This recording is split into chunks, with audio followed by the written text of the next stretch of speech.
I'm ready for war. I'm ready for war.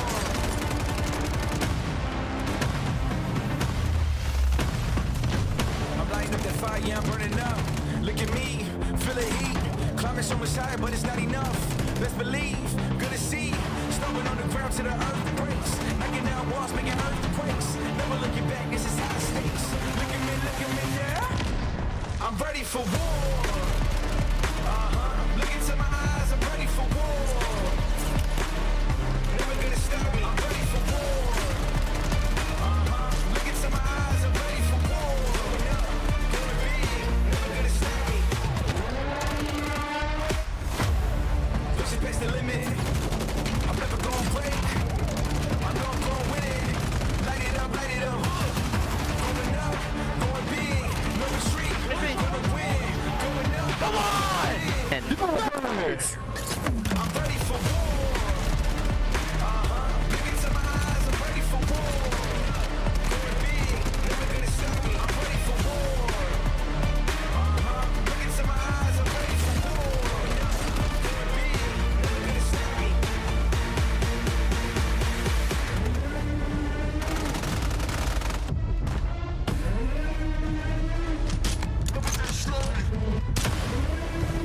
for war.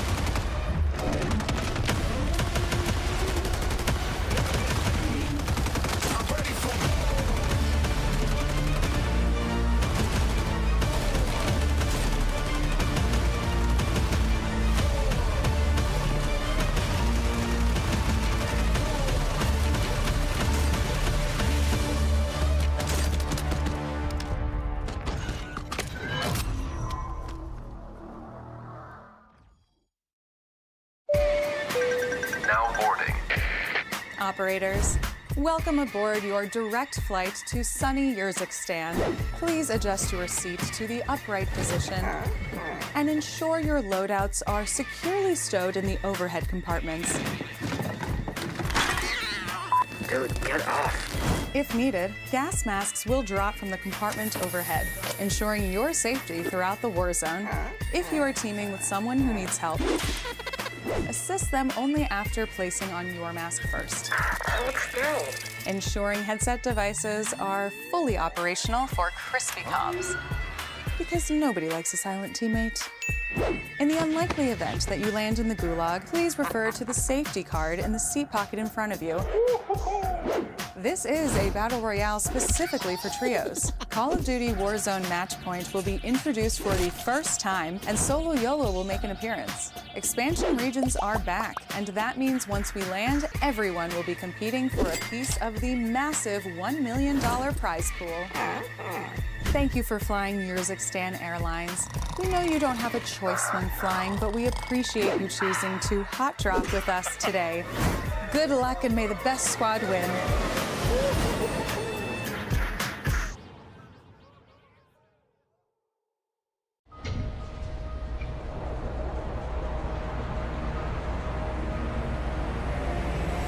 The World Series of Warzone is back. Shortly pushes the fight. No! The best Warzone players from around the world dropping in for a chance to prove their region reigns supreme.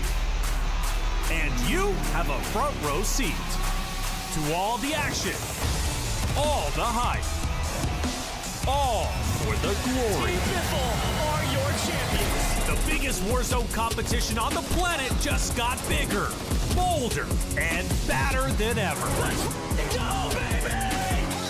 This is the World Series of Warzone. And welcome back, everyone, to the Call of Duty World Series of Warzone. Today is the EMEA Finals. We are talking the best in EU, Middle East, as well as Africa. Who will be the top 12 teams that make it for the global stage? We're going to find all that out and more today alongside yourself out in the chat. I'm Taylor Reflections Noble, joined by Gio and Enigma. What a day it is. Gio, how's everything going? It's going great. I mean, after the lower bracket round 2 that we had the other day, I am so ready for today. It's going to be insane. Without question, lower bracket round 2 was incredible. NA was great yesterday. Enigma, you're great always. How you feeling, man? A lot better now. Thank you very much, sir. But yeah, obviously, very much so excited for finding out who we're going to send to LAN. Was a lot more excited when England were beating Denmark in the Euros, but currently drawing, so concerned about that. But otherwise, very excited for what we've got ahead.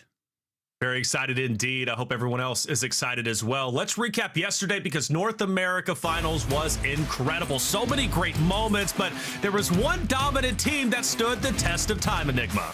There was indeed. I mean, of course, it is Shifty, Soka, and Biffle. Team Falcons, Team SSD, whatever you want to call them, does not matter. They are indomitable. Looks untouchable is what's written on the screen, and that is indeed the case. Winning by nearly 40 points yesterday, doing it in completely dominant fashion, and looking every bit the team we expect them to be. I think that the bigger conversation around the NA Finals yesterday is more about who didn't make the cut. Surprising squads indeed, as we saw teams like Rated & Co, Believe & Co, Skullface & Co all miss the cut. There are a limited amount of opportunities when we start talking LCQs, and for me, there are a bit more big teams than there are chances, so someone huge is missing LAN. Yeah, Rated, it's a big hit, isn't it? Especially given his prowess when it comes not only to Warzone, but also COD esports in general. Missing Skullface, that hurts specifically for me. Big Skullface supporter, love his content, love him as a player. He was there at Global Finals last year, and now he's at risk of not being there this year, which would definitely not be good for his fans and also for himself. But that's just the way it was. The competition was genuinely incredible. The pacing was crazy. Let's talk about the prize, and that is crazy. $1 million guaranteed for 2024. All 20 teams get paid out. But let's talk about big first place, Gio. Yeah, absolutely insane. $300,000 on the line for the first place squad. That's $100,000 each for anyone who can't do the math. Considering most of these players, if not all of them, are here because they want the glory, right? They want to say that they've won. But getting a payday like that at the end of the day as well is not so bad. Not bad at all. Well, what teams are trying to get a piece of that $1 million guaranteed? We take a look at least, or how did they get to this point? $1 million is a lot, but it's a grueling road to get here. Now, we did have the upper bracket that led into lower round 2 and then ultimately into the finals. Now, the finals, it's a big deal. And why is that? Well, because the top 12 teams punch their ticket to the global stage. A big opportunity to prove that they are the best to hoist that trophy. It's exactly what they're going for. Now, for the 28 others, well, they will drop down to the LCQ, the last chance qualifier, an opportunity still to make it to the global stage, but their job got that much more difficult. Only 5 spots available, and those 5 spots are going to be hotly contested for. Now, as far as the teams trying to make it to the top 12, let's take a look at our first page, the teams that made it through the upper bracket. A lot of teams to look at. Gio, who stands out to you? I mean, I've got to be looking at team number 4 there, Team Blade. We have these 2 long-standing Italian players in Blade and Vortex. They've been playing together for 10 years, and they've teamed up with the Brit Robstar, and they've been doing some crazy stuff. I mean, we've seen that these players have done so well over the years. We have a 2022 Trios World Series of Warzone champion there. We have a 2022 Solo YOLO World Series of Warzone champion there in Blade. And so the fact that this team have been able to bring on this new, member in Robstar and do so well, I have to keep looking at them. It's a big team, a lot of big names here. Chat, let us know who you're looking out for. Enigma, got to pick your brain. Who should we be watching today? I think for me, part of this list, you look up and down it. I think I'm going to go with Clavson, GUI, and FLS. All 3 of these players made LAN last year. Clavson, GUI, and FLS actually were on different squads. Clavson and GUI together. FLS played with a different squad as well. And then all 3 of these players, though, finished in those 40s. They actually met on that LAN last year and then decided to come together for this one. Come together for this one indeed. A lot of big names, but let's talk about a big roster that's been forming in the shadows and their history to get to this point. First, we go back to Global LAN. We watch Jukies and Lennon competing together, making a tremendous impact. Enigma, walk me through their story. Yeah, so Jukies and Lennon are a long-standing duo, playing together in the World Series for 2022 as well as 2023 and a absolute range of other tournaments. There's a lot of trust between them. They had a great system last year with Lennon essentially being IGL, leading the comps, dictating the play, talking about the strategy, and that just seemed to loosen Jukies up and allow him to hit that star potential. They finished first in the first stage of online last year, second in the second stage, and then 10th online. It wasn't the result that they wanted, but they did bring home that big map online, and of course were loved in the copper box, or as Lennon said there, shout out Gale. In comes FIFA Kill then. Back to the trio. Last year, split off from Jukies and Co. There's a bit of drama going on there. Tried it out with some young talent, but this year, back together. And one of the questions at the minute, because of the fact that FIFA Kill finished 11th last year with Oki and Wiz, there's a bit of conversation around how good is FIFA Kill? Is he still at that top level? He's very respected. He's seen as big brain indeed, but are you still a part of the very cream of the crop? Are you part of the very best? There's been a lot of issues for this squad throughout groups. It was kind of papering over the cracks. Those were exposed in upper bracket and they squeezed through. Can FIFA Kill lead this side's glory? Can he fix the problems that they've had so far? I absolutely believe so. There's so much talent in this roster. They've got a lot of backing and love, and they will not perform as poorly as they did in that upper bracket again. I guarantee that on you. And one extra thing about this lineup, the focus right now is on the French, and I think that suits these three. It lets them go about their game and fix their current crop of problems. You put two star-studded players together, Jukies and FIFA. You add in Lennon with the experience. I think you've got a star-studded roster despite the cracks right in the veneer. I think they're going to be doing just fine. One of my favorite rosters personally. I'm hoping they make it into the top 12. Now for you, Gio, there's a lot of other rosters to pay attention to. What's another heavy hitter? Listen, man, look, when people are talking about formidable players here in EMEA, there's one name that consistently comes up, and it's Enkyo. Looking at Team Grommelog on the whole, this squad is absolutely insane. They came second in the upper bracket overall, but Enkyo, of course, being such a key focus of that, he's the fragger for the team, and he put up some absolutely insane numbers. He got 36 kills overall in the upper bracket, and the thing is how this team plays around him is so well structured, because we have Grommelog, who's actually taking on that IGL responsibility, and then he does a lot of the support. He kind of tracks a lot of the the things they need tracking, but they've also said to us that every single one of them feels comfortable on all of the roles. So if anything goes wrong, if they have to adapt in any way, they're all very okay with doing each other's roles. And that's why we're seeing statistics like, I talk about Enkyo getting 36 kills overall in the upper bracket, but Heats came through with 32 kills in the upper bracket. So if that doesn't prove the point, I don't know what will.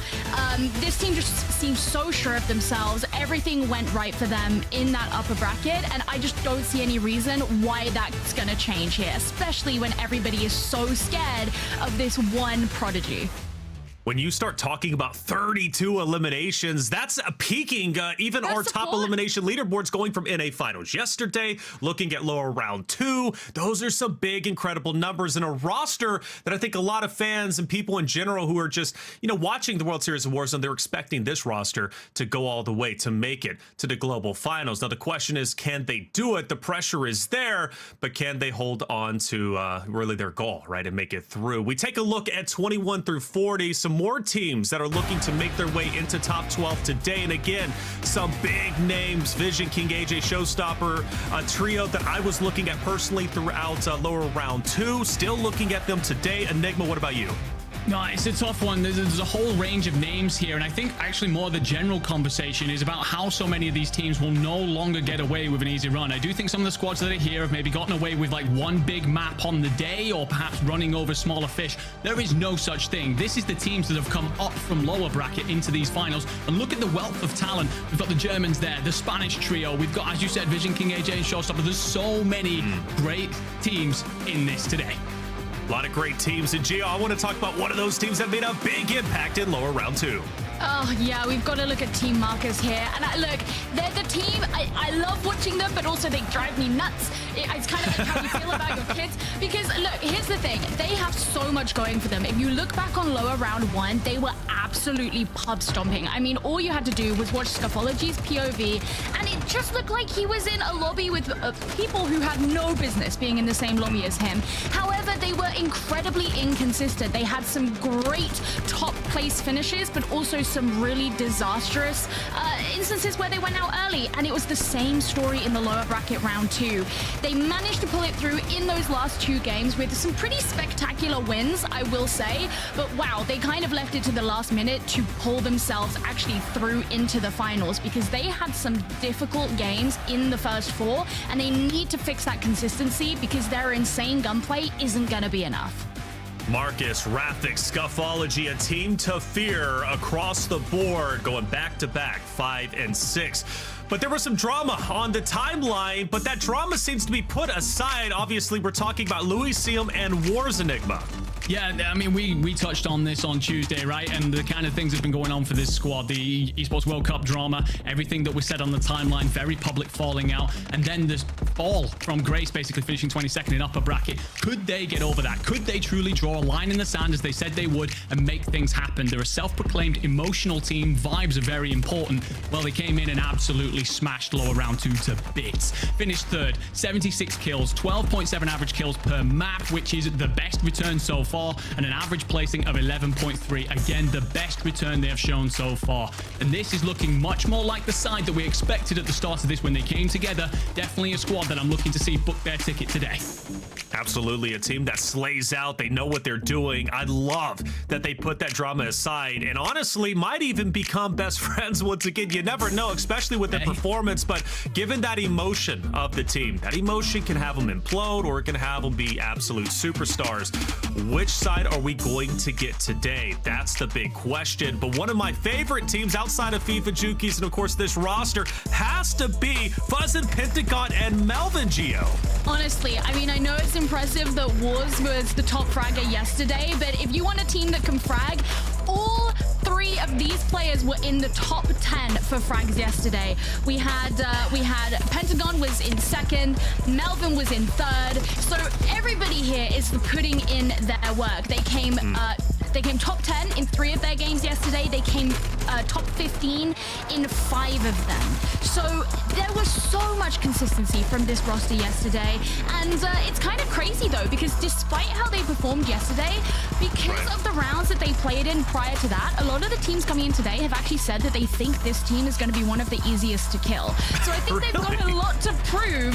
And I guess we can't just draw the line and make our conclusions based on what happened in the lowest round 2. It was a fantastic showing from them, but they're going to have to continue that on to prove all of those haters wrong.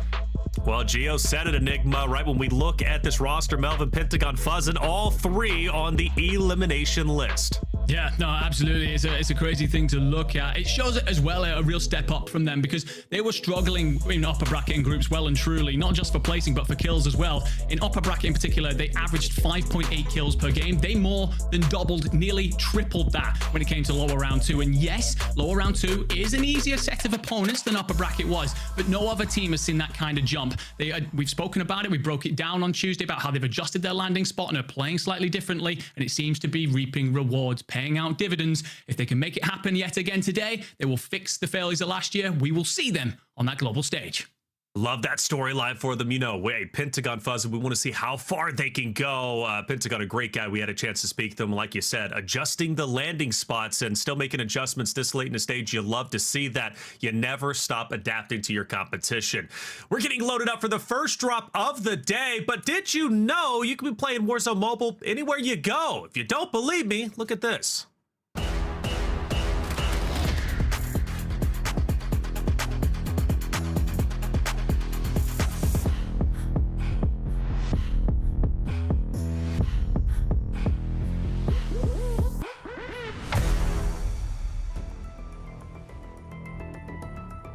Modes and maps built to level up, such as Shipment, Shoot House, 24/7 TDM, all available now and always free to play on Warzone Mobile. And also, don't miss the XP Boost Week. Warzone Mobile, a great game. Love playing it wherever I go because you always got to be upgrading your weapons, especially with the meta shifting as much as it does, right? We know how Warzone tends to go, right? I'm hearing some card nerfs potentially being rumored, which could be quite interesting given how much it had an impact. I'm excited for today. There's a lot of teams to look out for and a lot of lessons learned, from the previous iterations, whether it be lower round 2 or in a finals.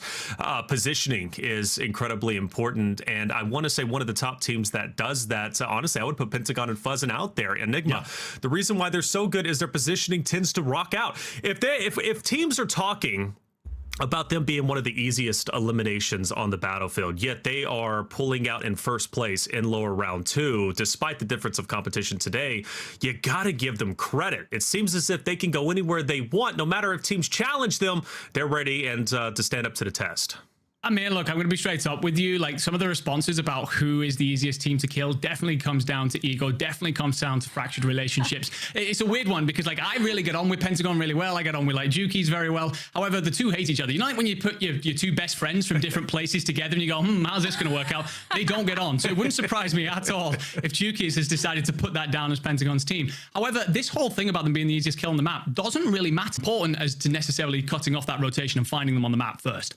That's a big thing, right? Because yeah, sure. Oh, I'm sorry. I was going to say it's actually a really interesting conversation to have, actually, because a lot of the teams that we were praising yesterday were these teams that were adapting and changing their drop spots throughout the course of the game. But then when you look at a team like Grommelok and you have, with Enkyo on the team, and they say they really like dropping mana, that's where they want to go, and they feel prepared to go to other places, but their responses to us and what they've said to us don't make it sound like they have much of an interest in doing that. So there's going to be this kind of war between the teams that are fast to adapt and the teams that really stick to their strategy, and who actually ends up coming out on top of that, because it could end up being a problem to them that they always go to the same place. Now, you might think like, no, they've got Enkyo, like that's exactly why these other teams are avoiding them, but it could still kind of lull them into a false sense of security, and you can never just assume that you're going to win these things. Interesting point, and a valid point, I would have to say, Enigma, given the fact that, at times it's important to alpha your location, alpha your landing spot. But there are times you get pushed off of that. But there are teams who are just ornery, right? They just continually push that landing spot despite it not working out for them. What's going on today? I mean, we're talking about now the top 20 joining the 20 that grinded to get to this point through lower round 2. The difference in competition is there. And let's not forget, right, those in the upper brackets who had a chance to watch lower round 2, see where these teams are going to. It's not going to be a surprise to them.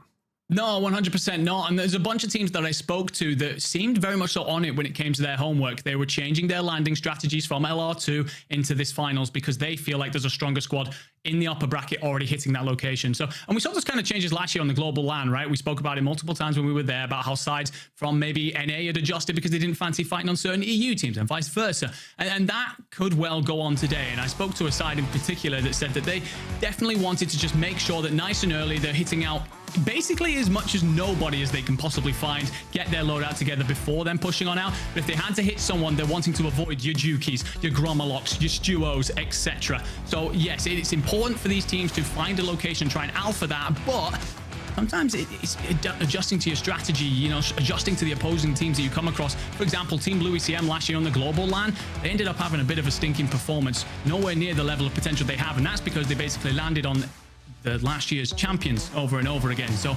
I very much agree with you that these sides, although you want to alpha that spot, make those adjustments on the fly. I'm curious how much City we end up seeing today, Gio. City was highly impactful throughout the lower round 2, both in NA as well as EMEA.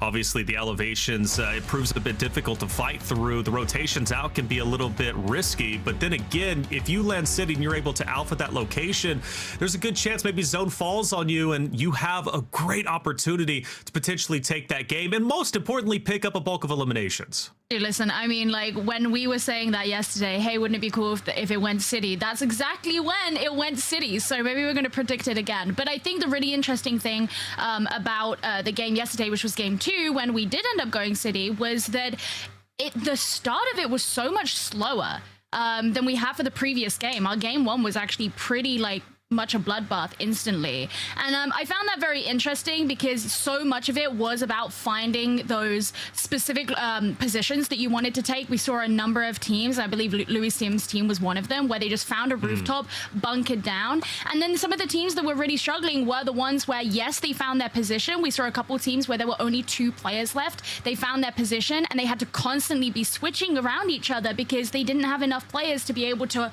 watch, all angles around them, and that was really difficult for them. So I agree, being able to find a position and kind of anchor down in City is great. You do want to alpha those positions, but at the same time, if you find yourself surrounded and if it is fairly slow in the early game and therefore there's more players alive later on, you could find yourself, having a pretty hard time when you actually end up having to potentially rotate out of that position much later. Very well said, City. It's a volatile location and something that we're going to have to keep an eye out for, especially military, with as many zones that have been going there.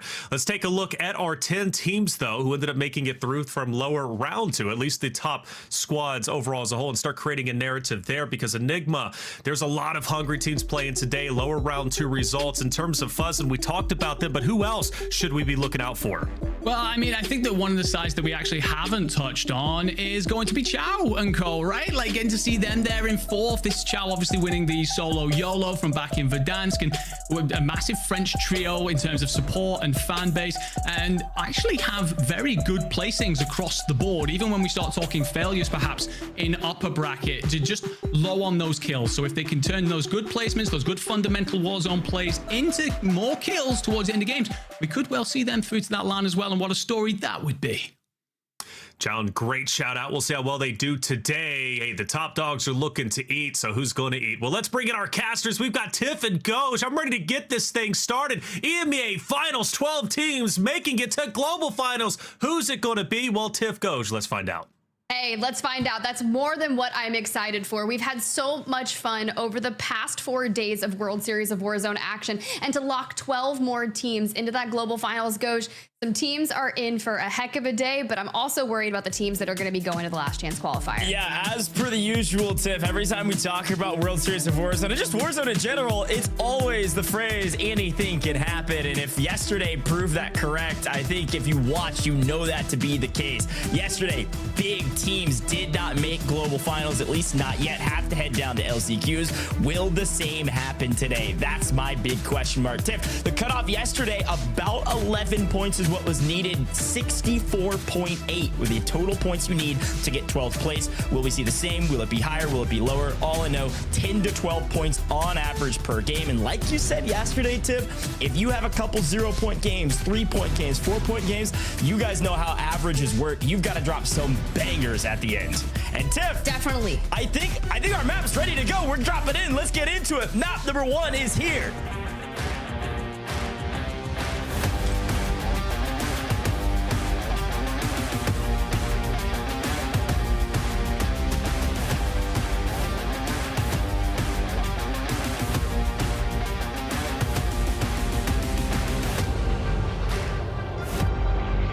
You made a lot of solid references there towards our averages, and yesterday for NA Finals, we witnessed our teams in the last 2 matches really struggling to lock in the 30 to 40 points they needed. So don't leave it to the end of the series. It starts now. Set your hearts ablaze in Urzikstan, baby. Look, I just watched Demon Slayer, and now I've got Rengoku vibes, and I want to see our players bring that today. Well, a lot of fantastic teams, so many storylines that we don't even have time to talk about, but I got a couple quick reminders for the people at home as quickly we get into the action, Tiff. These first encounters are everything. Who wins their POI? Who clears them off? And like I think Taylor used the word alpha. Who's going to alpha a team at their drop spot and maybe try to make that opposition pivot? And it seems like Control Deck trying to do a lot of that right as we get started with our very first circle, which is favoring that western side.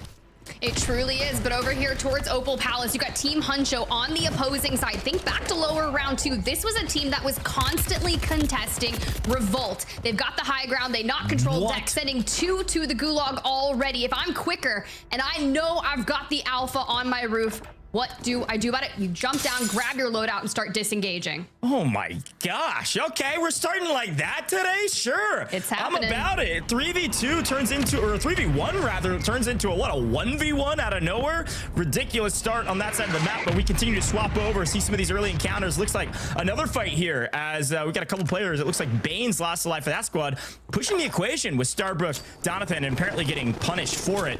You can see Mood getting that kill. That is the other Falcon squad from Saudi Arabia competing today that made it straight into from the upper bracket into the finals today. But Tiff, these are those moments you look back on and say, what if? You gotta win these. Get back on the map as fast as you can, and unfortunately, not gonna happen for Starbrook.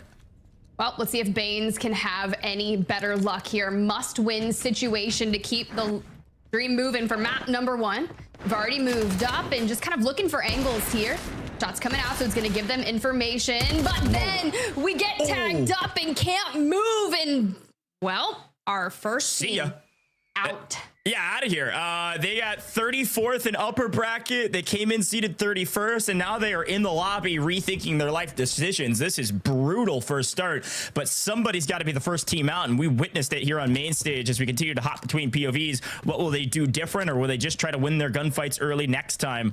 A brutal start. Now, Tiff, I want to remind everybody at home as we're seeing this fight set up here at Community Center that you can pay attention to the live map feed at all times. YouTube.com/Call of Duty. You gotta go check it out. Maybe have both up on the side, this broadcast and the map view, because it's super cool to watch these teams, where they rotate from, where they drop. And unfortunately for Crazy Snake, it doesn't matter where you drop, you're getting obliterated here at Community Center. A great setup encounter by Ghoul. Yeah, and the resources are so low for the players that are remaining, but Ghoul's team is going to need to grab those eliminations. The teams that got out to some of the earliest starts in the NA finals yesterday really teetered on that leaderboard. So it just depends on that consistency that you're looking to maintain. But drop number 1 is always a solid chance to get a read on the lobby and how it plays out. Now, granted, it does get more aggressive drop by drop, but for now, clearing out the south side isn't the worst way to go about. But let's check in with some of our other squads. Yeah, this is all the way up on the north hand side. This is right between Levin Resort and Popov. A lot more teams in this area than North America, and it's, well, because Biffle's not playing. There's not SSD up here. Everybody seemingly on even ground. Now, a lot of teams wouldn't say that. We asked a lot of these teams, Tiff, what their hardest team to kill was in their region, what the easiest team to kill was, and a lot of the answers were essentially just Inkyo or nobody, frankly. True. And it's pretty impressive to have a bit of fear around your name, but a lot of these EU teams will not back down from a fight, and you're seeing that in the kill feed there. Several teams getting wiped, a lot of early fights across the board, and here Popov, here's the fight. Freddy down, Zanks, Savvy Ultra's last 2 alive. 6 squads are over here in Pop-Off Power, so any fight that breaks out, the chance of being 3rd, 4th, and 5th party, it's going to be an absolute brawl here. So Savvy Ultras will need to remain relatively healthy throughout it, but let's check back in with Palace. Robstar on the screen looking for Huncho, who can't seem to catch a break here in drop number 1. They did get all members back on, but now down to just 2. Woo, Rob making it look easy. Playing some pubs here, Rob. Great shots down below. Player advantage. They win that 9 times out of 10. Very well done. Well executed. Got high ground positions. You can play the flanks. You get the trap. Perfect. Now, you see a lot of these teams. I want to remind everybody at home, too, like, you've probably been watching all week. You don't need a reminder. But based on our podcast review, we get to see a lot. And one of the things that you can see is those players holding the flag. That means they're doing the most wanted contracts. A lot of teams do this to try to get a bunch of cash. It's risky, though. If you get punished, Inxio squad on your screen. Really the only other team that was ever listed as a scary squad to watch out for. And for good reason. They're seeded first. They won the upper bracket. They beat out the young gun Inkyo and Grom and Heed. So watch out for this team. Probably the longest standing trio in EU Warzone history. Been competing for years now together, and now everything's coming together. It definitely is, and Ghoul squad going to be on the opposing side of this one. They haven't left Community Center, and Engsi and Stuo both falling very low, but it doesn't matter because they cleaned it up. They hit the regame.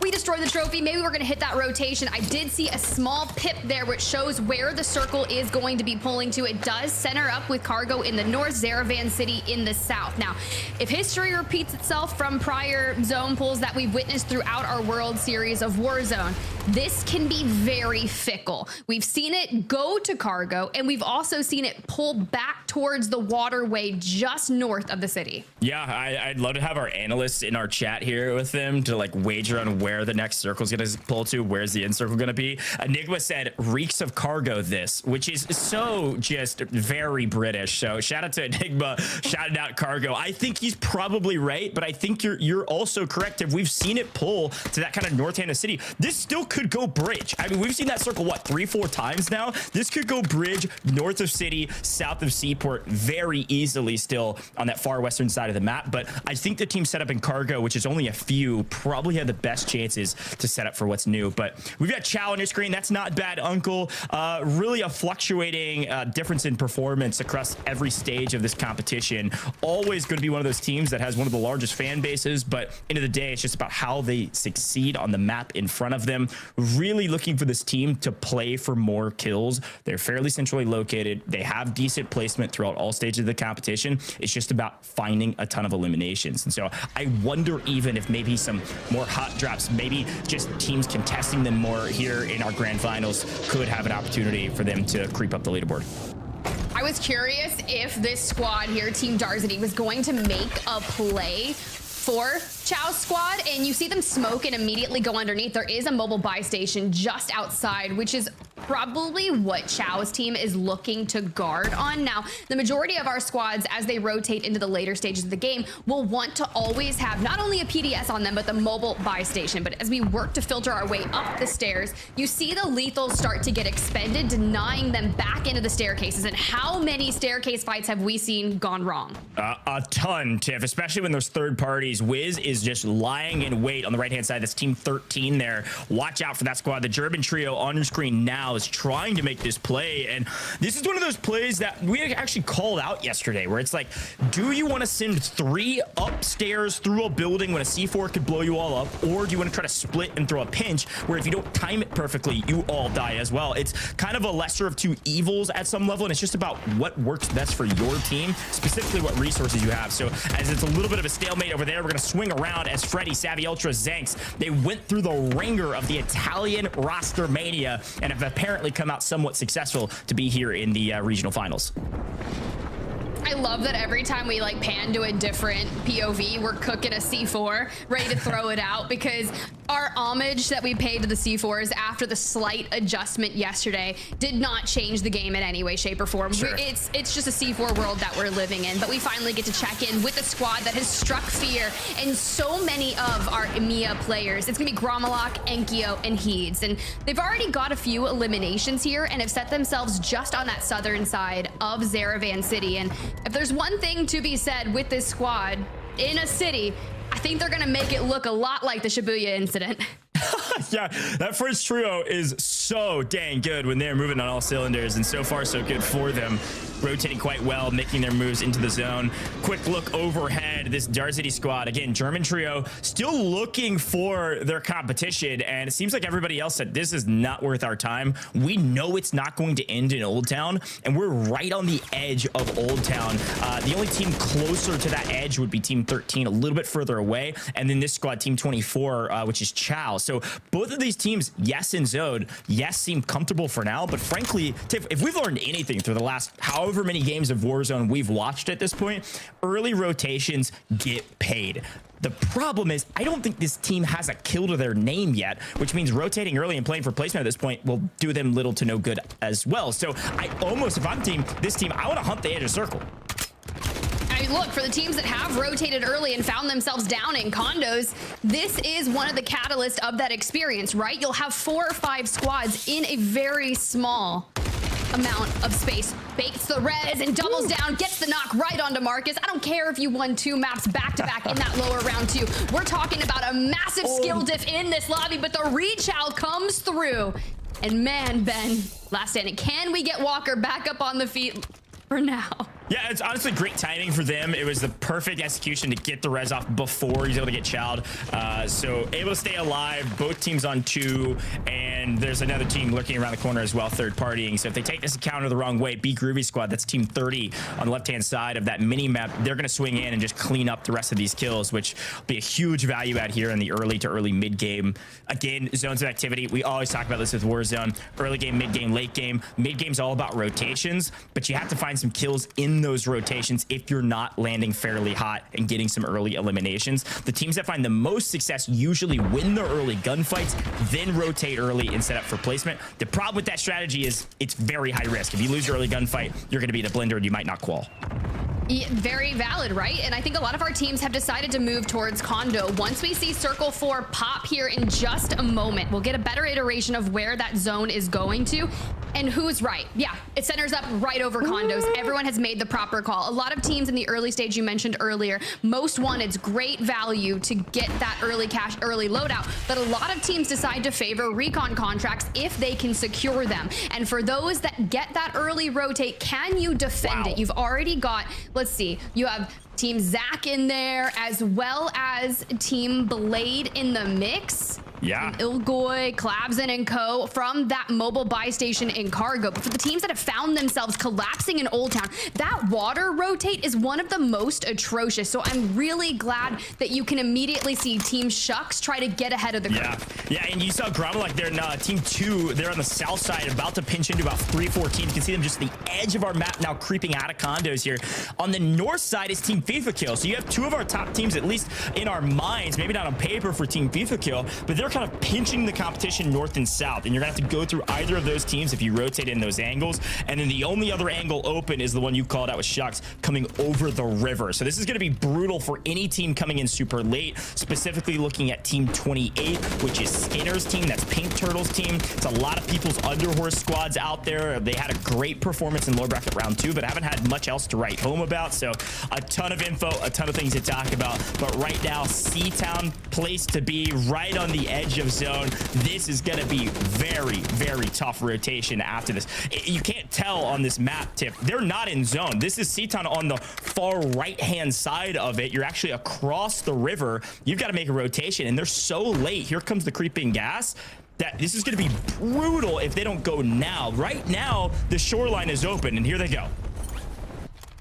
Hey, as long as you filter through this building, it gives you cover as you work your way deeper into Cargo. Now, knowing that they've timed this quite properly, you've got Shucks' squad that has already moved into the line of fire from multiple squads. So good timing here from Chow. Now, I want to call your attention over towards that seaport side of things. Squad number 11, H-Mood, just took a water rotation as far out as humanly possible and have really made it out towards that peninsula of buildings before navigating into the warehouses of Seaport. And I think it's going to be interesting. Now, can Chow get in? We've got a team to contend with. Yeah, and frankly, this late rotation, it ended up working out decently. There's only one team here, and looking at our map view again over on YouTube, you can look at it at all times. This is the only team in the area at all until a third party comes in, so they must win this fight, and they must win it quickly. Unfortunately, I think it's going to go the other way. Maybe a couple C4s can turn it around. It's all on the back of Chow, who has little to no kills, rather 0 kills to his name, and now all by himself.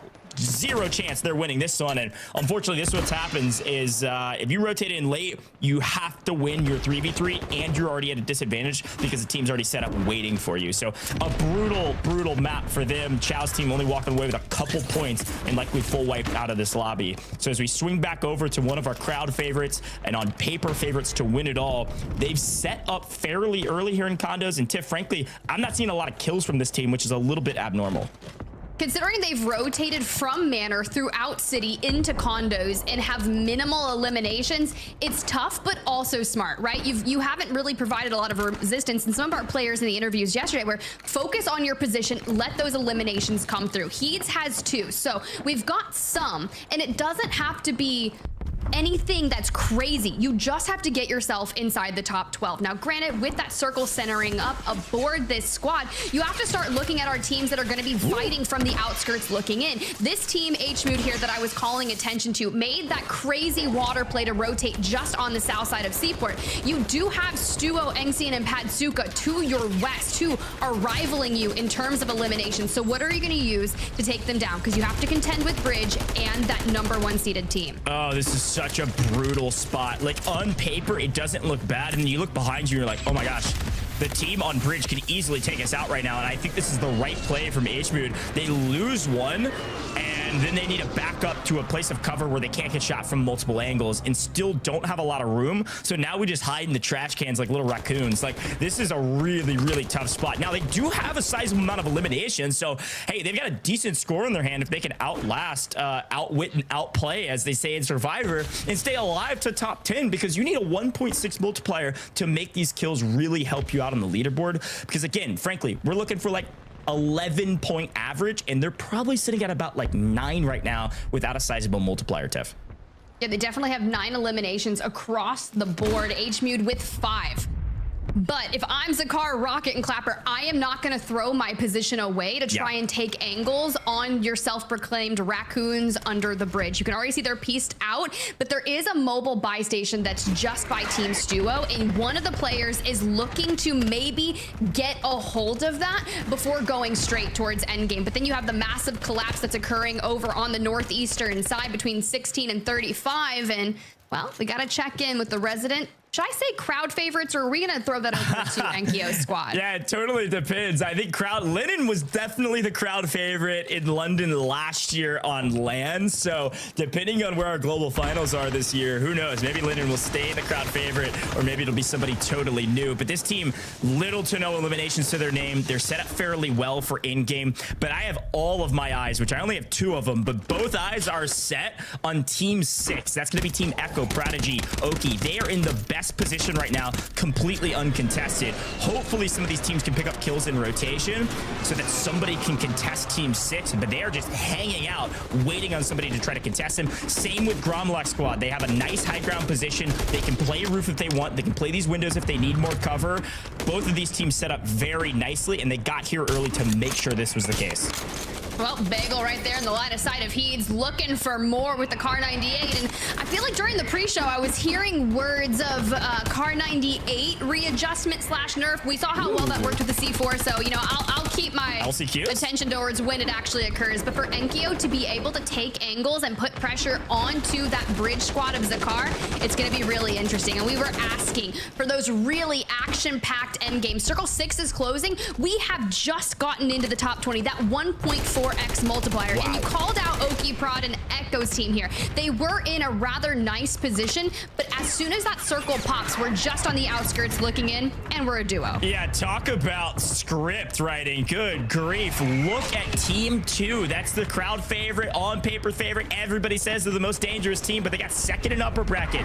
Inkyo, Gromlock, they get the god pull of the circle. They are set up in the zone. They have the high ground of the building. It really comes down to the moving zone that will entirely dictate who wins this fight. And somehow, some way, our Falcons from the EU are alive down below. H-Mood going big as Juki's plays over top, getting a couple eliminations left, right, and center. Pazuka and Inxian are trying to do everything they can to wipe this Falcons trio down below that has been reduced to a duo, much like themselves. I mean, they have been quite relinquent with their ability to maintain down here. Pazuka with the push and let the Falcons fly. I don't know what it is about the Falcons name in general. We saw them go big in NA yesterday, but when you come to EMEA, this is what you have to contend with. H-Mood on 9 eliminations, looking for double digits, has completely cleared out the West. Well, good morning, Saudi Arabia. Holy, H-Mood, Falco. They are dominating right now, and I am excited to see what they can pull out of their bag of tricks for this final fight. Speaking of a bag of tricks, top 2 teams, a lot of people love them. Some people hate them, and they're both fighting each other, and it looks like they're answering back to each other, but it does come out to be an Heeds win with only 1 loss, and it's going to be the Young Gun. Inkyo out of here. Just 2 left for this top squad. A couple eliminations finally coming their way, as I believe that's a full wipe. Juki, FIFA kill. Lennon out of here at about 15th place. About to be in the top 10 here. You see the circle pull come through. Now, there's one thing to note. That Falcon squad has all 3 up, but let's check in with Gromlock and Heeds on how they're going to navigate this rotation. Vas-y, mets PDS. Drop tous tes PDS, drop tous tes PDS. Grand Maï, prends des shoots. J'en ai plus, y'a que Heeds. J'en ai encore 3, frérot, ok? Limite, tu peux aller jouer si tu veux, ok? Tu me laisses. En l'air. Ouais, en l'air. PDS. Prends un bim. Mets ton PDS. T'inquiète, il est là. Non, c'est bon, mets ton PDS. Ok, non, pardon, mets-le. C'est bon, t'inquiète. Le reste, vous avez. Le PDS. Ouais, va falloir reste. Nice, super. Je vais les reste, ok? Reste. Non, t'as l'argent.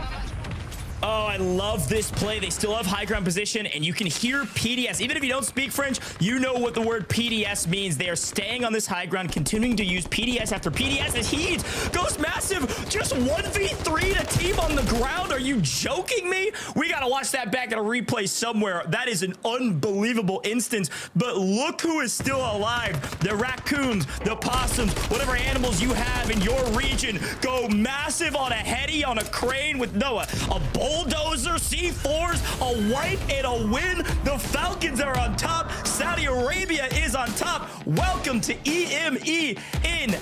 This is a different region, folks. Holy crap.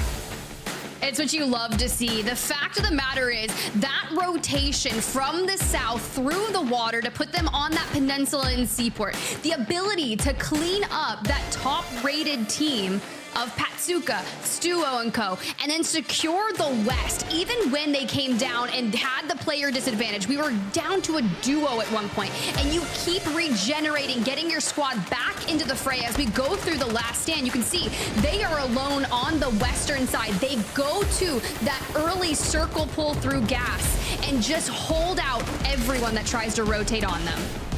Yeah, this is a ridiculous rotation. I don't know that Gromlek and Heeds could have done anything different, frankly. Like, they had a great position. They have a ton of PDSs to work with. At this point, the PDSs only last for about like 7-8 seconds this late into the game. And so use them up as fast as you can, but you got to use them to get eliminations, which they mostly do. But it's the covering fire from the Falcon team down on the bulldozer down there. Whatever you want to call that piece of heavy machinery, it is a perfect piece of cover for them to fry out the lobby, maintain position, no one can test them, and you're stopping one of the top teams from getting a crazy amount of eliminations up top. Now here's the jump down that goes wild. Now it is just a 1v2, but still ridiculous nonetheless. Look at this. He's drops down on the buyback that King AJ just got, wipes him, immediately wipes Showstopper as well. I don't know what happened, but it was a total breakdown from that team to allow He's to get both of those kills. And then we had one flying in that gets wiped from distance. So it comes down to a 3v2. And frankly, this Saudi team, if they were to throw this win away, it would be an utter just breakdown. Because they had zone position, there was little to nothing that this Heeds team could do. Now I'm curious to see how many eliminations they will able to get throughout it, but let's run it back to the victory moment. One shot, okay? Go to him, go to him. Okay, I'm gonna play him. Yalla.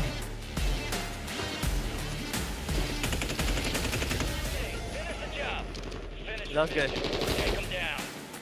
Let's go, ها؟ أنا محمد. نايس عمري يا عيال.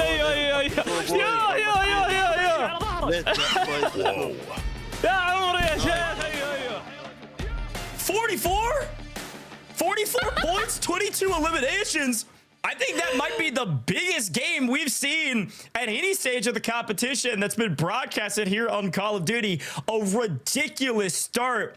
Our Saudi Arabian friends may have just all but punched their ticket to the global finals. I know we're just getting started. It might be too early, but Des, break it down for me, because if my maths check it out and my maths mathing, they only need a couple points for the next 5 maps.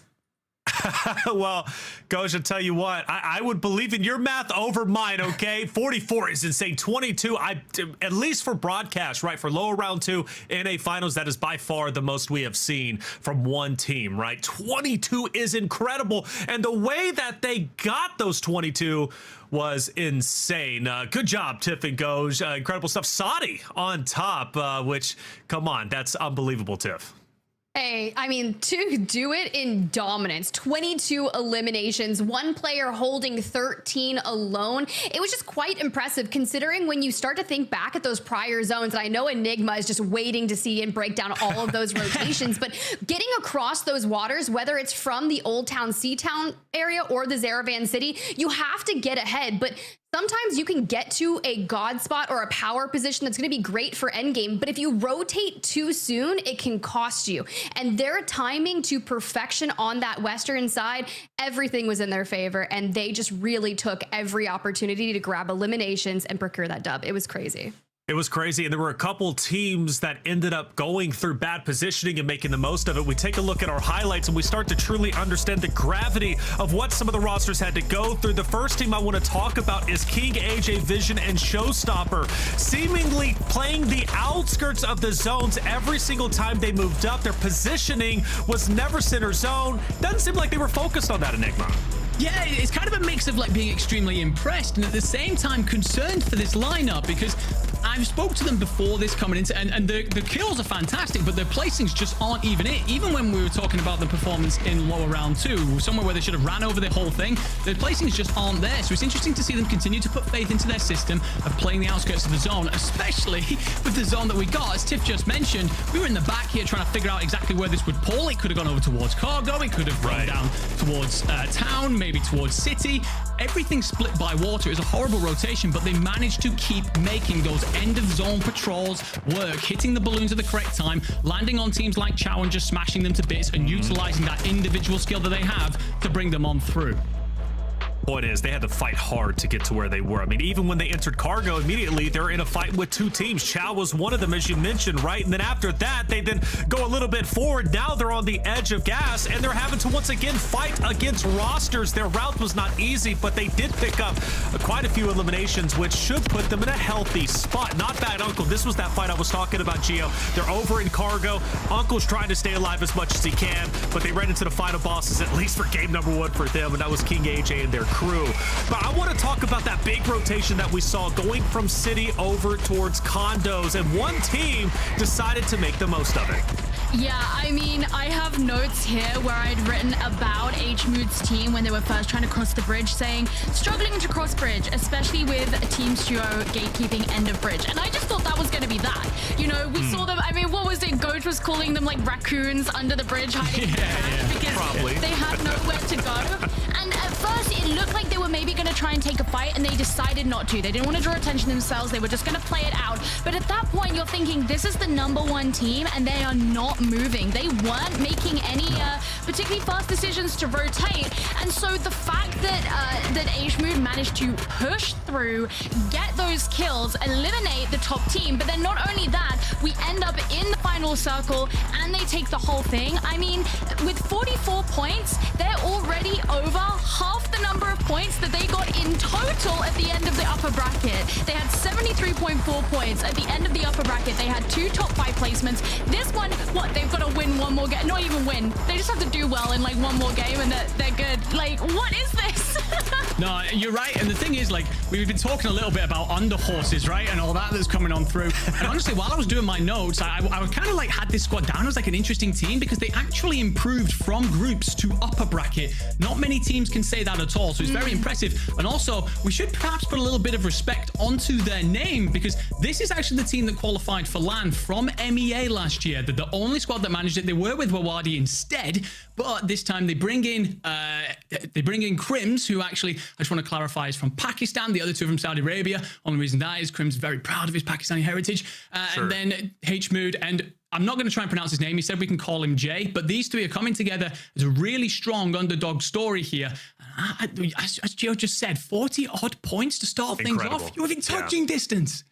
44. It's incredible. And like you said, already on the global stage before, now obviously bringing in their new addition. I'm proud of them. I really am. That water rotate was not easy. In fact, they were the only team to make that water rotation from city over to condos and immediately started overtaking that bridge. They understood the importance of that bridge play. They wanted the high ground, and they protected it with their lives, and obviously amounted to a lot of eliminations. That's where they get the bulk of them, because everybody wanted that bridge, but HMood and his crew were not back down. Let's take a look at the standings from game number 1, and it should be no surprise, right? HMood and his crew, Gio, they're going to be in first place, but who else is below them? Oh, it's just crazy. I mean, of course, you know, in 3rd place, we have Team Gromalark and Enkyo. They were referring to them as the fan favorites, right, in the cast, and that's because they pretty much are, but also about how they didn't actually go out of their way to take a lot of kills early on. They were more focusing on those rotations, and a lot of their eliminations came in much later on in the game. So I'm curious if that's something that they're going to be repeating going forward. But actually, number 7, that's our, in theory, that's our first seed, right? You know, so we're going to want to see them. Not that 7th place is a bad position, but it's certainly not what you would have expected from this team. Shout out to number 4 too, Pink Turtle, with that bridge play during lower round 2, making it up to 4th. Can't wait to see where they end up finishing. And I looked through this list. There's a name missing that we'll see maybe on the next page. But for the names that are here, who are we looking out for, Enigma? I think one of the squads to immediately point towards, who are going to be sitting right around this bubble, are going to be Rocket and Co. This is Rocket, Clapper, and Zakar. Now, this is a squad that made its LAN last year. It's 2 Polish players and then a UK player in Clapper. And honestly, they managed to go through LCQs last year and got 23rd on LAN. So, although they're not often spoken about as one of our top dogs, they brought a lot of support, by the way, to that copper box. But they rotate quickly. They've got very strong positional play. They've got a very strong understanding of the fundamentals of Warzone. Just to see them on that bubble this early on, usually they start a little bit slow. I think it's only a good thing for them at this point. Also saw number 14, Marcus Raffix, as well as Scoffology sitting in 14th. They were our back-to-back winners in games 5 and 6. We covered them at the top of the show. Just to reiterate, one of the best teams out there when it came to lower round 2. Not taking it all, but definitely making a big impact. Shout out to Gio, actually, for shouting them out early on. That was her early prediction. Ended up working out. But one team that was missing on that list, Gio, that didn't have a good game number 1, Juki's FIFA Linen, like not making it very far. I think at one point deep into the run, deep into the zones, I should say, they were only sitting at 2 eliminations. Gio, a very slow start for a team that everybody is expecting to be at the global finals. But I'm not being funny. They kind of had a similar story in the upper bracket. I mean, we saw them have a 36th and a 35th place finish in the upper bracket. So I don't know what's going on here. We know that when they play their best, they can play extremely well. But evidently they're also prone to having some games that just go completely off the cliff. But there's not enough spots for them to be able to have games that go completely off the cliff, lest they want to end up in LCQ. So, you know, it could just be a fluke. We don't know. We're still only in drop 1 at this point. It could end up completely turning itself around, but that's definitely something I would be concerned about. Concern, Enigma, should we be concerned? 5 games left. I mean, do they have it in them to make it to top 12 today? Oh, without a shadow of a doubt. What I will say nice and early is that one of the weaknesses of this squad throughout groups, throughout upper brackets, is them getting a bit individualistic, getting impatient, forcing fights because they really want kills. Yes, it wasn't great to look at them only having 2 kills so late on through things, and it didn't pay off for them in the end. Hellish rotation that they've had to make. However, they are addressing a weakness. It is a slow start, but I fully expect to see them continue to mold themselves into the team that they want to be. They've just got to continue to trust the process.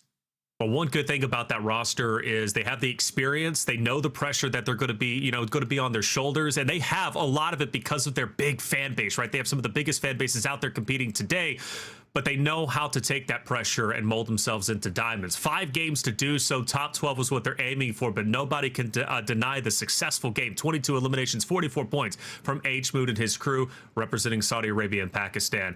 That's game number 1 down, and I know you guys are enjoying it, thinking to yourself, well, I want to play a little bit of Warzone too. Well, you have the opportunity to do so, at least on your phone. Warzone Mobile is live. Take a look.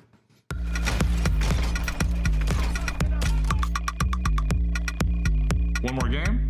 I'm in.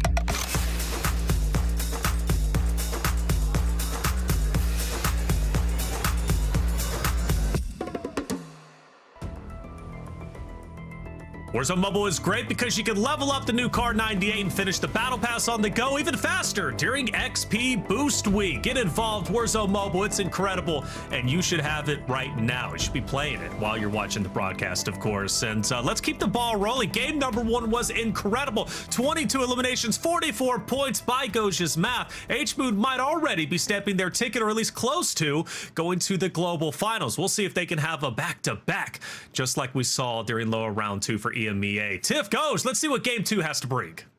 Hey, let's see. I mean, honestly, if they hit a back-to-back, it would be insane considering what we witnessed from some of our finals that we like yesterday, right? North America, no one did just that. So to kick things off with a back-to-back, I look back to map number 1.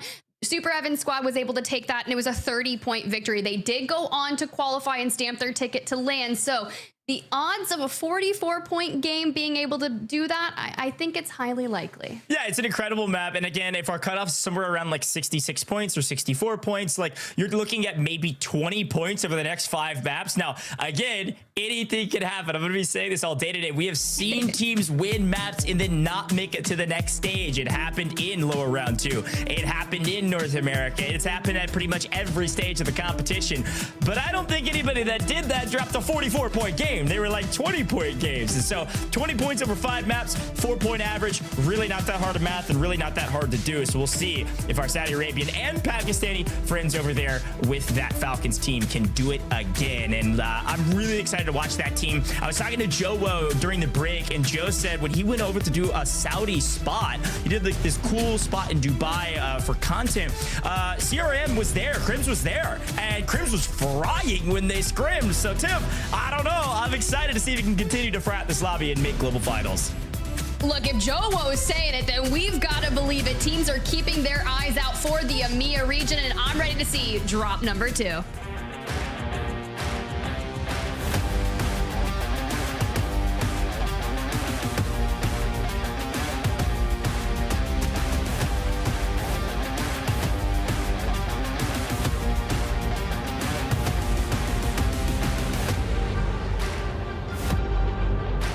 Second map of the day. Still time to wake up. Still time to warm up over here. Maybe not coffee since it's the evening over in our EMEA regions, but I don't know. Maybe you need some. You're down at the bottom of the leaderboard. Lock it in. We're talking our top earners, our top dogs. Aside from that Inkyo team, Team Wars down in 15th place. We've got Team FIFA Kill way down there, 26th place. Even though we saw them near the end game, I called it out, Tim. They just didn't have a lot of kills, and I don't know if they're playing timid or trying to play calculated, but regardless, whatever they did in first map, it didn't work. It really didn't. And honestly, if you look back at how they felt when trying to secure themselves in that upper bracket, we'll talk about that because Team Huncho once again in a contested drop over here. Now with PD already looking at some angles, gets caught out from something, but A on the bottom looking for a flank. You've got to be weary. People are gonna get snaky here. Yeah, and look, this team, Squad 9, won this fight last time, but they're not going to do it again by just bull rushing this team. I don't think they have the egos to say, we know we're better no matter the circumstances. It's about setting your team up for success. So as always, they're going to take their time. And as the wise sage once said from the North America region, he said, eventually the other team will scam. The big question is, how long will it take? So let's see if one of these teams scams their positions, or maybe there's just a full outplay on one of these pushes, but maybe a PA to cover their advances or cover their retreat might look like Quicker going to take the other side of this to loot back up. He's not comfortable with the loot he has, and the whole team is low, so they're going to relocate and readdress this fight from a different angle. I do think, Tip, this fight's going to take a while unless maybe Control catches one out in rotation, as he is split by himself. He falls here. Maybe it's the signal flare, but this fight might take a couple minutes. I was worried about this, right? Control is here on fire. Now, with the 3 remaining members, hits the parachute and just falls. I'm not gonna say that was a whiff because I don't hear their comms and the thought process behind it. I think he thought PD obviously had the cross for him, and it just quite frankly did not come through. Yeah, I'd love to hop around, as this team's gonna definitely dive out of here and probably get chased. Maybe see some other fights happening. Here comes Huncho to try to clean this up. I'm sure PD's just gonna run, and I don't know why he's looking back for that. You gotta run, my friend. You know you don't win a 1v3 and a 2v3 9 times out of 10. Able to drop 1, but it doesn't matter. The trades come through, no chance. Go to the gulag, rethink your lives, and it looks like a bit of revenge for Huncho's squad, and certainly needed after the way things went the first time around. We're gonna hop back to one of the top teams, Team 1. Again, everything's seeded, Tiff. So if you're the first team, that means you were top in the upper bracket. It's very true. And when we kind of jump in here with this squad over in Suburbs, I was really curious if they would be starting to get into early engagements with that second seeded squad, Team Gramalok. They're nowhere to be found, and now we're contesting with some squads like HMU, the winners of map number 1 that are on the western side. And then you also have Team Starbrook, who had moments coming in through the lower round too. So what are this squad going to do? Yeah, brutal fight when you've already got one down, especially against the stalwarts that are Pazuka and Co. I mean, these people have so much experience playing together that these team fights are another day in the park, whether it's pubs, customs, or otherwise. This is normal. This is easy for them, making it look easy, but Ink's caught out from the third party. Yeah, this is the difference between pubs and customs. Sure, you can get third party in pubs, but in customs, it's life or death. You've got to hit these third parties, and well, your last map winners about to enact some continued onslaught for one of the top teams and say, no, this is our lobby. We might be on near 100 ping, but it doesn't matter. Drops 1, now a 3v1. They've got to get a full team wipe here on the edge of zone. They cannot let this Pazuka team readdress, restabilize, and get back into this fight. Make them go to the gulag, make them lose a bunch of resources, and there it is, a full team wipe. Our Falcons are flying at max speed. They really are. There's a lot of teams that I'm worried about, in particular with where this circle has pulled to. Now, a lot of unplayable area north of Pop-Off Power and even Kotovo blocks are outside our radius, but included in the circle, which means we are going to the north. So all of our teams that have been down on this seaside, south side of Urzikstan, you're gonna run into an issue where you will be late. But an edge fight here is about to go down. Melvin, Fuzz, and Pentagon, this was their motto for that lower round 2, and they really like to clean up on that rotation. But can they do it here? Melvin looking for angles, a nice little jump spot here. looking like a gargoyle wanting to enact some vengeance. Yeah, swoop down. I don't know if he's quite made of stone very quick, but I like the reference for sure. This team, look, frankly, Enigma broke down their entire rotational strategy top to bottom on broadcast. So if this Maze team with Kibbies didn't expect this, they obviously weren't paying attention or didn't VOD review after lower bracket round 2. The dominant team, again, won lower bracket round 2, set up a pinch and hardly lose a plate for it. Very well executed. A nice start for this team. They might be the easiest kill in the lobby for some teams. Certainly not for that squad. All right. Lovely shot there. You can see the distance. I see some streaks going through in the north, which makes me a little weary of what's going on in Levin Resort. But for now, Lowtown. Blade squad on the screen, hitting a rotation from out of zone. What are we going to do to get into there? Because you got Team Darzity on the next threat. If I'm them, I want to try to find Darzity out and swing the numbers in our favor. Yeah, I don't love this push. It is so late. Both of these teams incredibly pushed out deep into Lowtown, having to make a fairly far rotation. Again, we talked a little bit about the map, a little bit about the zone, as all of a sudden, I'm trying to break down strategy, but what's the most important thing is that yet again, FIFA kill Jukies and Linen in an utter blender. Now, I should get a buy off here. Gets one back, goes for FIFA. He's got the most cash, but holy cow, Tiff, this is so brutal to watch. And they're in Levin Resort. I mean, this isn't even, sure, a couple teams drop here and it's decent hotspot, but based on the zone, like, there's really not that many people here. It's just this one team harrying them. And I think they lost this fight against Paxor, which is one of those kind of hot and cold teams. They had moments of greatness during lower bracket round 2 and then moments of honestly getting dumpstered. And so it's like, what Paxor will we see today? They're a strong team if everything's moving correctly, and apparently it was moving correctly against this Linen squad. Good grief. It's tough to say because I want to sit there and I want them to qualify. I want them to do amazing, but everything that we've witnessed from them in the upper bracket says I don't think it's going to be enough to find themselves in the top 12 after this. And speaking of 12s, well, let's jump on with Team 2 Strong here on the screen. No eliminations thus far, but in C-Town, one of those squads that's still going to have to work their way north.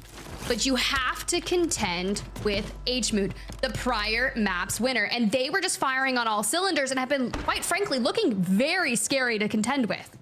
Yeah, and this is kind of that edge of Old Town looking back towards Cargo. Honestly, a fairly similar zone. It's just more further north pulling and likely will continue to pull north. So I'm expecting maybe kind of that open space between Cargo, Popov, Levin, that big wide open area like around these radio towers on the other side. I don't know, something to watch out for. We've seen a lot of circles in there and it's all about playing the hills, or I think our Australian friends that were playing in Canada yesterday said creddy in the lips. So whatever that means, that's what I'm going to be playing for. Is they were creddy in the lips, meaning they were playing super ratty, playing the head glitches on the actual like overhang lips and hills that are in this area. And it looks like that map pulling pretty much exactly what I was talking about, right in that center between all these POIs. Who will be there first? And it looks like it's going to be Team 25 as Chow's in trouble. I really love Team Zach's position. That's going to be 5. And even with King Shock, working the outer edge of that open area, there's like a compound up there with a fence in the open, and you can gatekeep a lot of teams. So to move there early on says a lot about it. But for back in this bridge, this battle on the outskirts of Pop-Off Power, it's going to be strong to grab those eliminations. But for now, yeah, look, okay, so we're jumping in with the squad that we were talking about right here. Zach, Azen, and Hollow. This is tough. Yeah, Azen, one of our only keyboard and mouse players competing across the stage of the tournament. There's a couple of them. A couple of them made the global finals yesterday, actually. Huskers Breadman. But Azen, super high stats, keyboard and mouse player, really a walking highlight reel. And unfortunately, that one might go the other way. Just goes for the PA. Yeah, goes for the PA, and here comes the full sin. This is so standard for Warzone competition. Team 21, you see them sprinting at this. This is that Melvin Fuzz and Pentagon team. They need these kills, and they know this team. Right when they get the knock, they say, we've got to send. And unfortunately, they were just a hair too late. Look at this incredible rotation from Hollow and Azen. A tough kill on the map, and now it's a true 3v3. And frankly, I give the advantage to Azen and Zach and Co. They've set up a nice pinch. They have a couple different angles to hold, and I think Pentagon Fuzzin, they know it. They're holding in a building and they're saying, woo, okay, almost had it, but not quite. Yeah, that's wild. That is wild that you're gassing them up on main, and then next thing you know, we just get pieced. But full regain has been maintained here, and now you can see Zach on the screen has the Kar 98, which will be great for this close range, trying to hold those angles. Or what were you saying? Creddying on the lips? Yeah, creddying the lips. You can go talk to our Australian friends, all right? Go talk to Levi, I think it was. But Zach, holy, how about Kar 98 through the window? Now let's see if maybe we can ape through the window and clean up this team before they can get the res. Better executed. No! Holo goes over aggressive, loses his life. Pentagon punishes him. This is a huge 3v3. Ace is going to sell it. Zach in trouble. A full team wipe. We thought they were going to do it, but Tiff, no. They get punished. 2v3 goes to the side of Melvin. The breakdown is real, and Hallow has found himself in the gulag here. Circle 3, 35 teams still up. A lot of teams really wanting to make this work. Tachi on the other side. There goes the Semtex. No information found from it. So we're going to throw out that smoke and try to break it down. I'd imagine we're going to see that zip pop down here. It goes, and well, look at that. Not escape here. You cannot escape that. I love how many teams are so brazen about attempting to get out. Yeah, you know, it's one of those things where it's actually a very fast zip. You can get up really quickly. It requires really good precision, and if there's smoke, it'll help. But in a true gunfight, if you get shot first, you usually lose. That's what happens there for Zach. Palooka back onto the map. But yeah, I think a lot of these teams risk it because it's like you got to smoke up. If they just don't track you for the first like half second, you usually can make. But great tracking there in the Gulag. Gulag about to close here in about another circle or so. A couple more lives to spare. This one certainly doesn't have them, though. All three, I believe, already been to the Gulag, which means it's Jukies and FIFA Kill back against the wall. An opportunity to yet again get eliminated early with little to no kills to their name. Talk about staying alive, folks. About 90 people still in this lobby. 34 out of 40 teams still up as our fourth circle is closing. This is about standard, but it doesn't feel that way. A lot of buildings on the edge of this zone. This isn't a city circle. This is a lot of people ratting it out, staying alive to try to gain some multipliers. You have so many teams you got to get through before any real multiplier comes into play. And I really want this squad to keep things together, but they've been broken down yet again to a duo. You talked about a blender. It's a regain simulator. That has been the journey of World Series of Warzone for this trio. Things just have not been looking their way, and FIFA Kill on that stream, waiting to find out if they had done enough to advance on to finals. I'm talking playing some of the saddest music I've ever heard, waiting to find out if they dropped out. And you do not want to feel like that. So I'd imagine you would come in guns a-blazing here in the finals, but I'm just not seeing it yet. Yeah, it's frankly, we haven't watched their early drop. I wonder if they're being contested, and maybe we'll check that out later. And who knows, maybe it's just bad gunfights. But at the end of the day, Crystal Shot's gonna try to prove some people correct. I know there's some people out there rooting for Crystal, thinking they have a chance to win it, and certainly could, especially with shots like that. Doomies dropping B, Groovy, making it look easy. Couple more teams in this area, though. This is the third, fourth, fifth party potential for a lot of squads, but this team, 2 out of 3 alive. Their third, cleaning up the rest of the Gulag, as it looks like they're going to break this team fully down and fully wipe them. Very well done from Crystal Shots and Co. I believe Krink's over there with the pulse check. This is his underhorse. All right, watch out for this squad, hunting the edge of zone. I love it. I'm still advocating for Underhorse merge, but you got Team 2 Strong on the opposing side, and a 3v2 occurring. Time is of the essence, though, and we're going to have to start on that maneuvering. Here we go with the smokes. Muni box down to really supply back up on those numbers, and we're looking for a wrap around, but straight into the open. We need to get to fire. Can we do it? No way. I don't know. We able to navigate around Team 2 Strong, but you have an uphill rotation where there's multiple squads regaining. Now, there's some things where I was talking about if Enkyo's squad could hit a rotation out into this next circle, I think they had enough to win. But I'm getting updates. Look at it happened. That bottom right-hand corner, quick replay of the Jukies team getting wiped, I believe, out of this lobby at about 30th. And on your screen, a team that was looking really strong, got a good rotation, also in trouble. Pele making some moves, maybe not on the soccer pitch, or rather football, pardon. My bad, EMEA. But getting some kills as well. King Benji trying to save the day. Okay. Hit that res, get Crystal back up on their feet. Still very healthy lobby. We have 27 teams alive in Circle 4, which is very much on par with what we were seeing in the NA finals yesterday. It would be just above 20 teams alive. Now that Gulag has closed, though, our numbers about to dwindle. Yeah, and I am getting worried that actually is a full wipe. We saw that one elimination in the picture in the bottom right-hand corner, and it was a full team wipe. So a full breakdown in the first third of this event. And not a lot of people expected this, but if history repeats itself and the way things have been going the last several stages of the competition, frankly, this isn't that surprising. I love FIFA Kill to Death. Talked to him yesterday. He said he wanted to give us a show and hoping for a late tourney run if you're a fan of the FIFA team, but we'll see. Back to the game at hand. This is that Team 25 I shouted out. They've been in zone for a very long time, and it looks like they're still getting eliminations along the way. Marcus on the other team, or other side rather, with Scuffology going down. Kill after kill and position. This team set up for success. Also, this team was in second, I believe, going into this lobby with a very strong map 1, Tiff. Yeah, this is huge, right? They've got control of Outpost here, and the squad that I was talking about, I was curious to see how Enkyo's squad would rotate out of Kotovo blocks and take the north. Well, they got broken down on their rotation. They hit a buyback, and you saw Enkyo fly back in, but this squad was able to destroy any chance of a regain. That just goes to show you, if you can get into this Outpost early on and maintain it, it's just tough because it's very open on all sides. Well, War is the team that needed a massive map still alive in the top 21, which frankly isn't that impressive comparatively. A lot of ground to make up, but these numbers are going to be dwindling aggressively in this next circle. 21 teams, fifth circle closing. Chow alive. You see Huncho over there, that team in yellow, a team you got to watch out for. And reminder, that's the team that got wiped early last map and had a bad map for it. This map, they won the early contest, and they're here now on the outside. Bubble holding Team Oki right on the edge of zone. If they overextend here, they're going to get ripped, and you're seeing that happen from Team 24 on their right-hand side.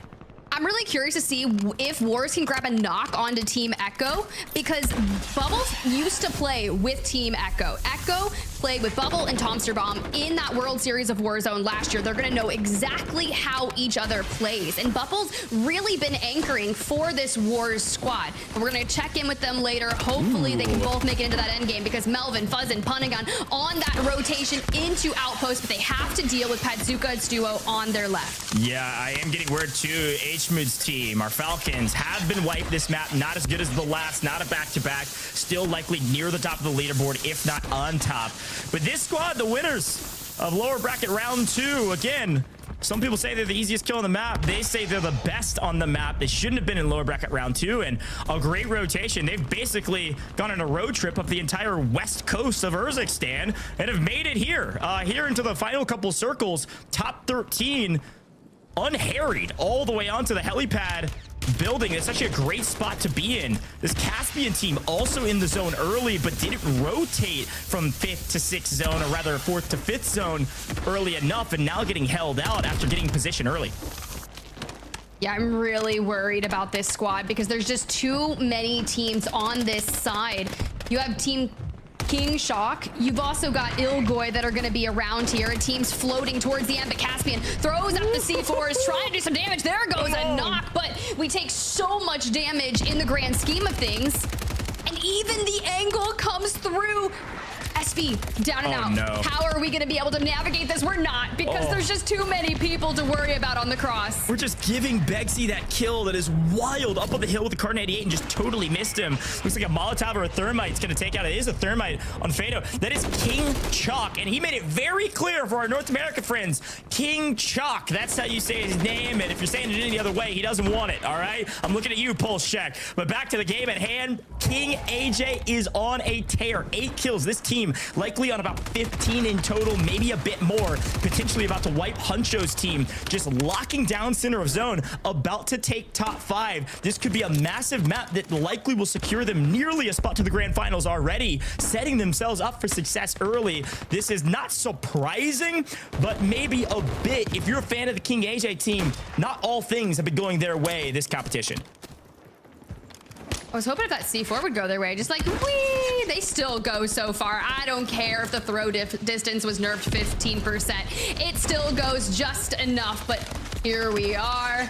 Freddy, though, down and out. Zang's going to be last alive for the squad. Let's see if we can hit the res. I'm not sure it's going to come through, because Melvin, Pentagon, Buzzin are full sending, and Zangs has no cover. Yeah, that Italian trio out of here. See you later, but still a great map. They did get top 5. Fuzzin out, but still alive with the team. Pentagon, Melvin having to go big yet again, just the 2 of them, but well-placed shots and a decent place. Thermite gonna get a weep, but now Niasen on the cross getting covered. He can't get the full. Shout out to the opposition for giving Pentagon this kill and potentially his life back. Pentagon down low, but who's on the other side is Showstopper. All 3 alive with position. Melvin, I believe, dies to Gask. So all we have left is a Pentagon. We got a full team of 3. Infernal down below playing the low ground way deep in the gas of the PDS. Pentagon on the edge, and then a full team of 3 on the high ground with King AJ. And the rotation actually pulls right in between everybody. So Pentagon nowhere to go, still 3rd place. A great map. Finally, a 3v3. AJ's on 10, and I can only expect them to win this no problem. No, they have held very much all control of this zone throughout the prior 7 minutes, right? They showed such prowess in map number 1. I'm talking, I saw wipes alone from precision airstrikes, and to double down, get so many eliminations in drop number 2, take control of outpost, convert all of those rotations to just cleanup crew, and they came in from lower round 2. They got 5th there, and already are making a staple in the EMEA finals lobby. Yeah, just a fantastic win, set up early, executed and found kills. Everything went their way in this map. And for those at home that are maybe just tuning in to the EMEA finals, you're like, oh, this isn't expected. That's a really good team. Yeah, we thought so too. They got 26th in upper bracket. They had to make a run in lower bracket round 2 where they got 5th. And then now they're here dominating in the finals. Something is clicking for this team. Quick look back with our last stand view overhead. Frankly, a great wrap here from Pentagon and Melvin. They needed to make the move, and Fuzzin needed to go with them. He thought he was safe. I don't know if he didn't have the comms of where Vision was or just didn't have an angle. I'm not sure. Trying to play Overwatch, but gets punished, forcing Pentagon and Melvin into a 2v3 scenario. A couple 2v3s, frankly. Look how far away, by the way, Infernal is. They are way down low underneath, and they're gonna have to make a huge wrap out of the gutters to get up here to even have a chance at it. They're just playing for placement. So my big question, Tiff, as you called out this AJ squad, is how many kills did this Infernal team have? Will it actually help them to get to top 3? I hope so, because once you get the top 5, you get that 1.8x. Now, Pentagon is able to do so much damage to Infernal's squad here, and they have no PDSs. They've used their resources. They're very weak. That King AJ, Vision, and Showstopper really came in and cleaned it up at the right amount of time. We saw 1 in double digits yet again. They had 18 eliminations in drop number 1. Now, this is the way to start, because you think back to the squads in the NA finals. After 3 maps, teams that had breached 40 points secured themselves a LAN ticket. And if they were able to go again and maybe be around that 20 threshold in drop number 2, I've got to say, they've probably done enough. Let's get the desk back in here to break some things down.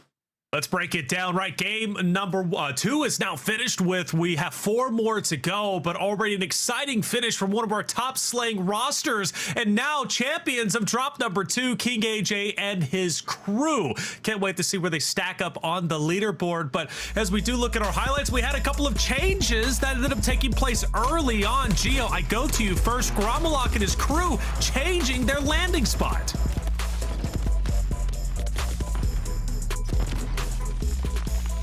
Sorry, we talk about how they always like to go to mana, and this time they went to the complete other side of the map, and they went all the way over to the Kotovo blocks. Now, I'm really intrigued to see if this is going to be something that they decide to continue on, or if they go back to their original plan, because this time it worked out for them for a while while they were just chilling there. There are a few teams that are around in a similar position, but they ended up kind of dissipating off. But it was as soon as we got to that kind of stage 4 sort of time when they started to move in, they actually came up against Showstopper's team in that instance, and Enkyo got wiped off the map.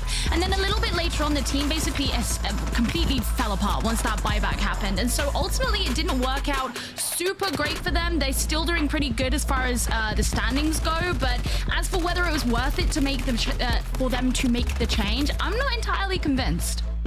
Let's talk about our game 1 winners. Mood going against Duo early on, but running into some troubles, Enigma. Yeah, I mean, it's not a great game in the end. Honestly, they fall a bit short, but they're probably feeling quite comfortable with it at the minute, right? After that massive game one. But it's interesting to talk about how they're landing in the minute. And they're basically playing out towards that east side of City on their landing spot. And that means that they're also coming across Team Exion quite regularly. Exion, Stuo, Patsuka, one of the squads that we've got to stop underestimating. Definitely one of the top teams. And what happens is Exion and Co push out after Team Baines. HMU and Co, they just stalk the fight. And a lot of credit has got to go to Jay, their IGL, because what he tells them to do is just play along the high road that isolates them off against the gas, pick off an early kill onto Exion, who thinks he's got a free rotation out of there, and then squeeze the remaining 2v3 against that gas. And they're relentless. They hunt that down in packs, claim the land, and it's a massive thing that could mean that going forward, Exion and Co don't want to come back. They don't want to fight this again, and HMU and Co can have all the range they want of City. HMU have proven to be one of the top competitors out there, again, representing Saudi and Pakistan. But let's talk about another roster that ended up going the distance, and that's Pentagon, who has an early fight against Aizen. Aizen drops a player, Gio, but then Pentagon and crew with 2 players managed to get them back up and then finish off the fight with a strong finish here in game number 2. Yeah, for me, this is such a testament to the fact that Team Fuzzin is such a strong team, and Pentagon in particular. We talked about how he had the second highest number of frags yesterday in the lower bracket round 2, with all of the team really showing up. And again, it's just continuing on to today. And I said at the top of the show, this is one of the most consistent teams that we've seen, and they're kind of proving it. Okay, we've lost a player, we've got one of the best teams who are coming on to us, and guess what? It doesn't matter. Doesn't matter indeed, right? They can hold their ground. We get down to the last 2 players, Diablo and his crew going against King AJ, and it's a big win from who we know, King AJ, Showstopper, and Vision Enigma. Look, this is about time, it feels like. Don't get me wrong, this squad put on some big performances throughout groups, but upper bracket most certainly wasn't it. I think they get caught a little bit in the Esports World Cup drama as well that we've talked about before, because it's actually Vision and AJ who were picked up, and I just think it kind of unsettled them a little bit, all happening the night before. But we knew that this squad could pop off at points, especially AJ. He put up 17 kills in one game in the online stages last year, more than anyone in the world at the time. Really showed that they had that explosive ceiling. Vision was a great slayer when he was with Jukies and Lennon, and Showstopper has always been a great player at doing the support work. We knew they had it in them to really do something massive, and they've delivered here in map 2, putting away some of the questions that were left after upper bracket. That's right. Well, they were a team that was in lower round 2. We kind of questioned, should they be here? Do they belong? Well, it looks like they belonged in the top echelon all along anyways. 18 eliminations from game 1. We talked about their run. Not easy for them to get into zone. In fact, I think they barely made it into zone oftentimes because they were always playing the gatekeeper or riding the edge. And because of that, they were constantly embroiled in fights. But they took those fights in stride. Again, 18 eliminations plus a win in game number 2. You can't beat that. They're looking like one of our top teams out there. HMood also leading the charge. Pentagon and Fuzzin rising up to the occasion. A lot of our lower round 2 teams looking so strong, which Gio poses the question, right? We said for the upper bracket teams, they were chilling up until this point. They had a chance to watch what was going on in lower round 2, right? Lower round 2 should have been at a disadvantage, but it seems like because they had that practice, because they were constantly playing and engaging at the top level of competition, it seems to have helped them out today. Well, I mean, there's that. It could be because they have been played really recently and they seem on it, but you would assume that these upper bracket teams have also been practicing in the gap that they've had, right? I think, to be honest, a lot of the teams that have come up through the lower bracket and they're doing really well, it's a mental thing. Right? It's just, it's about how well they communicate as a team. It's about how well they can stay in their own game and not worry about what everybody else is doing. You know, one of the teams that we're seeing really high in the standings right now is Team Cams. They also came up through the lower bracket round 2. And you know what? They had one of the best examples of great composure in the lower bracket round 2 when we saw them get that very last minute self-res to keep their team alive at a point where it looked like they were about to go out. And that absolutely helps cement their position in the standings. And I think when you have a team who have showed that kind of composure and they've shown how well they can play under pressure, it doesn't actually surprise me all that much that they're doing so well in the finals here. And so I suspect it's a very similar story for a number of these lower bracket teams who are absolutely performing in the upper bracket. And maybe some of the pressure is why we're seeing teams like FIFA Kill not actually showing up to the expectation because they haven't got the mental there in the same way. That's an interesting point and something we have to question given their positioning on the standings. By the way, shout out to that Cam's play. That revive in supermarket and military was incredible in lower round 2 and something I look forward to potentially seeing replicated as we go into our next 4 maps. We're going to take a quick break. That's 2 maps down, 4 more to go. When we return, we'll be hopping into drop 3 for the Call of Duty World Series of Warzone EMEA Finals.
Warzone Mobile is out today, and the best part about it, it's free to play. Welcome back, ladies and gentlemen, to the Call of Duty World Series of Warzone EMEA Finals. We're about to hop in to game number 3, and I couldn't be more excited to do so. Myself, Taylor Reflections Noble, joined by Geo and Enigma. A lot of great teams rising up to the top, and one of those teams that we have to discuss that we haven't really talked too much about outside of just a talking point in pre-show was Robstar and the crew of Vortex and Blade, who currently sit around 8th place, I do believe, when it comes to the standings. Enigma, a lot of expectation when it comes to those 3, given their history, World Series of Warzone competitive, Warzone competition in general. For them to not make it the top 12 would be a shock, but is it a team that could go to global finals and make a big impact? It's definitely a team that should go to global finals. Vortex and Blade in particular having won the European World Series back on Caldera. Blade himself taking home the solo YOLO that day as well over here in Europe. And the thing is, like, it's an interesting story around this lineup because they were playing with Savvy Ultras last year and they looked pretty solid in online stage. Disappointed stage 1, but then win stage 2 and then a disappointing LAN finish. And I felt like Savvy Ultras was probably the best individual player, but sometimes that just doesn't really matter in Warzone. You got to think of the team chemistry, and Blade and Vortex send Savvy Ultras on their way. And there's been this whole thing, and Blade and Vortex tried a couple of different players out in that 3rd spot. Nothing really worked. And I was kind of thinking, well, did you just peak in Caldera? Can you prove me wrong, or was that just your big day? Is that all you've really got to offer us? However, when they picked up Robstar, I said, you know, you light a fire under a young man like this, and all of a sudden you can turn yourself into a world beater. And it looks like they're finding their form nice and early here. There is a language barrier between the 3 players, but if they can be hitting things like this early and progress on from here, I've got a lot of faith in this squad to do business for Italy. I do as well.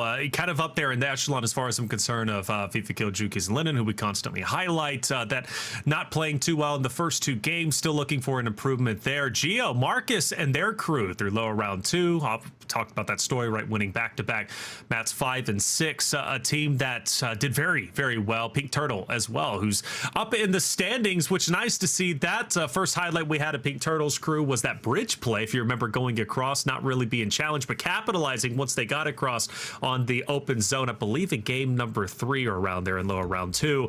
Talk to me about Marcus and their performance today, Gio. It seems like they were existent in map number 1. Map number 2, though, kind of quiet.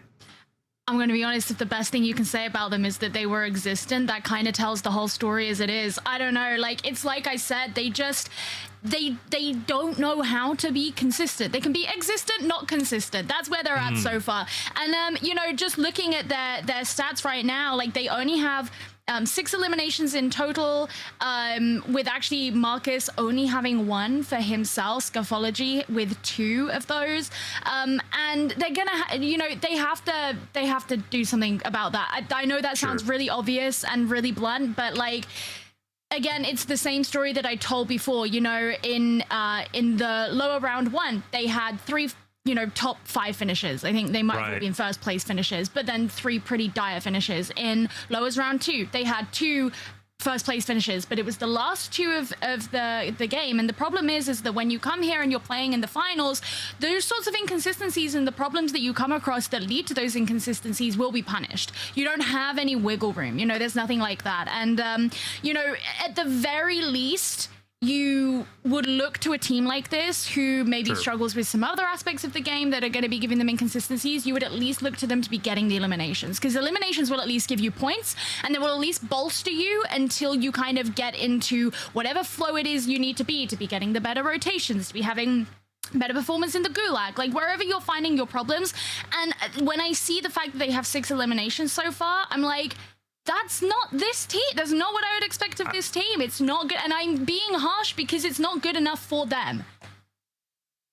We know they could do better, and the inconsistencies you shouted out, Gio, we are starting to see them today. We take a look at our standings and see who ends up at the top at the moment. I want to know if H-Mood is holding on tight. Well, they, I think, dropped down a little bit. Yeah, so just second place. Not too bad, but that's off their big game number 1 win that we watched a little bit earlier, 22 eliminations, Enigma. But the big talking point, right, 18 eliminations game 1, and then a win in game number 2. Vision, King AJ, Showstopper take first place in stride. Yeah, no, they've absolutely smashed out here. And I spoke a moment ago about how King AJ picked up those 17 kills in 1 game last year, and that was the most in the world. And I'm not sure what the current standing is, but he picks up 18 in that last game, and just showing the kind of pop-off potential that this lineup has.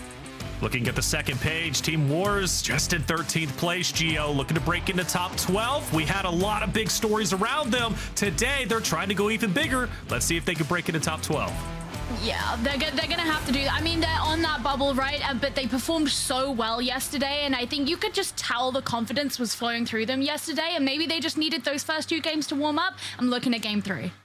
Well, game number 3, let's get it started. Bring in Tiff and Goj, because we keep the party going, don't we? Hey, I'm excited for game 3. We've seen great consistent performances from our top-level teams. I'm ready for a surprise team to enter the mix. Tiff, Goj, take it away for game 3.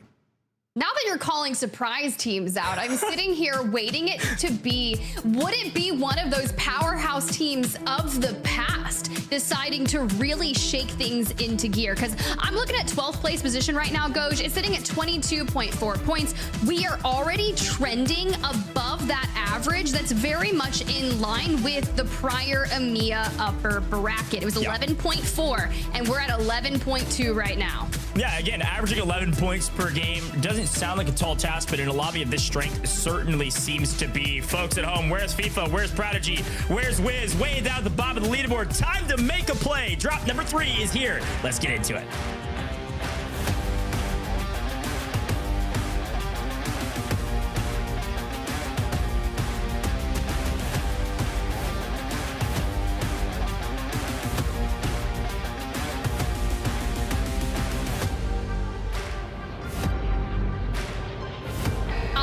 So ready to get into it. We've seen the outpost zones. We've seen everything get crazy.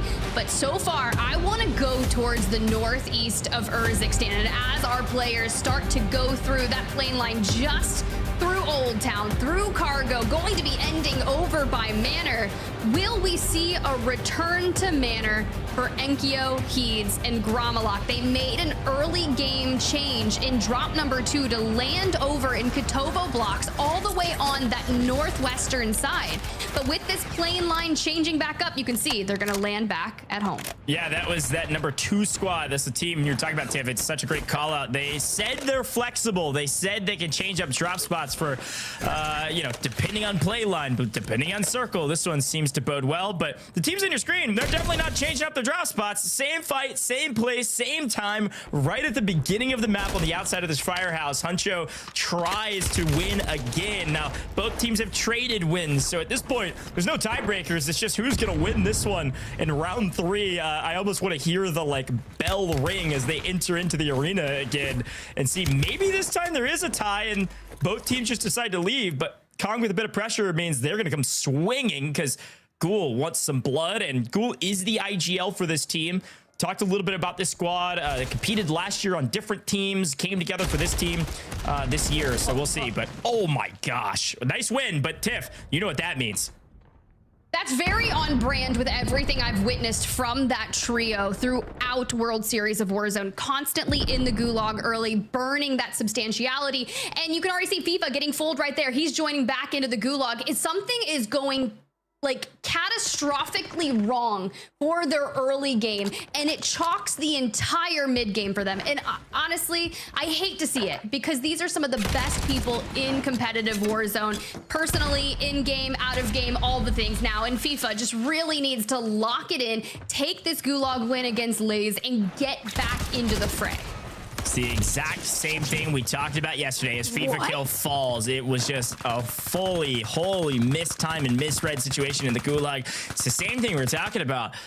I could even use the terminology. It's turning the page of a new era of Warzone. A lot of our old guard potentially falling to the LCQs. Now, they've got time, but they don't have that much time. They are way down there. These two teams, again, in this weird quagmire fight where they're just waiting for the other team to make a mistake. Huncho trying to creep in. It could be a new age of Warzone, Tiff. That's all I'm saying. I told you, look, you can work so hard to get to the upper echelon of whatever it is. This time it's competitive Warzone, but you have to work twice as hard to maintain that status because it puts a target on your back that everyone is looking to unseat you at the top. And for some of our squads, you can see that loadout finally coming in here for Rafik, Scuffology. Rafik's down. Smoke to try and cross here for Scuff to get Rafik's back up on their feet and maintain some stability. But yeah, Goj, it's tough. Once you get to that top, everyone wants to take you down. Yeah, and look, I mean, the game is different, and frankly, this is the only tournament we've ever seen in Warzone history at this scale, and also at a level where no spot is gained, everything is earned. You had to battle tooth and nail through a rigorous competition to even get to this spot, and so I don't know. This is so interesting. Look, I was talking to Enigma before the broadcast. He made a really good point. He used the terminology no divine right, which we saw in NA. Everything has to be earned. You are not given anything in this competition. You have no rights to anything. Go earn it. And FIFA kill on his last leg, looking like he's in martyrdom stance, taking shots with a pistol from range. For what? Maybe to help out Juki so he doesn't get thirded? I don't know. Juki's full out as well.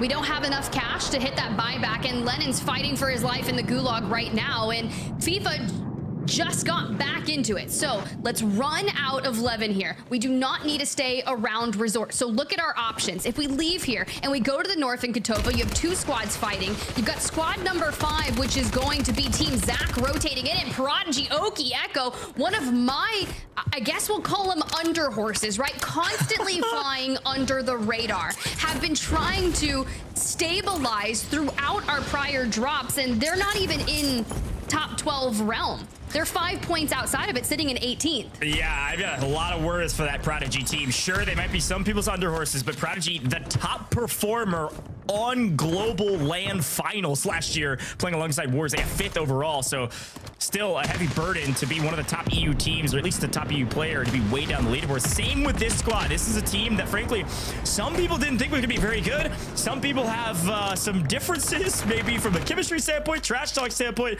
With Wiz, he is a little bit of a, maybe aggressive is a good word, character, likes to trash talk, likes to get into people's faces.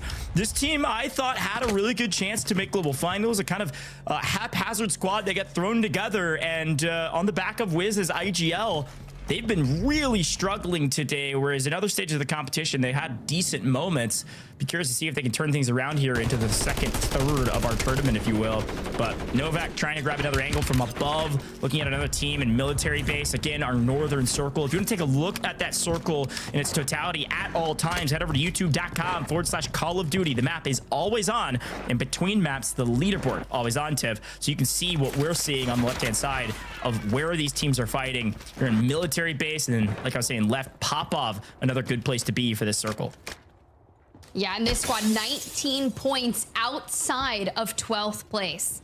That's scary, knowing that we are in map number 3.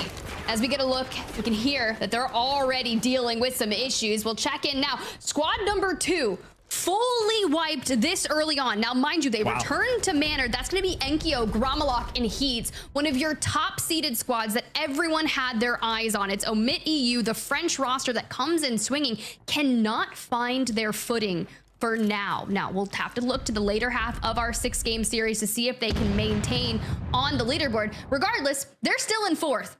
Gromalok with 32 points. Yeah, they can afford this for now. That's exactly what I was going to say. They can afford a bad map, but they can't afford more than maybe one. So Inkyo out of here means that the terror on the map right now is that number 1 team, top team from upper bracket.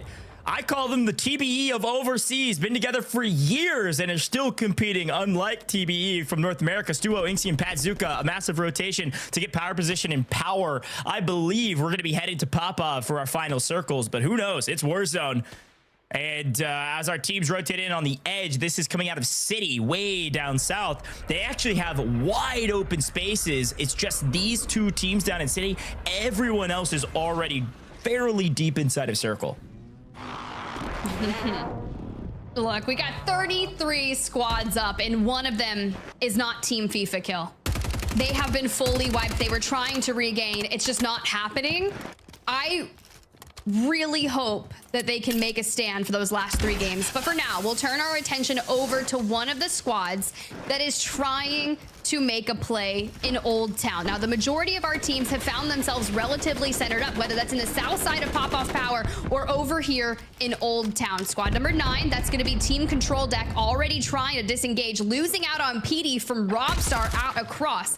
Bubble in the gulag. This squad still not inside the top 12, trying to get there. Yeah, quick word, by the way, from our folks at home. Dandra over in North America tuning into the broadcast telling us, hey, by the way, I'm getting word FIFA Kill fully eliminated again, out in about 37th place, Tiff. Are you kidding me? A full, utter breakdown from one of our top favorite teams. They struggled in the last round of competition. We thought they would turn it around. I think Enigma used something along the lines of, we will never see that again. And, well, unfortunately, Enigma, you are very rarely wrong, but here you definitely are. This is brutal. Very much brutal. We'll have to check back in with them on drop number 4. But for now, turn our attention over towards Team Huncho. This rotation that has to occur out of military base. When we talk about crossing waters, this team needs to do it. But for them to go through and get this away, we have a different squad that's at the helm trying to out-rotate them. Team Bayer coming in from that upper bracket, and, well, that's how you wipe them out. Yeah, it's a great play. Huncho on 4. Means they're doing fairly solid. And again, you really want to have that amount of kills. You need like 5 to 6 going into the mid game so you can trust your team, trust your IGL to get you to the end zone and not have to worry about picking up as many kills along the way. Sure, they're going to happen. Sure, you're going to run into team fights. Sure, you want to take those kills if they come to you, but you don't have to. Whereas if you're a team that has 0 going into 3rd and 4th circles, you got to make a move. You got to get some kills and you got to get a little bit more aggressive. Because just getting into the top 10 does nothing for you if you don't have any kills to write home about. You need an 11-point average. Tiff, you called it out at the top of this map. Teams are averaging about 11.2 on that bubble of 12th place. If you're way down in the 5s and 6s every map, you are not going to make global finals, and you're gonna have to battle through LCQ, which we all know is gonna be incredibly difficult. Prodigy has 3 TIF, looking for his 4th against a really good team. Clearing out this POI as this squad could go huge. They need it. They are way down in the 30s. Echo may be one of the most cerebral players that I will see here in this EMEA lobby. I have watched this player grow from the past few years into this really new player here on Urzikstan. It picks up Oki and Prodigy for this year's World Series of Warzone and trying to break down the #1 seeded team on the roster. This team, however, outside the top 12, fighting to get back in it, and you've already sent the #1 seed team packing over here in Sorokin Industrial. So you're setting yourself up to clean out that northern side of the zone, which is likely going to pull directly into power after this. Yeah, we've seen this kind of power zone, I don't know, 3-4 times here on main broadcast, a couple times, and I think the teams that get here early usually get paid for it. There is a sizable amount of cover here. There's a ton of buildings you can play around with, and it really comes down to, is it going to pull to that south side where it's the edge, which is this kind of area? Team 5 is right in dead center of that pop-off power, kind of holding down around these kind of like power grid sections. There's a couple small buildings here. It's that south side I'm worried about. Just south of this team, there's several buildings that kind of line the street in that open area where we've seen the last couple zones kind of clip. If we're on that edge, all these teams on the north side are going to be in trouble. And as we see the new zone, it still seems very centrally located, which means you're going to find a lot of success if you got here early. I'm looking at Team 6 again, Prodigy. They're hunting the edge of the new. This is still fairly central pop-up. They should still be able to have a pretty good power position going into the 5th and 6th circles. And I think it's fun that you're already talking about the power positions, because Echo prides himself on knowing where he needs to play on a macro level. Studies a lot of rotations, works on that loot path, but something that's been hard for this squad is to maintain that time frame. When is the best chance to make a staple and get into that position for endgame? Because they'll oftentimes get there too early and struggle from not being able to maintain it. So playing just on the outside of the center of the next circle is something that I think is going to pay off in full here for them in map number 3. Yeah, we've got a couple teams maybe crossing the bridge right now as well. Getting word Abwiz's team gave them the call to step up and make a play. They're out of here at around 30th, so a lot of ground to make up in the second half of this tournament. But second place here, Saudi Arabia and Pakistan being represented here with Team Falcons. They have a wide rotation as their third's going to try to catch up here in the water. This is going to be really tough. Still technically zoned, so they don't have to make too aggressive of a play. They can kind of lurk in the water here. And as a third party potentially happens, they could make a play up onto land, clean up those teams, and make their way into zone. 2 teams fighting. You can kind of surface out of the water and maybe... I don't know what a land to sea animal is that can do both. Maybe a crocodile. That's a good animal. Crocodile. Make a crocodile play. Out of the water, eat some people up, grab third, and then get your kills and move on. I was really thinking about it, but I could not think of an animal. But now you have to keep the trend. You had raccoon in map number 1, crocodile in map number 2. Just keep it going. But for this squad on your screen, averaging 27.4 points per game out of 2 maps, that is quite insane. And honestly, if they have a decent game here, I wouldn't be surprised to see them lock their tickets into the Global LAN Finals. But for Blade on the opposing side of this, you're witnessing HMood just constantly look to take space. Now, Wars' team on the bridge will be a thorn in the side to the engagement. I love that HMood looks at them and immediately pulls towards the left to stay out of their line of sight. Yeah, Louis has a great position here. And frankly, I don't know who let them take this. They actually came in very late. This is the team when I said, hey, somebody's crossing the bridge. It was Team Worse crossing the bridge and holding the bridge. They stay. No one can test them on this side. If they get zone pull, which is very possible, we've seen that in circle before, they will likely win this game. But if it goes all the way across to the western side of Pop-Up or south side of Pop-Up, they're going to be in trouble. There's going to be 5-6 teams holding them on rotation, and everyone knows they're here because they're raining hellfire from above with kind of ultimate high looking over the map. So Bubba would love to clean up some of these teams, make the rotation easier as the new zone pops. Here we go. Are they going to get it? Barely. Yes, they are inside a zone and are able to stay on high ground with a wide wrap being the only flank that could hurt them. This is a great spot for them. Yeah, but they're going to have high ground here and out of line of sight for now. But as they have to carry on to the next circle, they'll likely get lower and lower. So I'm worried about the bridge play for now, but they've just got so many angles that they can take for free here. And it's quite nice considering they're working on about 10 eliminations for the squad. They were outside the top 12 coming into drop number 3, and they are just really showing up. And I'm glad to see it for Team Wars. Yeah, talk about a team in a good position. Look at Team 14 on that mini-map right around the corner in a building waiting for this next zone. That's Rocket, a Polish player playing with a new squad this year. Made land last year, but got brought into a new team. We'll see what they're able to do, holding down the position just low of Louis CM. You can see them with this aerial cam. I like this spot from them. They're fairly centrally located. It's a hard building to push. There's a lot of open ground around it. This is Clapper, the team on your screen now. A fun team to talk about because of this story of Zakar and Rocket and Clapper finding each other, finding Rocket right before open quals. And this is something that a lot of teams can say the same about, right? They had maybe 2 players looking for a third up until about an hour before our open quals in game, made the team and are here in regional finals trying to make global finals yet again. Very, very fun stories to talk about. I'm sure the desk will break more of those down as Louis CM holds the bridge like he owns it. About 7 eliminations between 2, probably 8 or 9 in total across this trio. Nice spot to be in going into the 5th and 6th circles.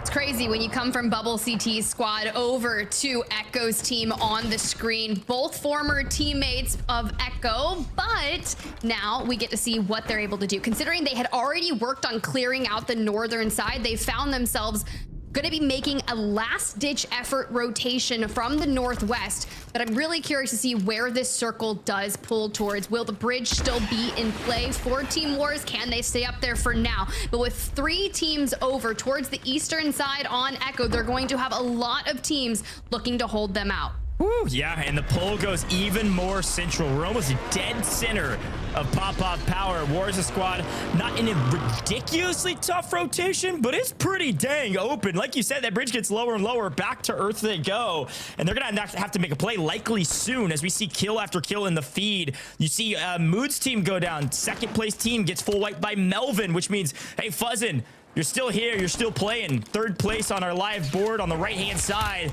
trying to make a play for 2nd as they wipe 2nd place. Window of opportunity. They are running with it. Wiping squads left, right, and center, trying to place themselves near center of zone. And again, Rocket, a great building. And Louis says, I think we won it. There goes the bunker buster, baby, straight on to Zakar's squad. That is going to be the power position they want, but back on over to a squad that has found so much success. King AJ, Vision, this team still a duo for now, and they are under so much pressure from Team Echo on the opposing side. A big map for them. They would like to make sure they make global finals and already likely have done it. Live leaderboard on the right-hand side, 89.6. You joking? Our cutoff is like 66 max, maybe 70. They're probably in global finals. They're going to play spoiler for some really good teams, though. Win another map. Show EU, EMEA supremacy across the board. You said you want to drop us? How about we make our own team and win it all? Louis CM, though, goes big inside, wins the gunfight. Rocket had a great position, and they don't even lose wars. Bubble up as well. Wow, what a win inside this building. Unfortunate breakdown for Team Rocket. They will be blasting off back to the lobby, waiting on the next one, Tiff, as Wars now has a great spot, and yet again, they don't get the pull they want. Center, back to the bridge. This is going to be a tough one. I thought you were about to hit me with the prepare for trouble and make it double, but for now, the C4 is reigning supreme in the building for Wars. This is the game they needed to really turn the tide and potentially lock in global LAN finals, but we can't stay in this building as that circle pulled out towards the northwest, so we are on that rotate straight into Team Huncho. Wow. All 3 up here in one of the later stages, 25 seconds before it finally closes up, and Wars trying to stay safe here. The smoke's helping for now, but if anyone peels out of this building, you're gonna fall right into a trio. prepped and ready to take you down. Yeah, it's a good spot until a couple C4s go out the window. So once they know there's a team right below, we're going to be in trouble. Maybe already one being thrown. I love this rotation from Wars, though. Going this early, set them up for success. Thermite hits Wars dead in the face. He's going to get knocked here. Will not get fooled with the Thermite changes that happened a while ago, but does go down. And Bubble and Louis have to make the call. Do we go for the res? Let Wars go ahead and burn the self-res. Quick replay. You'll see this Thermite hit him square in the face. Nice slowdown production. I love it. Should be good to go. No, I think got cleaned up, Tiff. What in the world? They knew he's gonna get fooled, so they let him die. Yeah, you have one member left of Team Echo. You can see Oki just still in this bridge. You have Team Zach on the outside of this mini-map that was trying to make a gas play in Rafix. Marcus, the team that had that back-to-back wins in lower round 2, coming out swinging and finally awakening in map number 3. And look at the angles that Oki is able to do. Now, this is going to play spoiler alert on 3 eliminations, trying to get into the top 12. But if we're going to be the real third party looking for whatever we can clean up, whether that's from Hallow, whether that's from Rafix, you just got to do what you can. Oh, Zach's team falls in 6. Now everybody that is alive has the top 5 multiplier, 1.8 in their pocket. And now we go for the win. Oki with a great angle, gets one weak, might open an opportunity for Bubble on the other side, helping out some opposition here. Oki, it is so difficult to win 1v3s, 1v2s, and to win it all as a solo. But Oki has a position that might afford him the opportunity. He's got to take seize of it, though, as Louis CM and Bubble still both alive, having to play trades. C4 can help out here if he can get it off, but no. 6 on the wall, not going to do anything besides maybe zone off 1. Bubble making huge plays by himself, though. Both of this duo, they're separated. They're playing ISO 1v1s, and they're winning. Okay, got a spot, but has to come off shortly. If he doesn't have a lot of gas mask to work with, just a couple ticks, likely a PDS in pocket. We see one in his inventory ready to go. It's going to be a PDS war here on the outside while Team Marcus lies in wait in the zone. And they need this win, right? You see Scuffology trying to chuck those C4s over to the building. The squad outside 30th place right now. And Oki with the PDS down can just bide their time and let it rip with the Holger. Here comes another PDS. Oki just gets them weak. Bubble, Louis CM wiped, but it's an even playing field. It's an even ball game, and he has done the near impossible. Not a ton of eliminations, but got everyone weak enough to get the victory. That's what it takes sometimes. You gotta play slow, you gotta play smart, and sometimes that you get that high ground, you can win 1v3s, and you can win it all by yourself. Oki, the young prodigy in customs, oftentimes touted as a new age Warzone player, went a little sleepy in early Urzikstan, but came back with a vengeance today in this map. Speaking of vengeance, let's look back at this last stand so you can see just how dire the situation is. Oki has the rooftop. No one is going to be able to chow for this. You have the ladder right in front by that window, so someone could make a play for that. But with the constant pressure from all around, no one is thinking that. So we see Team Huncho, who also needed a really insane game here from the gas, rotating in, and then even Team Zach on that south side has to contend with Marcus's squad, who puts all the pressure on, reaps those eliminations, but Bubble and Lyceum keep leaving the building, trying to also deny them the angle to take their space. Yeah, and Oki was just lying in wait here. Like, sure, it's a win, it's a victory. Peppering resource management was everything for him. He had to have some gas mask to play around with. He had to have PDSs. And frankly, what happened for Team Marcus, you could tell they had to be in the zone because they don't have the resources to maintain position out in the gas. They don't have the PDSs they need. They don't have the gas mask they need. So they got to stay in zone. And I like their positioning for the most part. Here's that fight happening off screen. We were able to see just a moment of it. And I love this last stand view because it shows us what truly happened. Louisiana and Bubble had a play to win here. 2 alive in the gas, and they isolate a 2v1 that they have to make a play for here. Louis gets it. Now it's 2v1 with Oki on ultimate high, and this is where things get hairy because what can Louis and Bubble do? All they can do is PDS and wait. Same with Oki on top. So watch how this goes, and Tiff, break it down for us. I mean, there goes the ski 4 from Scuffology straight under the railing of the stairway on the outskirts. But Louisiana, Bubble CT, they take their time here to push the 2v2. However, it's just not an isolated 2v2. That's you right. have Oki, who stacked multiple PDSs on the roof and just let the Holger rip. Brings it down to the 1v1. Wow. He stands on up, even does a nice little 360 parachute down. Bring me to that victory moment. Yeah. PDS.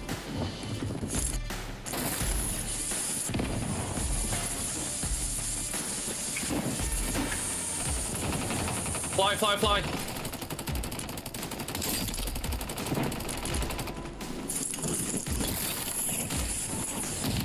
One v one. Is there? Nice, bro. Good shit. Awful kill game there. How you got 0 kills that, you know, that whole time? I know, bro. Yeah. What the hell?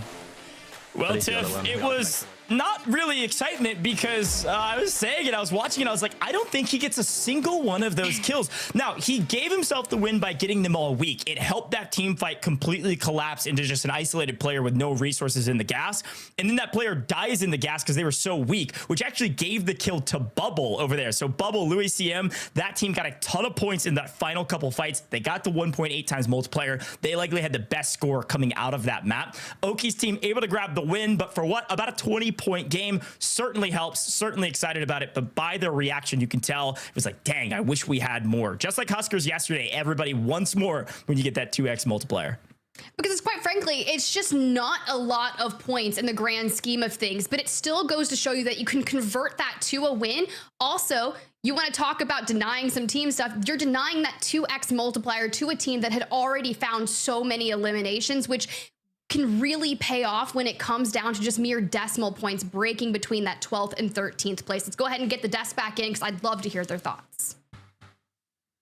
Well, obviously, good cast, Tiff and Goj, and amazing game number 3 that resulted in some good results for teams that maybe not have been performing well. We've been questioning consistency from some, and well, as we look at our highlights, Gio, I posed the first question to you. Marcus, top 3, 3rd place, in fact, coming alive. Thank God. I mean, if you're them, if you're a fan of them, if you're this team, thank God, because it was something we spoke about going into this game. They desperately needed. They'd had some really, really disappointing games so far. And I think that what we've seen so far from them throughout the entirety of the World Series of Warzone this year is that once they start getting things going, then they can keep it there. So this could be the start of great things for them. And also shout out Robstar Vortex Blade, who had a deep run themselves, looking pretty good. Nice to see them. Obviously, they were already within that top 12 discussion. I believe 6th place, if I'm not mistaken, or 8th place, I should say. But that for sure has to help them. We now focus our conversation a little bit deeper, and we start talking about this team on screen, Enigma. They pushed in off of this bridge. They were up here for a while, but once they started pushing in, man, Team Rocket felt the heat. Yeah, I mean, I love the patience, that comes on through initially around this bridge play. They didn't rush anything. They didn't force anything. They're not trying to send. But this play here is huge. Once they rotate off the bridge, Louis CM drops 2 bunker busters. Now, the initial impact of the bunker buster isn't great. However, the aerial denial from the gas is huge because you can essentially push this for free because there's no friendly fire when it comes to competitive Warzone.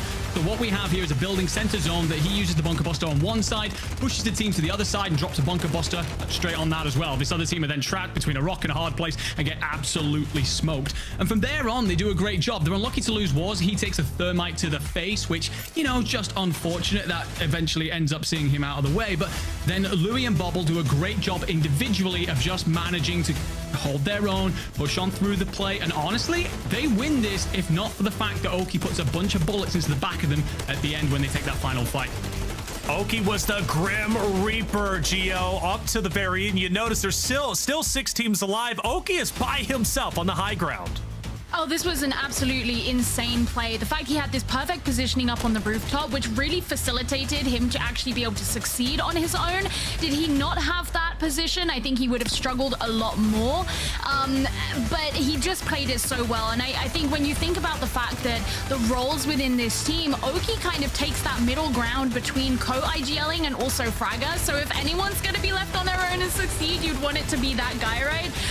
But it was just extremely impressive from him because it is not easy to be managing that kind of pressure from all angles. Because think about it, all of the other teams around, they're worrying about each other as well, but they know that there's this one guy who has especially good eyes on every single team, and he absolutely killed it. Well, one of the things as well with this trio is when I start talking about the depth of Europe, this is one of the teams that I'm looking at for sure. Like Prodigy, Echo, Bobble, they come together. I felt like Bobble kind of came through and impressed a little bit last year and was kind of like, oh, okay, let's get this boy lifted up into some stronger squads. And then with Oki as well, there was a lot of talk before he broke into the scene about the quality of possessions. A lot of people were talking about him like they do Enkyo now when he was younger and unable to like kind of compete at this level. And once he stepped on through, he got that chance last year with FIFA Kill. It didn't work out, but a lot of that wasn't on him at the end of the day. And he's showing again the kind of quality he possesses. Very patient play there at the end, doing a great job. And that was a team that I wanted to bring up in our last segment, given the fact that they were in 18th place. And I kind of questioned, I was like, God, this team I feel like should be doing a lot better. Well, they answered my prayers in game number 3, and Oki is the reason for that. Good on them for doing so, beating out a lot of teams that were doing incredible at that point. Now, Tiff did bring up a valid point as far as I'm concerned. It's only 10 eliminations, but it still is denying those, the 2-point multiplier, who are already up in the top 12. And more importantly, it's giving you the much needed points to potentially break into top 12, which is what you need to do. Very happy for Moki's performance. It's not easy to hold that high ground by yourself with teams literally focusing you, but you gotta also think it's just a mad dash of Scrabble at the bottom, you know, where everybody else is just trying to finish each other off, and Oki took advantage of that with the third parties. I love seeing plays like that. I really do. A good finish nonetheless, a big performance. But let's talk about one of our underperformers once again, and Gio, will go to you. Team FIFA. I am so sad, man, that we're now 3 games in and we haven't seen a lot from them. I'm just gonna say it. FIFA's cooked. He's mentally boomed. Listen, he's a good player, chat. Don't get mad at me, chat. I'm not saying he's a bad player. I mean, mentally, he is not there. That gulag was disastrous, and I think he's probably not going to be very happy that we were watching it actually happen. You know, it's crazy as well because this happened against Team Visions, right? And Team Visions, they're currently sat, they're team number 40. They only just scraped into this finals, and one of the big problems that they had in the lower bracket round 2 was getting involved in early gulags and not doing very well in them. They would either just scrape by in the gulag, or, and to be honest, the example I'm thinking of for that was like against the team Zesty, which are the team that were playing on nearly 200 ping, or they would have some really, really bad gulag losses early on, and it would set them up for failure for the rest of the games. This is a team that have been struggling in the gulag, and FIFA Kill, man, he was looking the wrong way. He completely mistimed what was going on, and it's just, that's not the kind of play you look at with a player like this, and you go, oh yeah, but you know, it's just not his. Of course it's his thing. He's FIFA Kill, right? So it has to be a mental thing. He has to be cooked there. And like, how'd you come back from that? Look, I am gonna say this, that Gio is correct in some ways, in the sense of like, it's concerning to see, especially a gulag play like that out of FIFA Kill. This is a guy, one of the biggest brains in the space, does not second guess himself, and he did do that gulag for sure. And I do think there's something going on. During that game, I actually tuned directly into their stream to kind of assess what's going on between them. And honestly, right now, I think it's just a foundational system issue.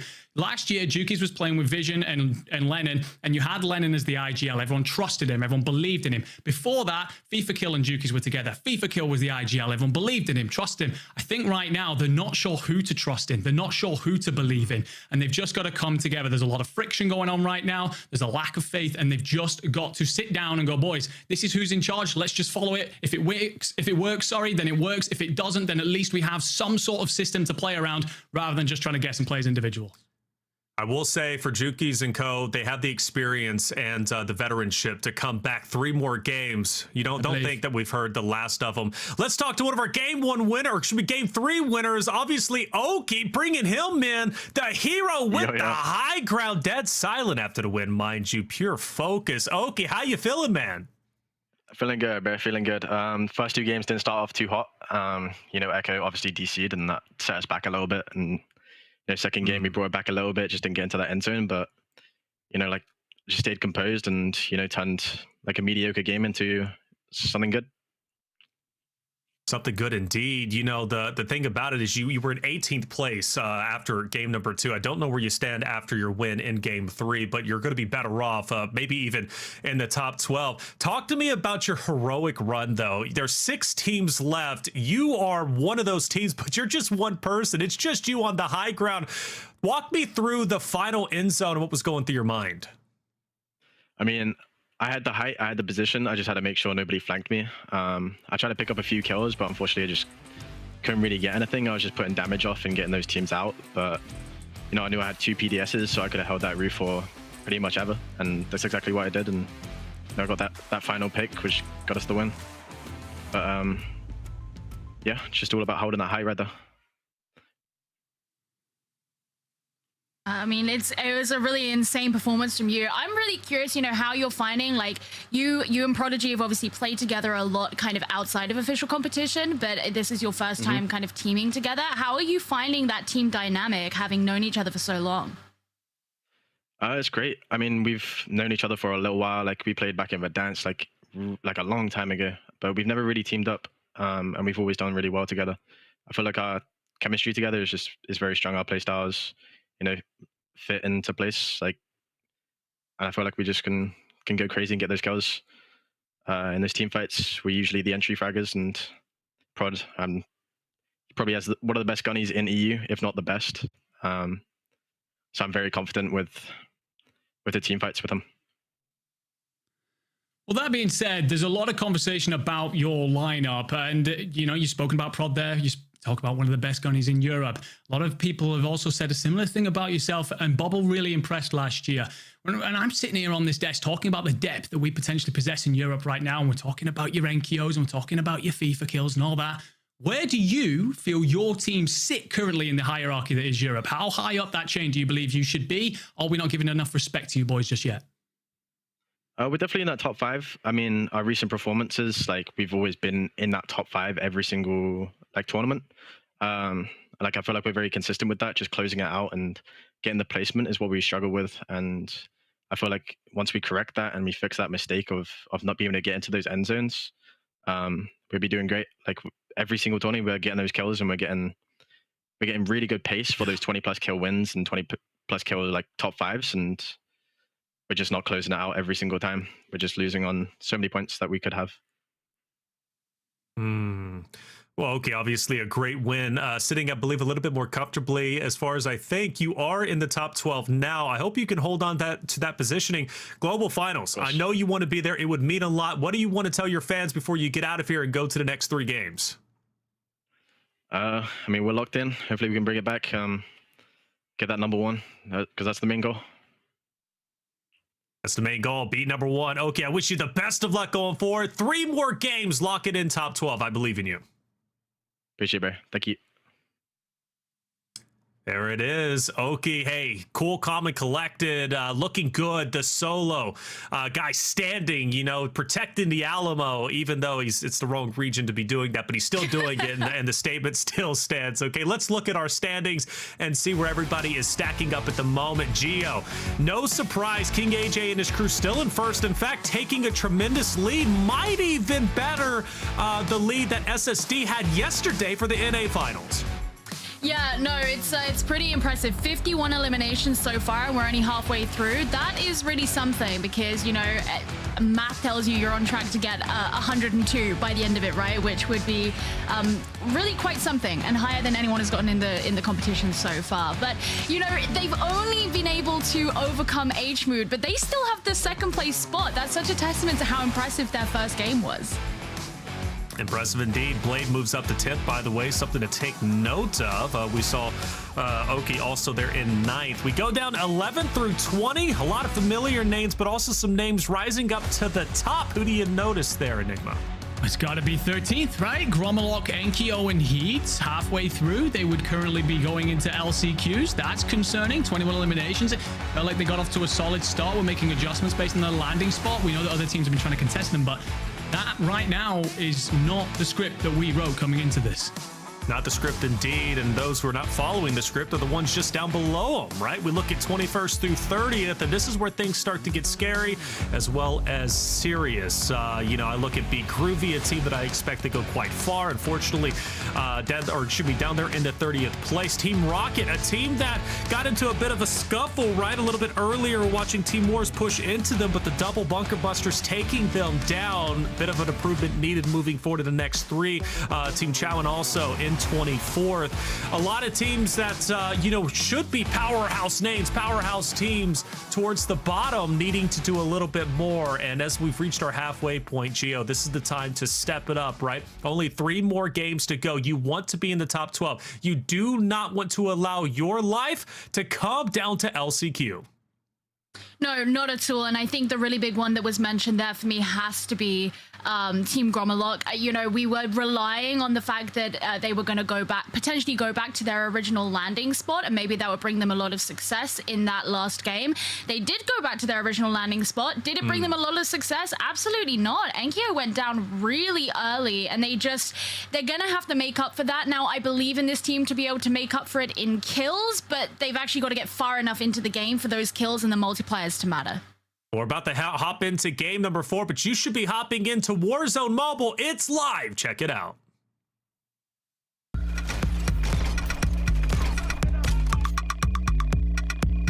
One more game? I'm in.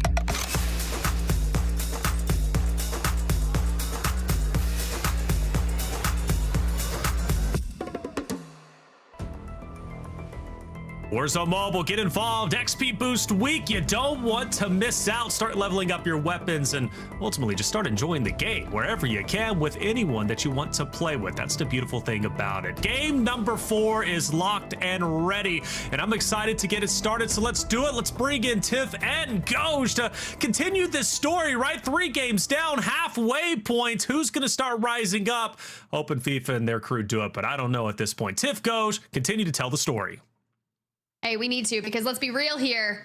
We're halfway, and now we're witnessing so many breakdowns between a lot of our top squads, and it's very similar to what we witnessed in the NA regional finals yesterday. I saw people on the timeline being like, what is happening? What is occurring? When you have a 30-point differential between first and second place, and so many of those teams on the top of the leaderboard point sponging, it's going to be utter chaos when a lot of teams are looking to move past that 12th place, Goj. Yeah, and again, a lot of these teams are second half teams, and some of these teams just need a chance to get their feet underneath them, try to figure out if they're contested or not. Maybe they need to pivot. So now's the time you're going to see a lot of those changes start to happen. I think over in lower bracket round 2, we saw Team Marcus was definitely, by the way, a second half team. They won 2 back-to-back, the final 2 maps, to make sure that they were here today. So who knows? Maybe they can do it again. But at the end of the day, you got to make a move, and you got to make a move now. You are running out of time. And frankly, and I don't mean this in a negative way, there is no more shoulda, coulda, woulda, okay? There is no more this team should be here or that team should be here. This is World Series of Warzone. You gotta perform when your back's against the wall. So if you're down at the bottom of the leaderboard, apparently that's where you needed to be, and now it's time to turn things around. And I'm looking at some of those top teams that on paper maybe should have, quote unquote, been up here, but there's no more of that. You've got 1/2 of a single tournament left to make it to the global stage. And Tiff, the big question is, are you going to wait? Are you going to be too slow on the draw? Are you going to just try to win the last one and it won't be enough? We saw it yesterday. We'll be see it again today. The second half is here. Let's get into drop number 4.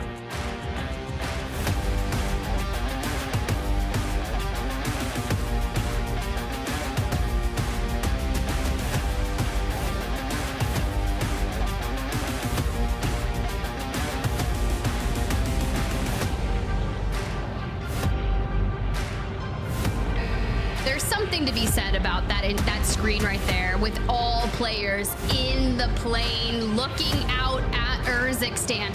Where are we kicking things off? Well, just on that eastern side across from Manor, and it's going to cut across this relatively central circle all the way over towards Seaport. We can see that Enkyo, Grommelok, and co have already returned back to Manor, and I love that we're checking in with them early on. FIFA Kills team, this has been the biggest question. Now, after this map, I'm gonna have to lay off it, because let the cards lie on the table. But they have their work cut out for them early on here at Quadri Shopping Center.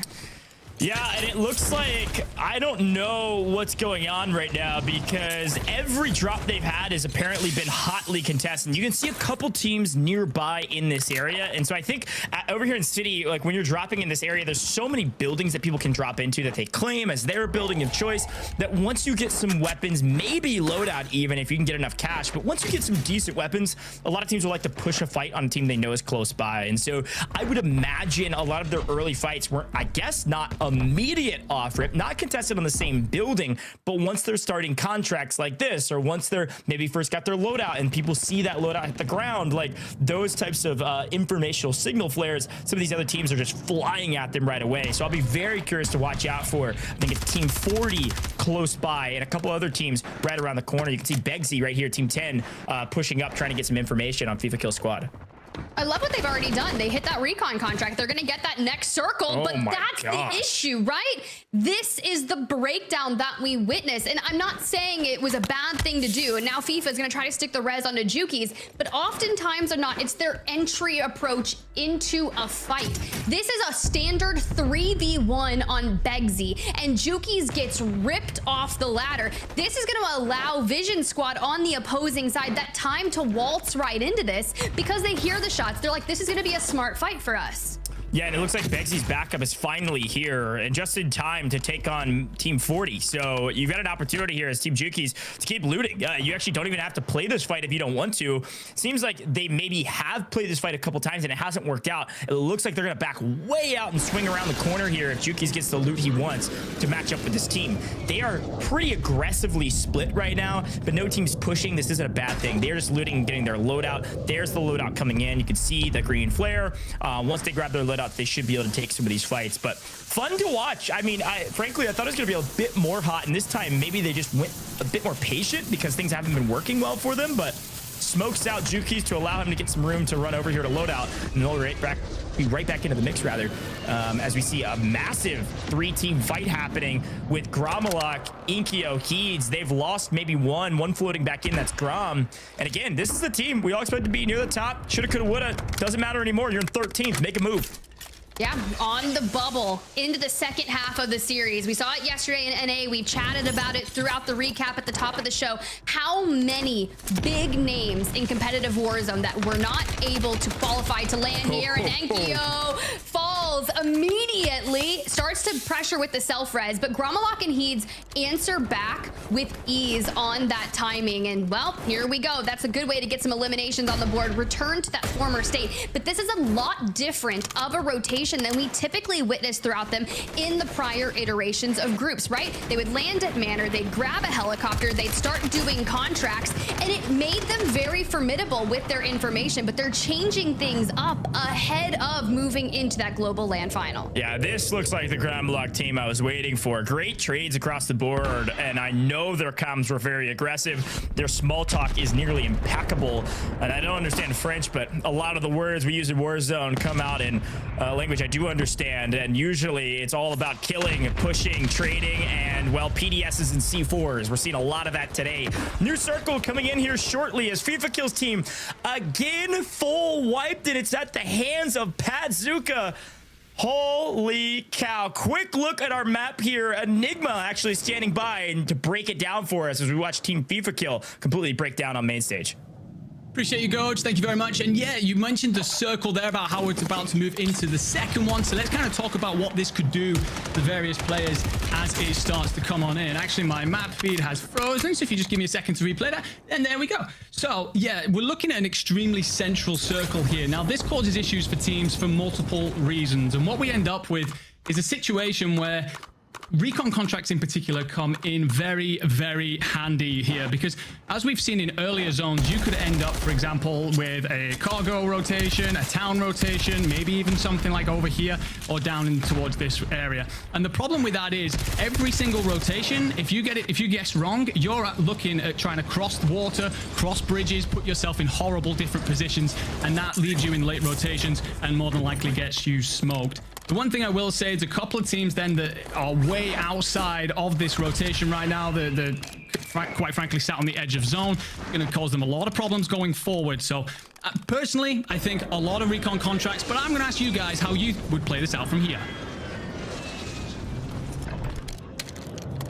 Nothing like a good check-in with our analyst desk to really have that all-knowing breakdown. On the north side, we've been able to see all the things, but for now, we turn back to our team of the hour, FIFA Kill, approaching from the air, looking for a chance to hit the regain. Now, knowing that we're super central and he's floating over Zeravan on that southwestern side, there's not going to be a lot of opportunities for a solid regain here.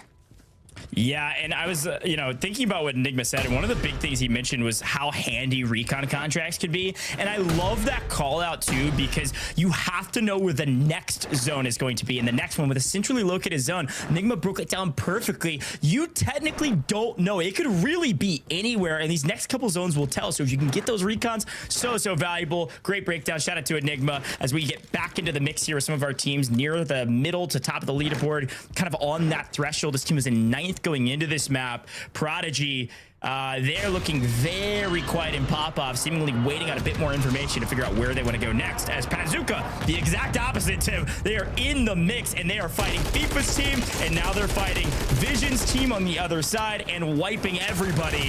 Everyone falling at the hands of Pazuka. Goes big, another elimination. Hey, look, if you want to solidify yourself in that top 12 right now on the back half of our series, this is one heck of a way to do it. Sitting in 6th place with 42 points. And I start to think of, what does that 12th place threshold currently stand at? Well, we're only 8 points away from 12th place. And that is wild. Everyone has a chance to make it into that top 12. So you are not safe even there. Yeah, and Tiff, I think that's a huge point is, again, anybody can make it top 12. You just need some big games. You brought it up yesterday. We brought it up again today. Map-wise, you all get the picture. When averages are 11 points, those begin to fall out the window unless you want to put them into a spreadsheet and figure out how many you need. At some level, if you're near the bottom, you need 2 to 3 really big games in the final 3 maps. If you're near the top, you just need basic average or even a little under average. You'll be fine. But you can't pull a team rated. You can't drop a 3-point map or a 4-point map going in when you're on the fringe. It just can't happen. So everyone feeling the pressure, everyone feeling the pressure of trying to make grand finals, trying to make LAN. As Quicker's team is holding a couple teams. We get a quick look at that map again. It is just barely eking east, still saying basically dead center of Urzikstan, which means we'll likely see that Old Town, Low Town end that we mostly expected. For now, the hold comes through. Good shots at this angle. That iron sight Holger is just something to behold. Whether you think back to past iterations of the meta and how we just keep adapting, it's just one thing for another. That DG turns into the Holger, and some people run around with the SVA. But this thing has been so fun to watch. Just doesn't move. But for this team that has to move in on that northwest or northeastern side for military base, this is a completely isolated fight. They can take as long as they want, but as long as you just don't overextend your peak onto a Car 98, sure. Yeah, I'm actually more worried about resource management in this fight. Like, I'm fine with the fight. I think you can take it for a long time. Like you said, there's nobody on this side of the map. The next team, Team 14, is like way down by bridge, so no risk of third parties. And I like Control Deck's position here to be able to hold this team. They technically have a little bit of prio. Now they force the equation, get a knock. They should win here. You just really don't want to waste all your plates. You don't want to waste any of your gas masks if you have them. Good to win. No, lose it. Diablo! Is that 2? Will Diablo get a 1v3 on main stage on edge of zone? I was talking about minutia of plates. Now you're worried about your entire team's life. Maybe the tournament on the line. What in the world? Control with the C4 to try to even the tide. Low on resources, makes the ego chow and gets it. Wow, talking about resource management. How about teammate management? Goes down to 1. Yeah, that is insane. We have money to get our squads back, right? We just need to get to a relatively safe buy station to make that occur. And as we jump on board here with this free cam, you can see Juki's winning a big fight right there, which is going to be impressive. Actually, I'm sorry, it's Lennon that was able to do it. And now that opens the door for the rest of the squad to kind of group up here, which is more of what I want to see from this squad. Juki's is one of those players that can oftentimes separate out from Lennon and FIFA and maybe make make a power play. But in World Series of Warzone, that hasn't really been able to make that stand just yet. I think it's strength in numbers and working to break down the opposing squads. And here you see Juki's kind of snaking his way, looking for those angles. FIFA gonna open it up with the damage. Yeah, great hold here. Again, an incredibly isolated fight. They need to win this and maybe in a better fashion than the last one. And I think this team recognizes they are at a huge disadvantage based on the positioning and high ground that FIFA Kill & Co. have, especially with this flank here from FIFA. So they try to wrap. They don't even want this fight. And one gets hopped back on. That's King Chalk. Goes down, and a well-placed Thermite is going to turn the tides even more in FIFA Kill's favor. You actually see Juki sets up on the rotation to catch them in that rotation and hopefully find another kill. And unfortunately can't land the shots that he needs to with the burst. Just doesn't hit the shots. This should be a free win 3v2. They can't quite clean him up, and then finally FIFA Kill with a huge wrap gets it, but burning resources. FIFA Kill is going to lose nearly his entire gas mask to this play, which looked like a free fight. Just think about that as they get into the late zone. If they don't have gas mask, FIFA Kill in particular, they're low on resources. Just that small little error could punish them late game if they don't have PDSs or can't hit another buy between now and then. And this is something that I broke down yesterday in the NA regional finals, and something that we need to think about as we see some of our squads that are looking to get into the top 12. That is currently owned by the team on your squad or your screen with 37 points. Team FIFA Kill is over 20 points outside of top 12. So not only do you need 20 points to breach that top 12, but you're going to need to maintain that average points per game of somewhere around 11 points on top of it. So I need a 15 plus elimination 2x multiplier win out of Team FIFA to feel safe.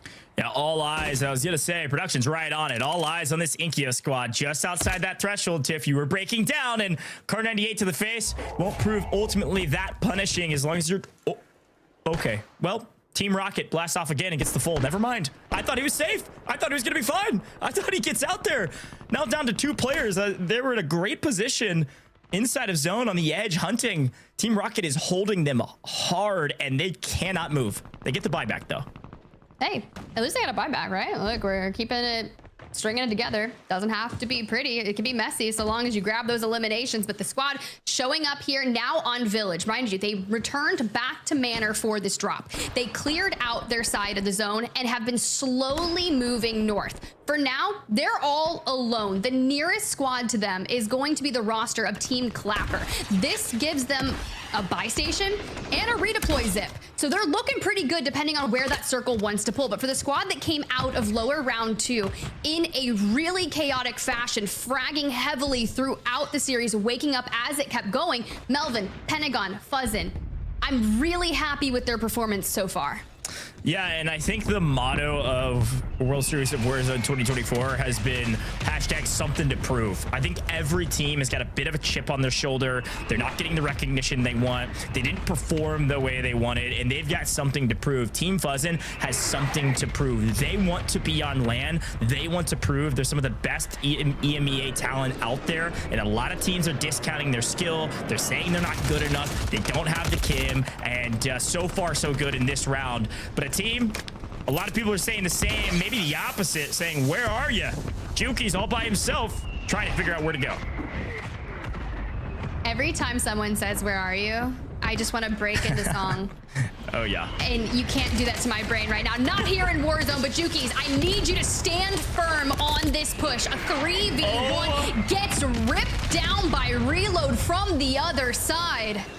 Where are you? And I'm so sorry. So sorry for Juki's. They are out of here. Team White, see you later. Adios. 30th. What's going on? Flanked, sandwiched, everything in between. They're going to be way down in the 30s as well on the leaderboard with 2 maps to go. Good luck, friends. I wish you well. But in this fight, in this circle, it ends up pulling a hair east. We're in Lowtown, the north side of Lowtown. It actually gives this bridge play that Team Clapper with Rocket on that squad holding Ankyo. They've actually got a pretty good spot on the very edge of zone where they're going to be able to hold not only Team Ankyo that's going to try to rotate through, but also a couple other teams coming in very, very late. This side of the zone is the Old Town side is utter chaos, as you can see on your screen right now. The Italian trio survived Roster Mania, made a team together, and are making moves on this leaderboard. 1, 2, 3 teams fighting them. slowly but surely clipping 1, 2, 3 kills back to back to back. They said Freddy's the fryer.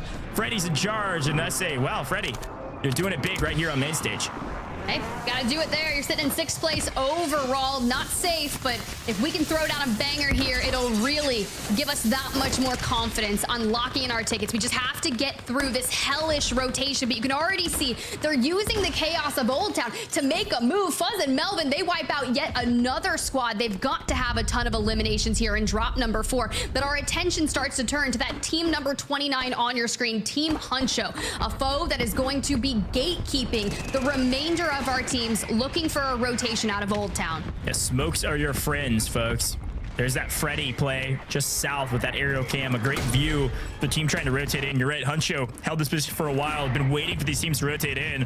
And then they realize, man, we don't have great viewpoints, frankly. Like, we can wait for somebody to try to take our building and win the fight, but we don't really have a lot of options to shoot out, which is honestly a little bit of a death trap. I like the positioning on the top of the boxes, but you're basically at the mercy of these other teams. They know somebody's in here. I don't think anybody's going to push them. They're just going to hang out as everybody rotates around them. The hold, incredibly not successful.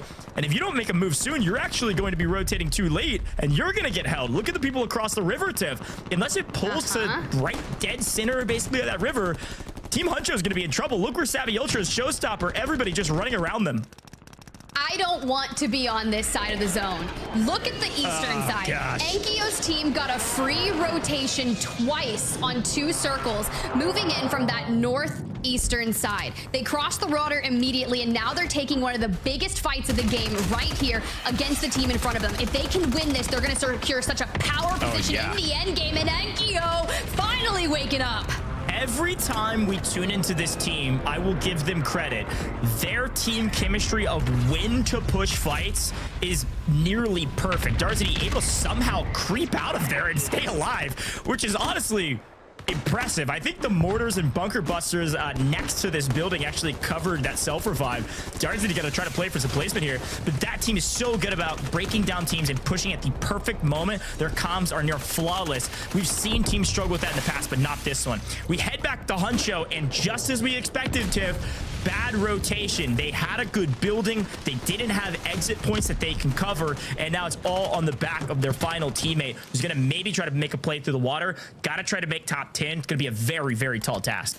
Yeah, this was a team that was effectively gatekeeping that western side, but too much pressure as a lot of squads decided to rotate around them, but everyone's using their PDSs, their gas masks, all these resources that would be prevalent for that end game. And well, you've got the Titans of our lobby thus far behind you, and yeah, you can grab a full on-to one, and someone's going to save you for another.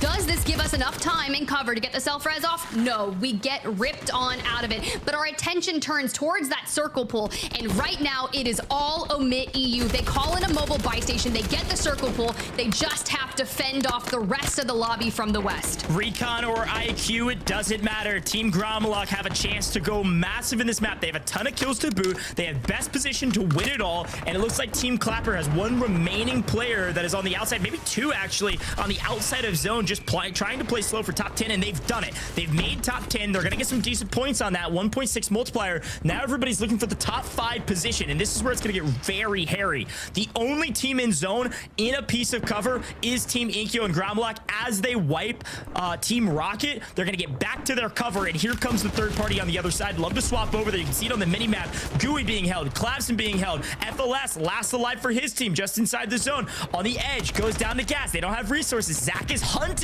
on the edge of gas, but here's that team. They overextended to take care of Team Rocket, and now Heeds, the only player alive, the support for the squad, trying to make a heroic moment to get to top 5. They need this multiplier. They've got a lot of kills.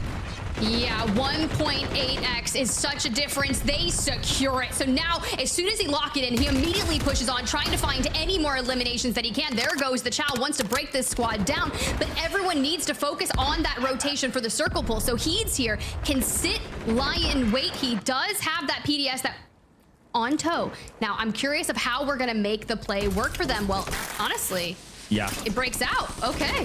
We're hiding. I like this. You've made top 5. You can hang out for a little bit. Bubble CT, Louis CM, Team War still alive. Barely. Now they're gone. Begsy goes huge. All 3 alive. Holding zone. Begsy should win this, but we said that a couple times that it doesn't always go to script. Ace out in the open. It's Gravelok making plays on the right-hand side, making this at least a chow, but Reload cleans him up. No problem. All 3 alive. Player advantage will pay off. Gravelok's teammate Heed says, I am running for my life. Can I get to the edge? Can I get to another PDS? No. All 3 up. Player advantage gives you the win this time around. This time going the way it should. Begsy, SV, Reload, a massive victory. But I gotta say that Team Gravelok with Heeds getting top 5 with that amount of kills, I can only imagine they were likely the top scorer in that map.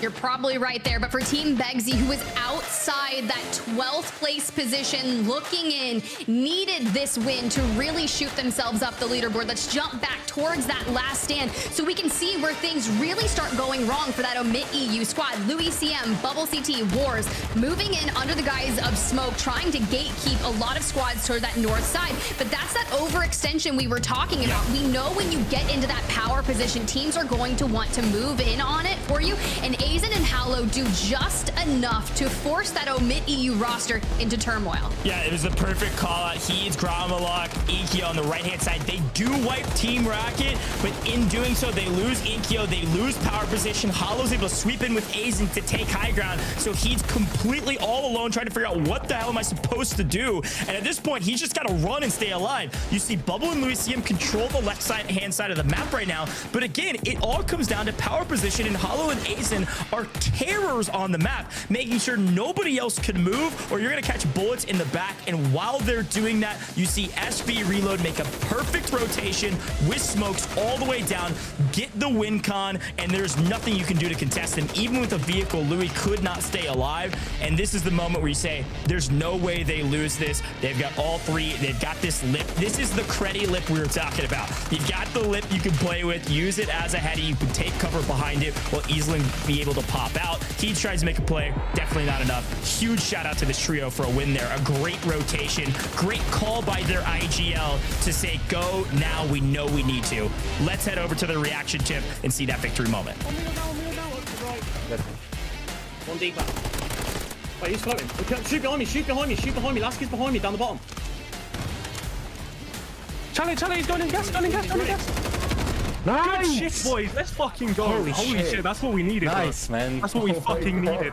That's fucking beautiful. That is exactly what we needed. Now I've got to do a shitty little fucking interview. Thanks a lot, guys. Holy fuck.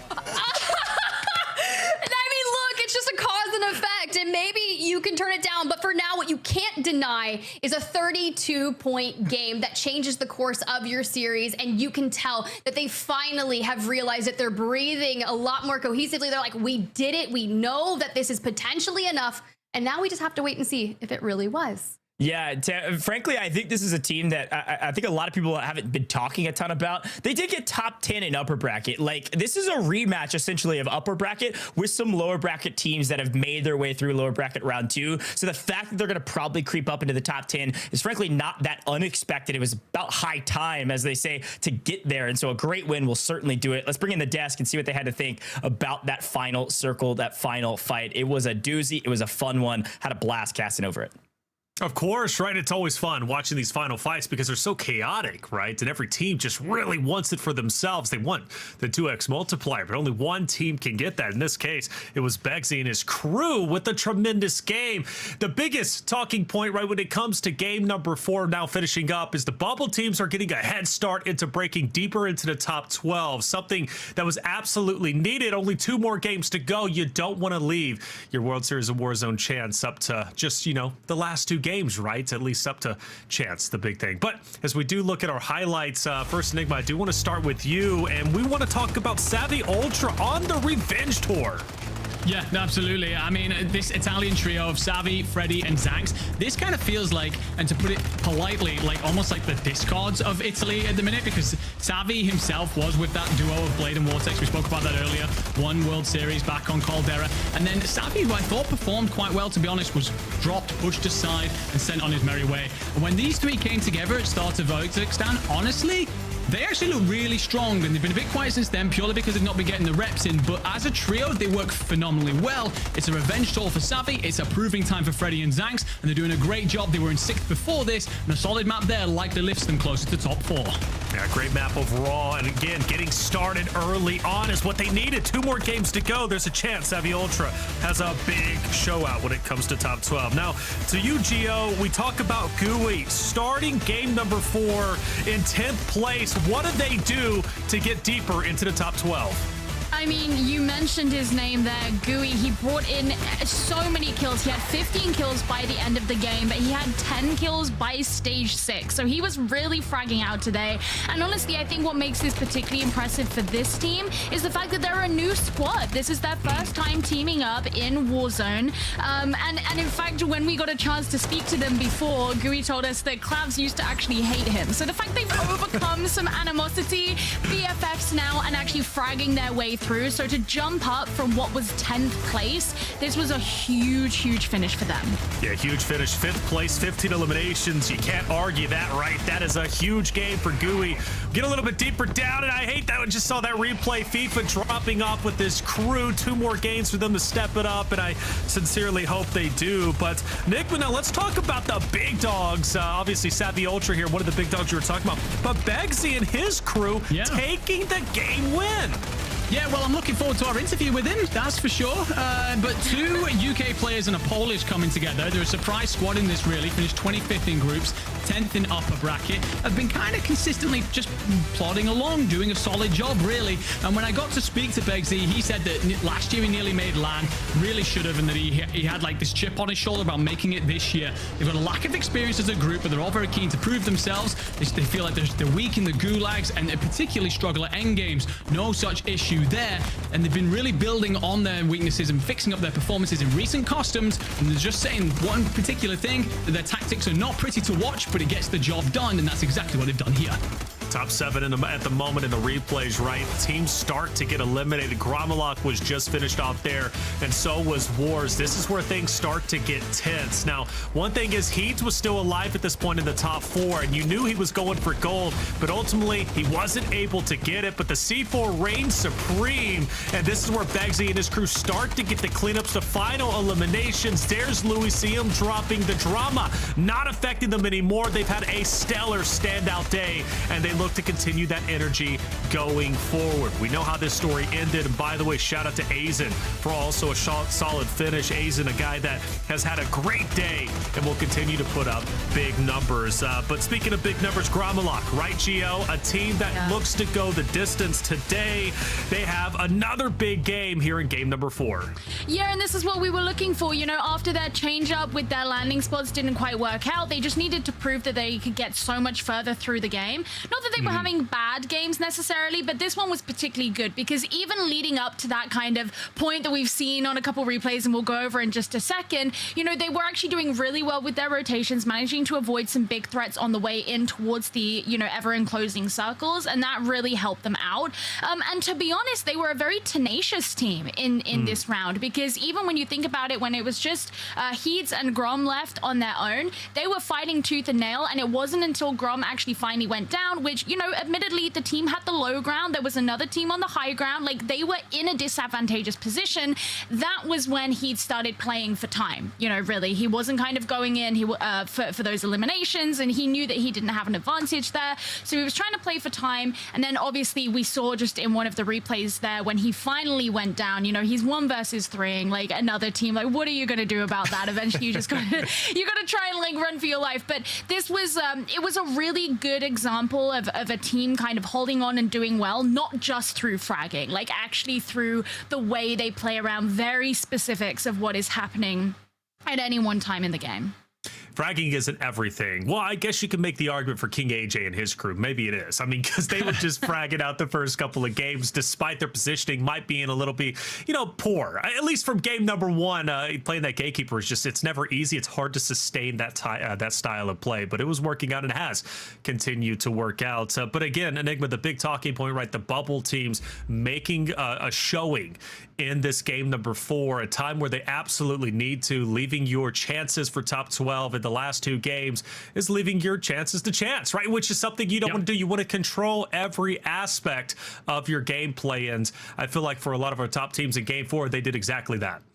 Yeah, well, one of the things is if you've played like competitive sports and whatnot over the years, there's this saying of like having your own destiny in your own hands, and it's not a case for those teams at the minute that are chasing that bubble. They're hoping not only can they have a great performance, but that other teams slip up, and you just do not want to ever be in the chasing pack. And right now, I think we do have these top teams that are just running away with things. They can pretty much stamp and sign their tickets, whereas there's a couple of squads down there that are still hoping for the very best. And as you said, come down to those last 2 games, it's purely down to chance. You got to do everything you can, final stops to come out. That's it. Everything you can. And Enigma, actually, right back to you real quick. Robstar Vortex Blade, a team that is one of the bubble teams that needs to step it up. Again, a team that I want to see on the global stage. Only 2 games left. I'm believing in them, but maybe they're just on that edge that maybe they just can't get over the hump, but I'm hoping they do. I think that they've got it within them. I'm not going to try and wax lyrical too much here, because every time I try and defend certain teams this afternoon, it goes horribly wrong. So I'm just going to sit here and hope that they do what they have. They've got great potential. Spoken about how Vortex and Blade struggled with previous thirds, but by bringing in Robstar, they looked far more locked together on the same wavelength despite the language barrier, and they definitely have the potential to put up like a 20-point game, a 30-point game. And when you're one of those bubble teams, something like that lifts you way out of that conversation and puts you into some sort of cushioned spot. So they've got plenty of potential to do just that, but you do want to do it in map 5, not put all the pressure on yourself to get it done in 6th. That's the question, isn't it? Well, that's the discussion, I should say. Map 5, right? 2 more maps to go. Map 5 is where I think, Gio, the teams need to start coming alive, because you don't want to leave it up to just that final game. Case in point, actually, was the NA finals yesterday, where Almond and Skullface started to come alive, right? But a little bit too late. By the time they came alive in game 6, it was already done with, and their placing was, well, basically solidified. And, of course, the LCQ is where they ended up going. So for you, Gio, right? 2 games left. Game 5, for me, if I'm a team on the bubble, on the edge, or let's even go down to 20th place, right? This is the game that I'm wanting to make the biggest impact, because if it works out and it goes well, game number 6, we know we just need to do a little bit better, and we've secured our spot at the global finals. Yeah, and I think when you consider the fact that, you know, that bubble line is at 12th versus 13th rather than 20th, you know, even the teams that are a little higher than that, they're not necessarily super safe. That's why we've been talking about these jumps from 10th to 5th or whatever as being pretty, like, important. But, you know, I feel like the way that we could describe the EMEA finals so far is winners being made of bubble teams, but bubble teams being made of winners, you know, because we've seen a number of teams who have come into the finals having done really well and are still struggling to get their way up that ladder, whether it's because of consistency or they just haven't been fragging as well, or, you know, their landing spots, their rotations haven't been as good, whatever it is. But there aren't very many options for them to be able to, because you have to consider some of the teams that are above that bubble spot and are actually looking to make it through into the land grand finals, they're immutable. Like, no, you're not going to move like Team Stuart or Grommelok or whatever. Like, they're not going anywhere. So you don't even have 12 spots to fight for. There's maybe like 4, you know? Yeah. Like, and that's hard, because there are a lot of teams on that bubble who want those spots. There's more than 4.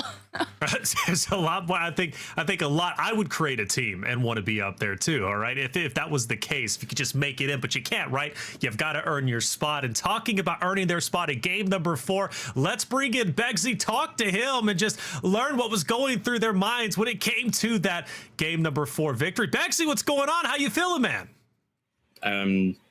Yeah, adrenaline's still rushing, but yeah, happy to secure such a big game. I love that. I was talking to Enigma. He said, you're just a good guy. At least all of you are. And I got to shout out to you, man. A solid game number 4 and put you in a position to be up there in the top 12, which is great for you, right? Given the fact that you were a little bit further down. You're one of those bubble teams, right? So now you give a little bit more cushion going into the final 2 games. What's the game plan as you do finish off the day? I mean, to be fair, we've had the same game plan all 4 maps so far. We just trust the plan, and we know eventually we're going to end up getting a game where we score well enough to have that boost. So yeah, it's just trying to be as consistent as we possibly can and put ourselves in the position to be able to get the picks, really. Is there any part of you that's worried that you might not have done enough thus far to finally push forward into the top 12? No, I feel like, I mean, every practice customs we've played, we've literally placed top 10. We've been working outside of playing to try and improve on that and become more consistent. But at the same time, it's rare you're ever going to have 6 good maps when you're playing people at this level. So you just need to take the opportunity when you get it. Hope that zone pulls onto you, and that map where it does, you need to take advantage like we just have. Super quick one for you, because we did actually catch on broadcast what you said about an interview. So obviously you just missed out on LAN last year. What would it mean to you this year if you get there? I mean, well, I've played this since Verdansk. I've been, I don't know, I feel like it's been coming to try and improve myself. It's a bit hard when you work full time to play a lot of the tournaments, especially with a lot of them being NA. So being able to finally have the opportunity to put my name out there and show what I can do, then yeah, it'd mean the world. So.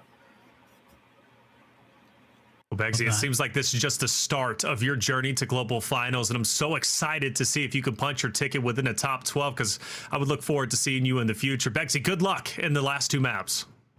Appreciate it. Thank you. Good guy, Begsy, looking to make a name for himself, says he's been grinding a long time, and you gotta respect the grind. With a full-time job, like he said, it is not easy being a competitor at his caliber. Let's bring in our casters, Tiff and Goj, as game number 5 is locked and ready. I'm ready to kind of finally close out this story. Who will be our top 12? This game is one of the most impactful we're probably gonna see today. Tiff, Goj, take it away.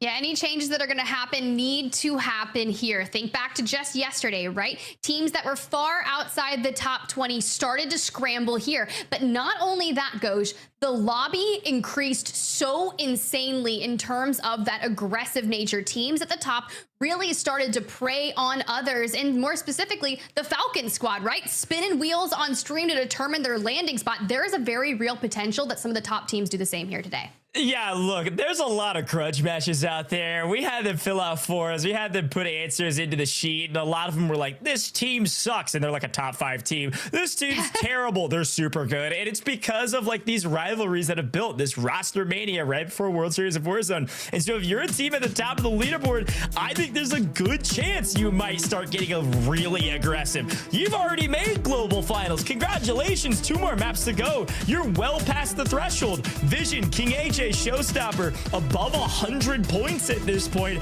I mean, hell yeah, get after it. Let's start dropping on teams and getting aggressive. I got no problem with it, because at the end of the day, it all comes down to good competition. And when you've made it to LAN already, let's see if we can get mixy. Maybe get some good reps playing more aggressive. Maybe try a new drop spot where we're going to contest some other teams. You need those reps, and there's not a lot of times you get to have reps of this quality. Make a move, and make a move now. Why not?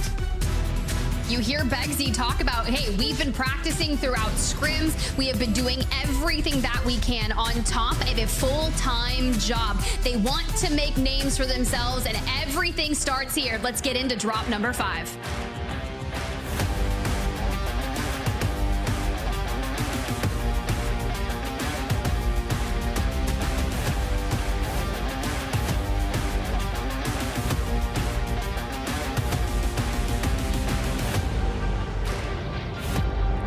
Well, the final third of the tournament, starting off with a bang here, Tiff. I know you saw it, I saw it, everyone's about to see it. The plane line looking interesting to start, but the circle looking even more interesting. This will certainly be good reps for every team. No matter where you are on this leaderboard, it's about to get real interesting, folks. So we're done with the central zones. We're headed up to 11 Resort. We are way up there in the northwest side of the map. This will totally dictate how teams play this game. If you're headed all the way to Manor, you might want to think twice about it. You have the longest rotation possible, and I think we're seeing that from that Ankyo squad, who is certainly near the top of our leaderboard. They had a great last map, and Tiff, I can only expect they're not going all the way to Manor. They might shift it up. No, they're 100% shifting it up, but also teams like FIFA Kel shifting it up. But your drop number 4 winners on the screen alone in Zaravan City for the time being. But the team at the top of the leaderboard, here goes the contest and all the chaos we were talking about over at Kotovo Blocks. Pistol in hand, working on more elims. Now, I did see some on the timeline interesting moments here. King AJ and squad, let me just tell you, they're feeling confident. They are claiming that spot at the top, that they're like, you know, we've always known we can do it.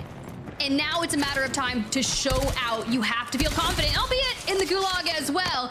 You just throw down even more. I'm confident too. Like, I'm not trying to have an ego, but if I'm at 105 points to the closest teams within 30 of me, and that's Team Wars, yeah, I'd be feeling great too. After 4 maps, averaging 25, a little over 26 points per game. Good grief. There's the team wipe. Certainly don't want that Gabs team to make it. Kong, Gabs, Ghoul, a really strong team under Ghoul's leadership as IGL, but they're in 36th place, so they've pretty much chalked the tournament for that team. Let's see who else they can chalk, I guess. That's the storyline we're watching. Good grief, this team is on a tear.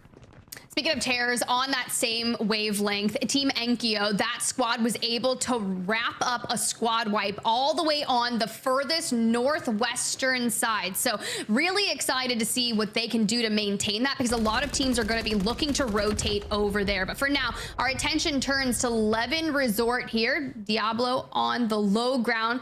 Team R7 up top.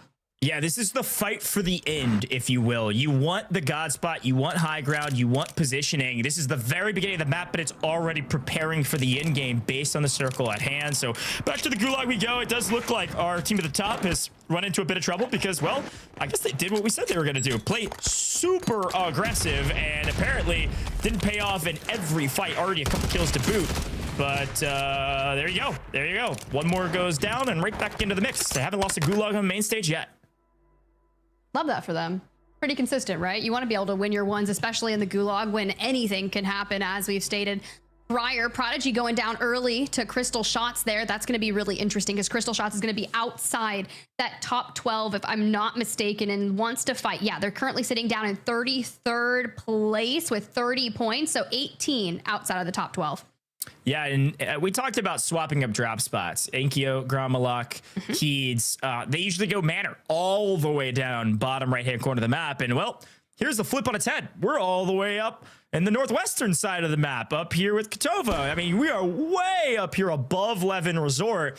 And I think, frankly, this is the right play. It is a less aggressive play. You're playing Central Zone. You're playing for end. But that's good in these moments. So we swing over to a new team. Cam's in trouble fighting against Juki's on the other side. Both teams needing a lot of points here. Both teams wanting to make global finals, of course. Both teams in trouble for that. And Juki's certainly in trouble. So he gets a little too aggro. Team not there to clean up, not fast enough. Finally answering back for the trades means losses on the run, only getting 1 in the process. It also depends on what FIFA and Lennon have in terms of resources. If they have the cash, they're going to say, hey, you Jukies, full send, be that entry fragger that you know you can do. But when you get swung by in that 1v2 situation, there's only so much that you can do. And it was mere seconds that determined the loss of Jukies, who actually falls in the gulag. FIFA and Lennon will have to hit that buyback. Now, we turn our attention back towards that squad. Gromalok, like we were talking about, had already won a really massive fight in the northwestern side of Urzikstan in Kotovo blocks. We lose out on Gromalok because the squad has already decided to rotate in here. It's going to be Team Walker coming in from 37th place from uppers originally, 17th in lower round 2. So a team that needs a standout performance here, and Enkyo and squad, well, they've got a 2v3. Yeah, 2v3, have high ground, have positioning. See if Gromalok can get back here shortly, fighting in the gulag likely. But Enkyo just looking for a C4 over the wall. And look, big combos around meta. C4 certainly still in it, and smokes as well. But that smoke not going to help out when you're live pinged by Enkyo's teammate. Swing down, get the full elimination, and then hunt this other player inside. No chance for you, buddy. Just 2 doesn't mean that they can't win it all. 2v1 now, swinging back the advantage on their side. They say high ground galore. How about a gun in the face and a full team wipe? See you later. Right back into it, full team, and Tiff, they are looking very strong, holding down Kotovo. Now the only team really contesting this area.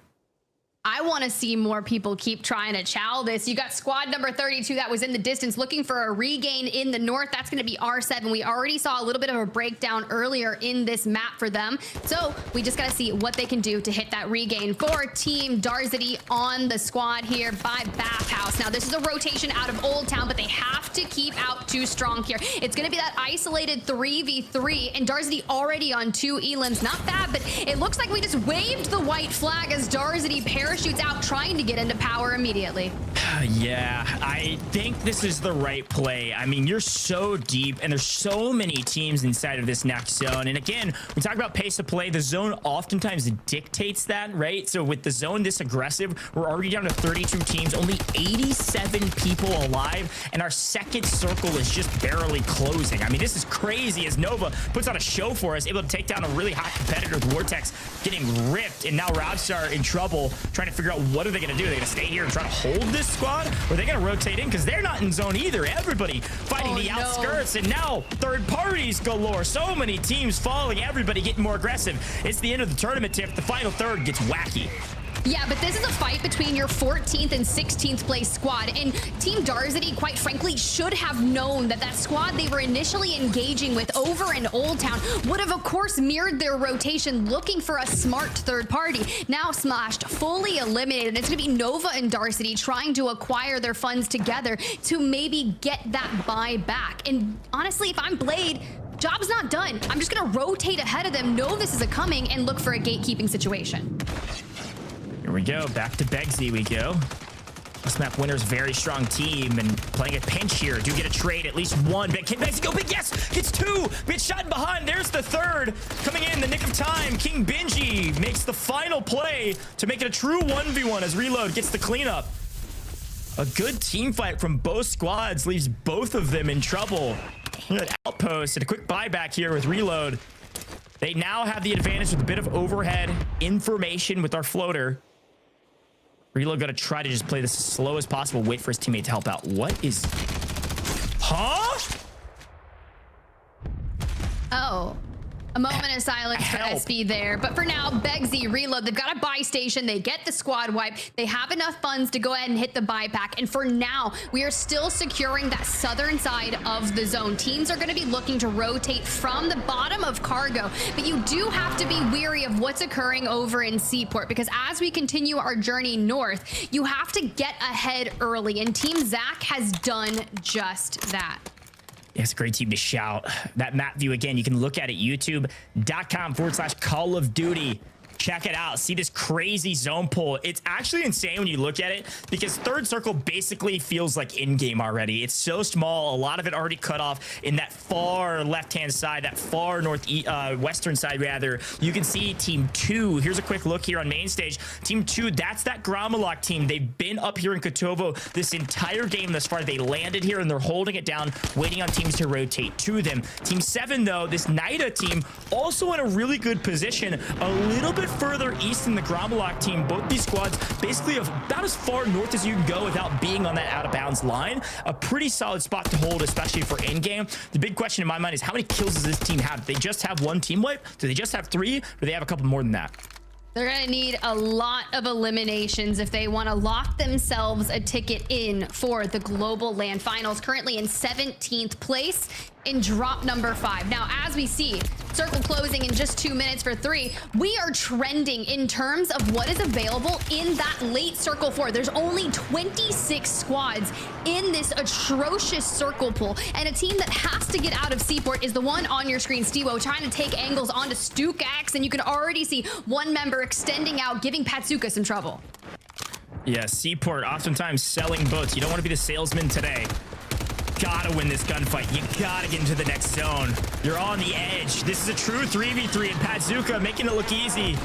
Again, this team has said long ago they're one of the best EU trios still together since early Verdansk days, and it's team fights like this where they get to prove it on main stage. Bagel, sit back to the bakery, and a full team wipe means there's no salesman today for the Inxian squad.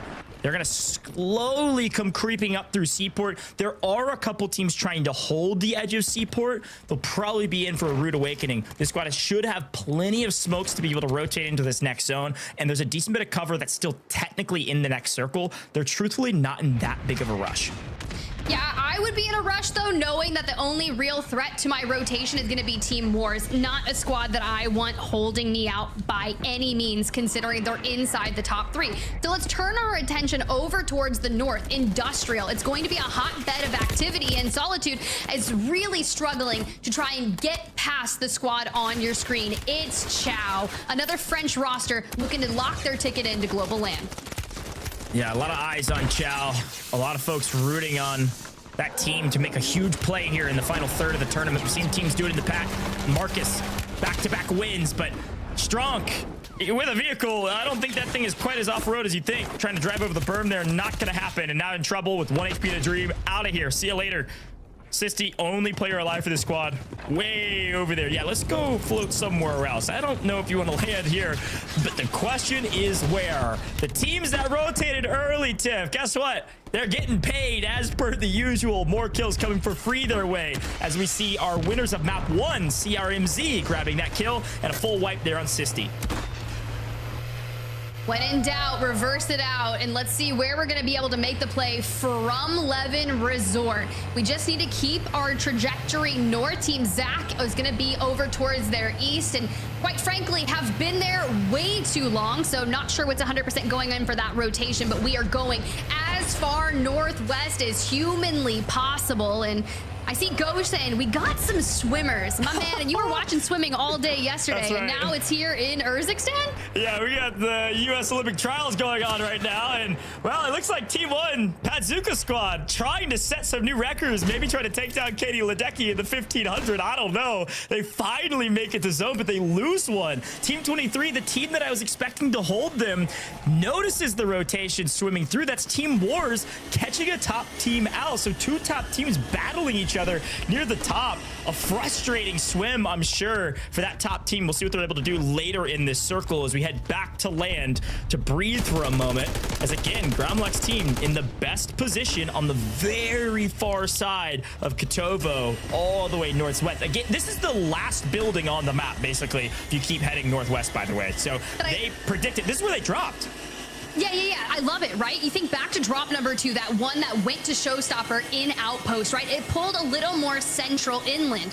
And this is the same thing that this squad did on your screen. They dropped Kotovo blocks, so it's almost like a rematch for them, and they've changed up what they've done. They've won a lot of those early game fights that have really set them up for success here. They're controlling the farthest away. They even have a redeploy zip that's going to be available to them. And no team is going to be able to extend out this far north without getting punished because they're split holding multiple buildings and taking advantage of that situation. So now you have to really look towards the outside of who is trying to get into this area. You've got Team Echo fighting a massive engagement, and then you look on over here just towards the southwest. Ilgoy, one of the teams on the bubble, have to go big.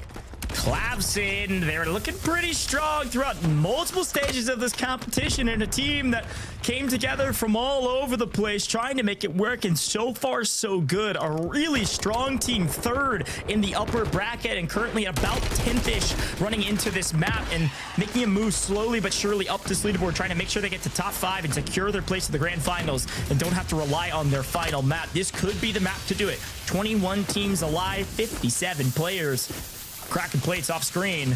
Looking good. They've got a decent position here. Frankly, I don't love this building. There are a lot of places you can get shot from. It's not ultimate high. It's frankly not that high at all. You can see Savvy Ultras with this ultimate high. Zanks, all it takes, one good headshot. You can take your shot over the top. And if you get pinned in the wall that they're at right here, all it takes is an off angle from where Pele, where Kibby's is, and you can get shot down as well. I expect them to move off this building, or at least take a different angle on this building. Even just go down onto the ground. Not a bad place to be, especially because it's edge of zone here in Levin. A moment of reprieve as we see that circle start to center on up into the opening. When you look at the water line, those swimmers that made the crazy play there, Team Stuo will not be able to be crossed because it's such an open area. But these teams here are going to be collapsing upon each other shortly, and it all determines what you do here. For Wars' squad that's going to be on that low ground near the water line, we saw this earlier in the week, and this zone got atrocious.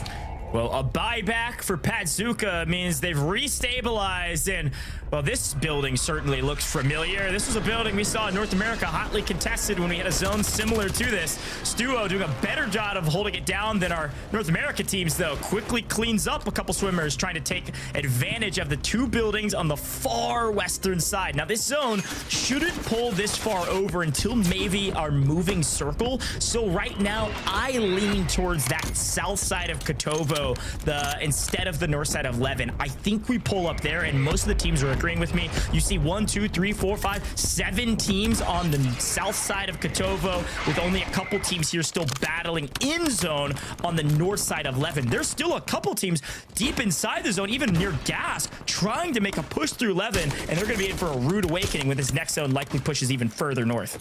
And the team on your screen right now sitting in 16th place, 6 points outside of the 12th place slot. You just had a rotation in from H-Mood. They had one get ripped out from underneath them, but the squad of the winners dropped number 4 on your screen, trying to hold on. Now, mind you, they were like, hey, we just want to have the same game plan each and every drop, and if that circle pulls to you, then great, make the most out of it. And they are trying to make the most out of this situation where they found themselves surrounded with minimal cover. Yeah, and they need this beach. And Kibby's does fall here. If they can clean them up, C4, okay, they can breathe. Tip, let's see where this zone goes and see how long they can breathe. Well, not very long. Pushes inland like I thought. It's going to go to the south side of Kotovo, still in the northwest, but the south side of that POI. And guess who's still barely in the zone? We got to swing back over to the north side. Look at Gromlock, Ikeo, and Heeds. This is the building they dropped on, and it is still inside the zone. Just barely, but still there. They have been blessed with zone pull. They likely did a recon as well to get more info. Everything's going their way as teams continue to melt each other. Everyone has to rotate in, except in a team that's also been playing for zone this entire tournament. Sakar, Rocket, Clapper. They need a big one here, Tiff. And frankly, I don't think they have enough kills right now for to make a huge difference. They need to pick up a ton of these kills in rotation. And unfortunately, they don't have ultimate high. So who's been picking him up? It's Inkyo with this angle. Clapper and Rocket and Zakar are almost sitting ducks in a good position, but not a great one because of that high ground. And it's great, right? Because Gromlock was on that bubble, currently sitting in 9th place, but for FLS, trying to make a rotate, PDS, and delay as much as you can. For all of the squads have full scent. We can see Stuo's team just going under immense amount of pressure, hits that full wipe. And for the teams that have pulled out into the open, you look towards the north. But what can FLS do? No gas mask. We have one more PDS, and Echo's team who have rotated in through Industrial, who have found themselves on the cusp of not even qualifying to land, have got to stay alive and pick up so many eliminations to do so. H-Mood still in it, coming in deep in the gas. One making it through after a buyback. Going to be really hard to do much more than what they're doing right now, which is just staying alive. Same with FLS, coming in very late, but's got a PDS, makes a play on the buy station, makes sure it's open, gets a double buyback. This could be a heroic play that sets that team up for global finals. They've got to get top 5, and we're at 8 teams left right now. A ton of teams in the gas. And finally, Gromlock's team is being contested off screen. Somebody's dropping on them and getting fried out of the air as Echo's holding this edge to make sure this Saudi team does not make it in. And it was FLS. They tried to fly to Grom's building. They got the buyback. Everything was going right. And they went to the wrong spot, the only spot left for cover, and they all died. Tiff, it's about to get nasty. Top 5 right around the corner. Cam's last alive, just ahead of that Echo squad there. Now you think of it, they won map number 3, but only 10 eliminations. Gonna need more. Cam's on 9, looking for all the action we can find. Here comes the rotation from Echo and Oki to deny every bit of it, but it's gonna come down to these 3 squads. Team Begsy, Team Gromlock, and the C4s come swinging between the PDSs. Oh my goodness. Out in the open, it's a 2v3. Oki, a clutch factor. Gromlock goes down. 1v2. Oki goes, tries, no! He's last alive yet again. He says he's support, tries to make a huge play. Cannot get it. It is Echo all by himself to win it all. A dominating performance. Oki, Echo, Prodigy, the first team to get 2 wins here in our regional finals. I can only imagine we're going to be seeing them in the global finals. Whenever that ends up being, wherever it is, you will see this team. Very well done to secure the win. But I gotta say, yet again, that Gromlock team had to have a crazy amount of points, Tiff. I mean, you think back, Enkyo alone was 7 or 8 eliminations. So as we run it back with this last stand, you can see the teams that are making that rotation. You have Enkyo and Co. out towards the far northwest, but Echo, Oki, the duo, Yavix in the rooftop just above them. And then you've got H-Mood and Falcon that are making a PDS play on the outside of gas, but Oki and Echo are full attention, directs to that duo, wanting to clean them up. And I'd imagine if they've done what I think they did, this has to be an improvement back from that prior win where they were only able to grab 10 eliminations. Yeah, it's a great flank here. Playing PDS at this moment was perfect to pick up several eliminations, and they have a ton. Look at them on the far left-hand side. They're just hanging out in gas, cleaning up all of these players that are trying to flank their way into the zone late. They want to be the last people into the zone so they get all of these kills. This has got to be way more than last time they got a win, because they picked up 3 or 4 there with at least the 1.8, which turns into the 2x multiplier. Now they have an angle again on a third party, and this is where it all breaks down. SV is able to take out Inkyo, making it a true 2v2 with Echo and Oki having the position of the zone pull. So they have the advantage, smokes or otherwise. Heats tries to go massive and unfortunately can't do it all by himself. If SV doesn't play spoiler there and it's a 3v2, maybe, just maybe, you see the ground block win. But let's hear their cons. Let's see that victory moment. Down. One shot. He died. Last team. They're playing 2v2. What's the gas? They're playing gas. Don't edge gas. Bridge him right. Dead. One more. Come right. On me. Weak. One shot. I'm selfing. Ah, he's good shot. Nice, bro. Fucking job, bro. Come on. Good shot. Oh, bro. I literally watched it as well. Like, I tried getting inside.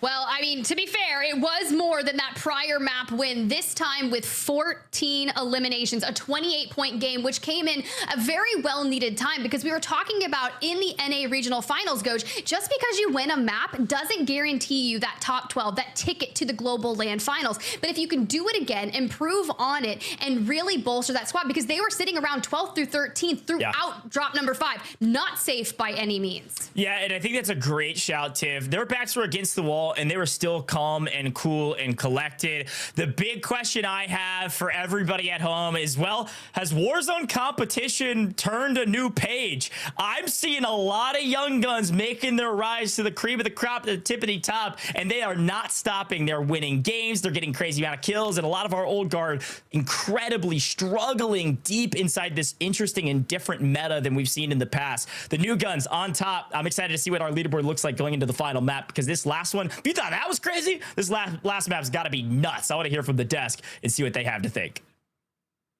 Nuts indeed. The old guard starting to step down a bit while the new guard rises up. That's a great narrative. H-Mood is one of them who's just had a standout day coming from Global Finals last year, looking to make actually pretty comfortably at this point, I believe, making it to Global Finals this time around. Well, that's 5 games down, 1 more to go, and Game 5 did not disappoint. And we have to start at the beginning because the zone was the most unique that we've seen today, pulling all the way up to the top left. We look at our highlights. Enigma, talk to me about the zone and how it affected the playing field. I mean, look, we've tried to break down a lot of zones throughout this, and to be quite frank, the zone here just ends up so far off towards that northwestern side, that you end up with, for example, Enkyo having to change their location entirely, heading into not Mana, but just going as far west as they could, as far northwest building as they could, as Goj called out, and it worked out really well for them. But it didn't work out too well for the rest of the lobby because we were burning through teams quickly. So many squads did not have an adapted landing spot, and they're trying to hit these long, horrible rotations across so much ground where other teams are set up and ready to go, and they're just getting burnt. I think that Tiff noted something midway through the lobby where it was basically that by the end of Circle 3, we were basically on pace with the amount of teams that we usually have around Circle 4, pushing Circle 5, and that summed up the story. A lot of teams getting caught trying to hit those long rotations, need to adapt for this going forward. The zone was definitely punishing, but talk about adaptation. One of the teams that adapted quite well was Stuwo and his crew. Gio, talk to me about that trio and what they did right. Yeah, to go with a unique circle, you need a unique rotation, right? I mean, they just like went out to sea, you know, they went to seek out the new world, and just swam the whole way around. And, you know, they got pretty far with it, like, because they originally landed on the other side of the bridge, there was a part of me that was wondering if we were going to have kind of an inverse of what they did in game one, where they were the ones being gate-kept over the water rotate rather than being the ones who were gatekeeping. But instead, they just took this entirely new way around. They did end up aggressing over onto one of the teams. It was Team Begsy, who were actually down by the beach, and they kind of just aggressed. They went over, they got one kill, and then retreated a little, but ultimately it was Begsy's team that kind of got the best of them, and it was just really when they managed to get back onto land, were ready to rotate into one of those final circles, and they got a little caught off. You can kind of see in some of the replays here, but as far as allowing themselves to get so much further into those later stages of the game, that was a really innovative rotate. The only question you have to ask about it is you're kind of denying your opportunity to get eliminations if you take a rotation like that, and so it's a bit of a way up, and I'm curious to see how that's affected their place in the standings, but as for points for creativity, they get all of them. All of them, and here's the final fight. Oki taking it big, looking to go. He goes down, but he gets back up and finishes off alongside that of Echo, and that's the second win for them today, Enigma. Yeah, honestly, it's not just impressive seeing the kind of slaying power that these guys are bringing, but also the way in which they're playing out these tough zones, because they pick up that one earlier on where we ended up quite far north as well, off towards, well, almost over towards this Kotovo block region itself, right, earlier on. However, they do it yet again, and the way they did it this time is actually when that zone started to squeeze everyone up, and we saw those fights around Levin Resort in that open area. We see Begsy, for example, trying to get down on that beach, and bullets are going off everywhere. They just avoided all that and went and played systematically, clear building by building up through Kotovo blocks, and just slowly cleared out a couple of teams and largely kept themselves out of that trouble, out of the horrible location that so many other squads found themselves in. And that little bit at the end, well, that's just individual gun skill coming through, and we know this team possess that if they can get themselves to those end games, and with the execution there through blocks, they do exactly that. Well, 14 eliminations, that's a big game, and putting them comfortably in the top 12, has to anyways, after those 2 wins. We heard from Oki just a little bit ago after their game 3 win, feeling confident as ever, and they said the game plan is to continue what we're doing because it's working, and clearly it is, matching the energy of Marcus from the lower round 2, who's still trying to break into that top 12 conversation. Gio, for you though, another team that did incredibly well was Hamoud, right? H-Mood, like tearing it up, going far, and one of the most consistent teams we've had today. They started off the day in an incredible position with the game 1 win, and they continue to at least stay up on the leaderboard. I mean, the way it's kind of panned out is that their performance in the first game pretty much guaranteed them a safe spot. Just judging by how things have gone since then, no one has been able to match how they did in that first game. But the fact they've also been consistently able to prove that they do belong in that, and it wasn't just a fluke. And I really like the way that they played in this game in particular, because, you know, speaking about all of these particular rotations that everybody needed to make for this very unique circle, they were another team that were able to do that. I mean, particularly one squad who was kind of in their way and was that gatekeeper, or that choke point between them and the circles in the later stages, was FIFA Kill's team, right? And they actually had a very, they were kind of sitting in that position for quite a long time. What HMU did is they were able to kind of get through that team. You know, that's a risky team to go up against, and I was watching them quite carefully and thinking, are they going to be able to get past this? But once they were able to get the team wipe on that team, then they had a pretty open route down into where the later circles were, and that kind of saved them a lot of headache, I think, in this portion of the game where, you know, a lot of people were over towards Seaside, and they were all like battling each other and whatnot, and it gave them quite a good route into the later stages of the game. That's a great point, though. You bring up FIFA Kill, which has the most unique playing style that I've ever seen, Enigma. Kind of took me aback when you pointed it out. Yeah, so, I mean, we know that, quite frankly, if they had a system at all coming into this, that it has well and truly collapsed through this tournament, unfortunately. Hoping to see them fix a couple of things, but I didn't expect them to do it in the way that they did. A lot of questions at the minute. You know, Juki's, is he going off a bit rogue? Who is the IGL? And do you have a plan B? Well, it turns out, yes, actually, they do, and it's incredibly unique. What they're basically doing is FIFA Kill and Lennon are essentially standing on a buy, seizing a buy, making sure that location is nice and controlled, and unleashing Juki's like a rabid wolf and just setting him off on other teams. Can you find picks? Can we gatekeep this area, especially when people were trying to cross from Popov Power over towards the Kotovo blocks? So did a great job of picking up kills. It didn't get them far enough. Once they ran out of that buy, they were in blocks and got picked up by H-Mood and co. So it's nearly there, and they just need that little bit extra to put themselves onto a heated game. They've only got one more chance to do it. By far the most unique playing style, right? Stay at a buy station, send your Slayer out to go and, well, slay out and get as many points as you can, and then come back together for the final end zones. It's very unique. Did it work out? Well, we'll see if it continues to work out. Only one more game to go. Let's talk to our Game 5 winner, our repeat winner of the day. This time around, we're talking to Echo. We get to hear from him. Right before, it was your teammate Oki, who says, you guys are feeling good, feeling confident. Now, Echo, which I'm hearing, I believe you're the IGL. You're leading your troops. How's everything going today? We keep having a couple little like mistakes. Like the start of that game went really bad. Like we were full dead hour last alive, having to play a little regain. But once we get into the spots and we've got the like, it's just a mid game. If we sort the mid game, when we get to end game, we just got too much like energy and brain power through me and Oki. Even though I IGL. We're not a traditional IGL team where it's just one guy. We both bounce off for each other. Like, he called that rotation, but I tell him, let's wait. Yeah. Because if we go too soon, we die. And it's just, both of my teammates are just great.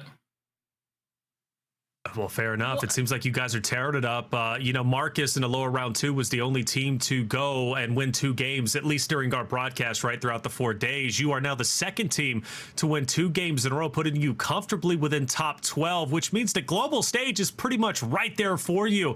What does it mean to you personally to, to go to that global stage, but also join your teammates as well?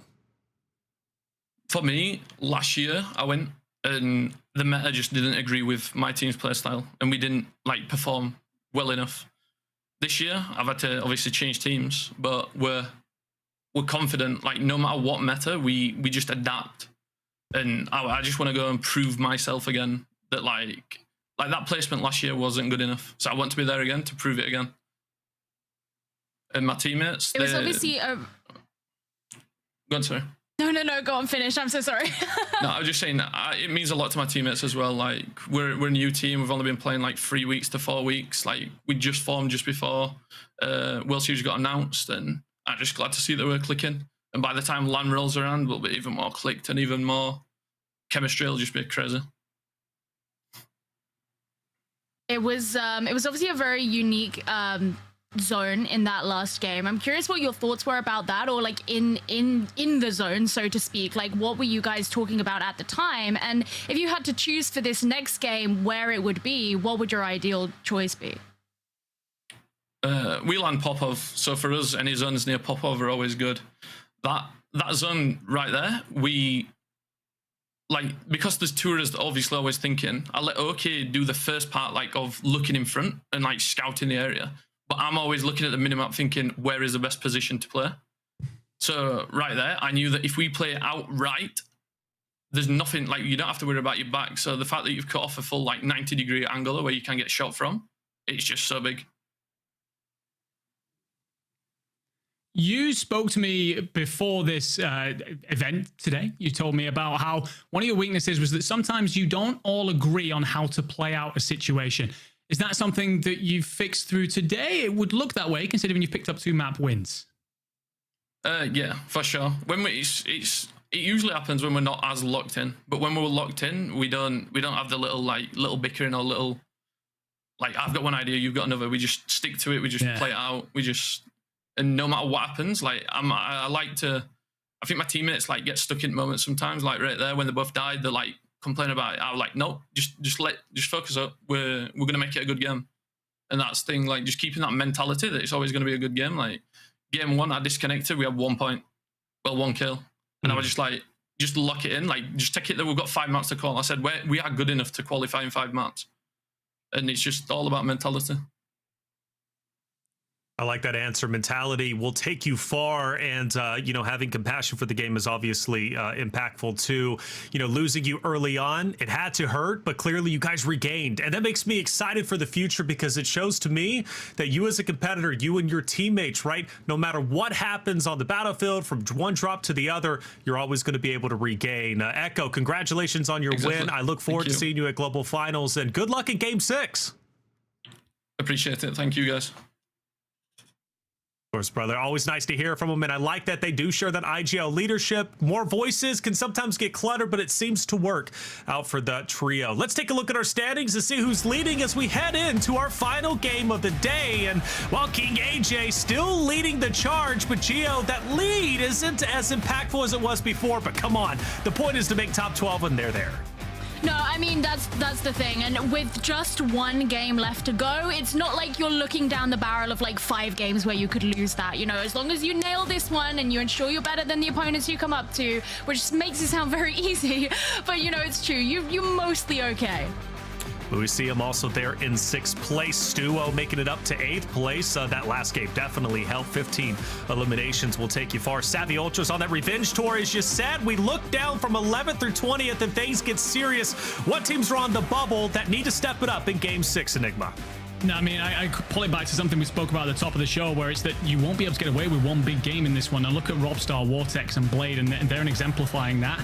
They are currently sitting outside of your top 12, albeit not by much. It just goes to show how tight the competition is throughout this, how much teams are having to perform in order to get themselves that ticket to Global Finals. We go down to the last teams here, or at least 21 through 30, and this is where the conversation's a bit grim, and you need a pop-off game to make it up the top 12, which the current threshold is 58.6 points. You look at 21 with Boobs & Co. at 38.6. They need a 20-point game just to reach 12th place, but it's absolutely possible, and all that was represented by HMood in the beginning, right, with the 22 elimination game, 44 points. Anything can happen. So these teams down below, they're still in it until they're not. FIFA Kill is one of those in 26. I want them, I just want it, dude, if they qualify top 12 after being down there on the bottom page, talk about a spectacular finish, but it's up to them to decide if they want to be there or not. Instead, they might be going to the LCQ. Let's bring in our casters. We've got Tiff and Ghost to close out the day. Game number 6, the final game to punch your ticket to the Global Finals. Who's it going to be? Tiff, Ghost, take it away. The final chance, Goj. I am so nervous. Think back to what we witnessed in NA Regional Finals yesterday, and Game 6 was nothing short of chaotic. Yeah, here's the thing. I'm like so pumped, like nervous for some of these teams, but this is my favorite moment in any competition. The last drop, no holds bars, the gloves come off, whatever analogy you want to use, everybody is going to swing for the fences because that fence, that threshold, 12th place is what you've got to shoot for. And I believe Huncho's team sitting right on 12th, right where we expected them to be from a points total standpoint, right in that mid to mid upper 50s. We're looking at about a 66-point cutoff, but anything can happen. I mean, we saw Raided's team yesterday, Tiff. They were right on the fringe. They got like 3 points and died, and because of that, didn't qual. So just because you're in 10th or 11th doesn't mean you're safe. You have to swing. You have to make Global Finals. You can't go to LCQs. We already see some incredible teams that are poised and ready, unfortunately, to go to LCQs. It's going to be so difficult to get top 4 at LCQs that you want to make it now, but you have to make a move in the final fight. This map is going to be chaos. It's going to be fast paced. It's going to be everything we love about Warzone. And again, anything can happen. I've said it every map, Tiff, and we know it's true. I don't care if you're FIFA Cal. I don't care who you are. You could be way down in last place. If you drop a banger map, it could be enough. Anything goes. You want to check out that map view, youtube.com/Call of Duty. It will give you a lot of intel on who's alive and who's not and where that circle is pulling to. Man, Tiff, I couldn't be more excited. Oh, I feel like I gotta shake it out before everything locks in. The best game I feel like we've witnessed is going to be north of that 44-point threshold. Think back to HMood kicking things off with a banger 22 elim win. Who is going to stand on their laurels and bring it home? Because we want to see who's advancing on to that global land. Final drop now.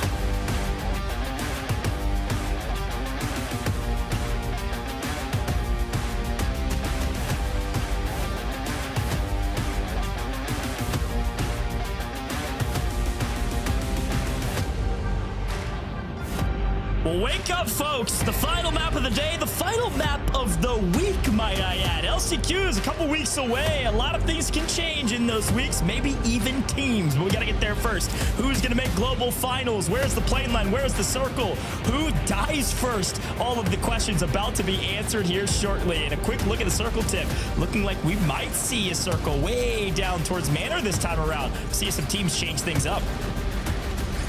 This is everything, and you have your 3 bubble squads over to the left. And well, if one thing's to be the same, it's this Huncho squad on your screen, consistently hot dropping throughout losers round, lower round 2, and even into the EMEA finals. Now they've already ripped one, but can we find another? But this isn't even alone. We still have another squad to their left, and it's Team Intercensal. Yeah, funny enough, both of these two teams both have Maze org members on opposite sides, not playing together, and there's a sandwich with Ghoul right in the middle. Don't love that spot in the middle of this building. Decent spot for some loot. Huncho has seen them here over and over again, map after map. They've traded wins. This team is on the fringe. This is your 12th place team right now. If they maintain position, if they throw an average score up, they will likely make global finals. And if they don't, just below average, they likely don't make global finals. So all eyes on this squad. But yet again, this fight will probably take a long time. Nobody wants to make the first mistake, especially with 3 teams here.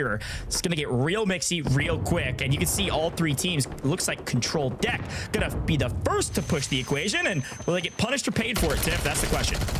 No, that's new. There's 4 squads here. This is not good. The shock stick coming on in, catches them off guard, and now if I'm Huncho and I'm the opposing squads, we are struggling. I was looking at Huncho, I'm like, okay, cool, we got the BP-50, we got a solid SMG, we have a trophy to work with, we even have C4s. This is good ground loot in terms of this, but when you've got sheer numbers and control deck squad really just like eating apart the opposing teams in your area, it's going to give you a moment of reprieve, but you are not safe here. Yeah, and frankly, that control decks team, no wonder they pushed the equation and tried to be the first aggressor. They're done in 33rd. I mean, they need to fly at every team they can and just hope they win and play perfectly. If they play perfectly, they can make it. But it's going to be a lot of gunfights they need to take, and a win likely to make it to the global finals. We'll see what they're able to do as they swing on this next fight.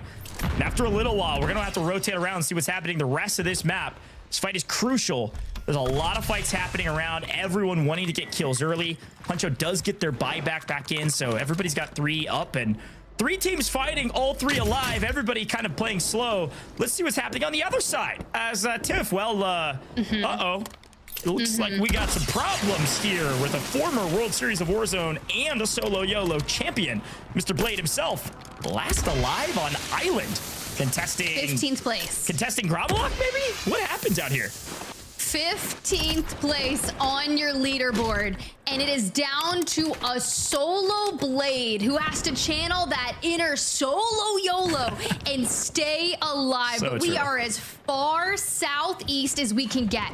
So what does a chance for a regain look like? Well, for Huncho, trying to stay onto that 12th place, we finally get all 3 back alive, and now we've got to contend with yet another squad. Is Team Savvy Ultras, a squad with a lot of land prowess and competitive Warzone history as well.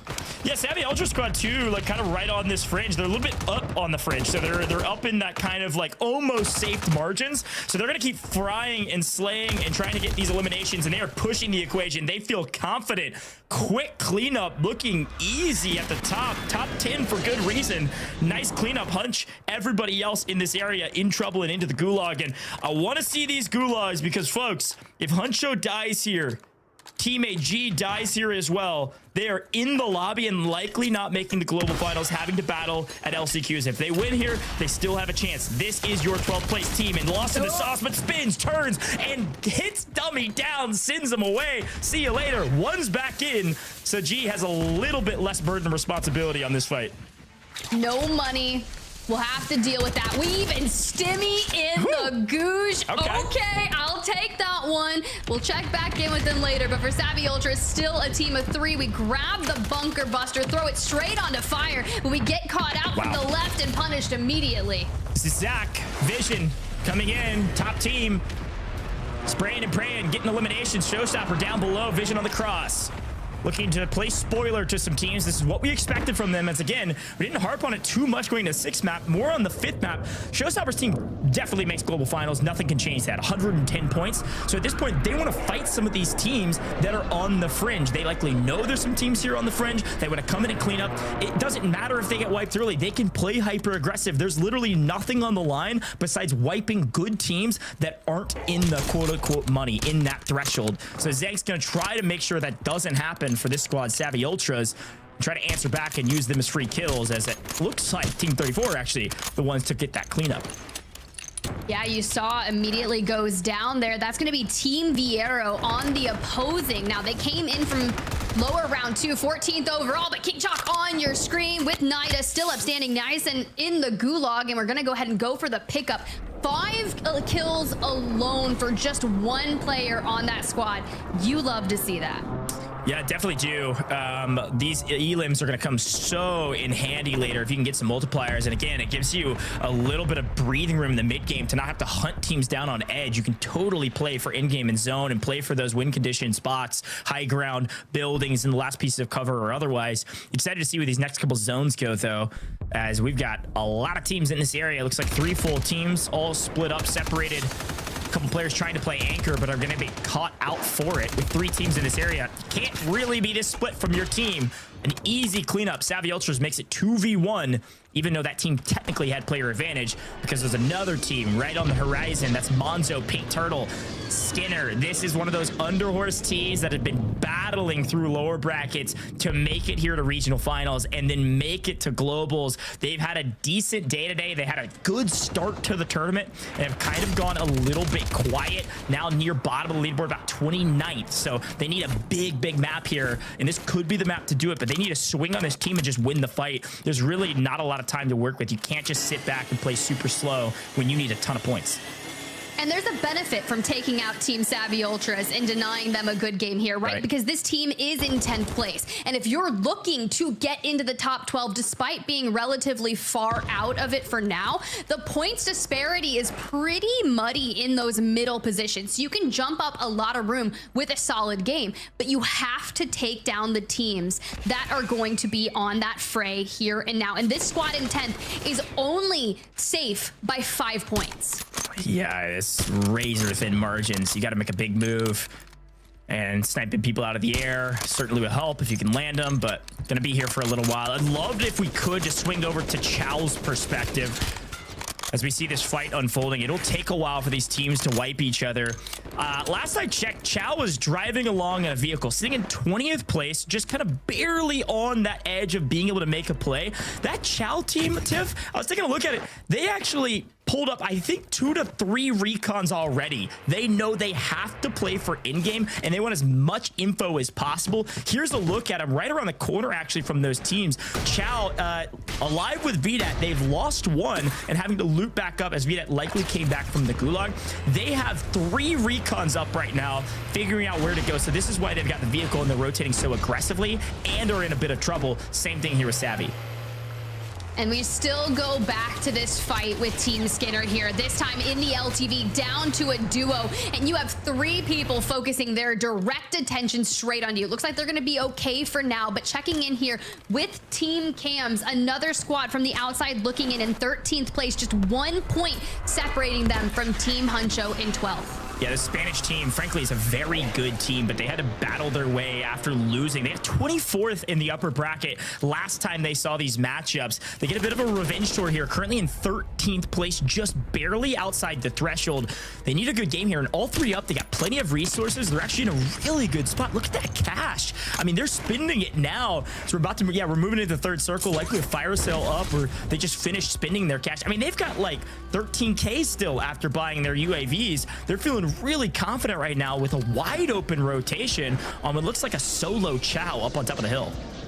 Yeah, it's quite interesting, right? When you think of the public event that occurs at the front of Circle 3 popping, right? It's that fire sale. So you're going to have all of those discounts where a lot of teams are either A, focusing on getting their teammates back if they needed to, or B, they're grabbing all of the UAVs at a budget to grab an advanced UAV. That is going to provide them so much information when in turn they need to hit an open rotation. And Yavix's crew here from the suburbs are relatively open, free, and clear, but they're almost dead center of zone and there's not a lot of cover. So depending on where the circle starts to shift, that's where they're going to have to send their attention towards. Quick note, I love the breakdown, especially about fire sales. It's so important for your rotations to have information. And speaking of info, that kill feed lighting up left, right, and center. I see a full team wipe. Inxion was sent to the gulag, and it looks like Inxion just beat Savvy Ultras. That Inxion team is in 8th place right now. Again, threshold we're expecting to be anywhere between about 70 and like 65 maybe.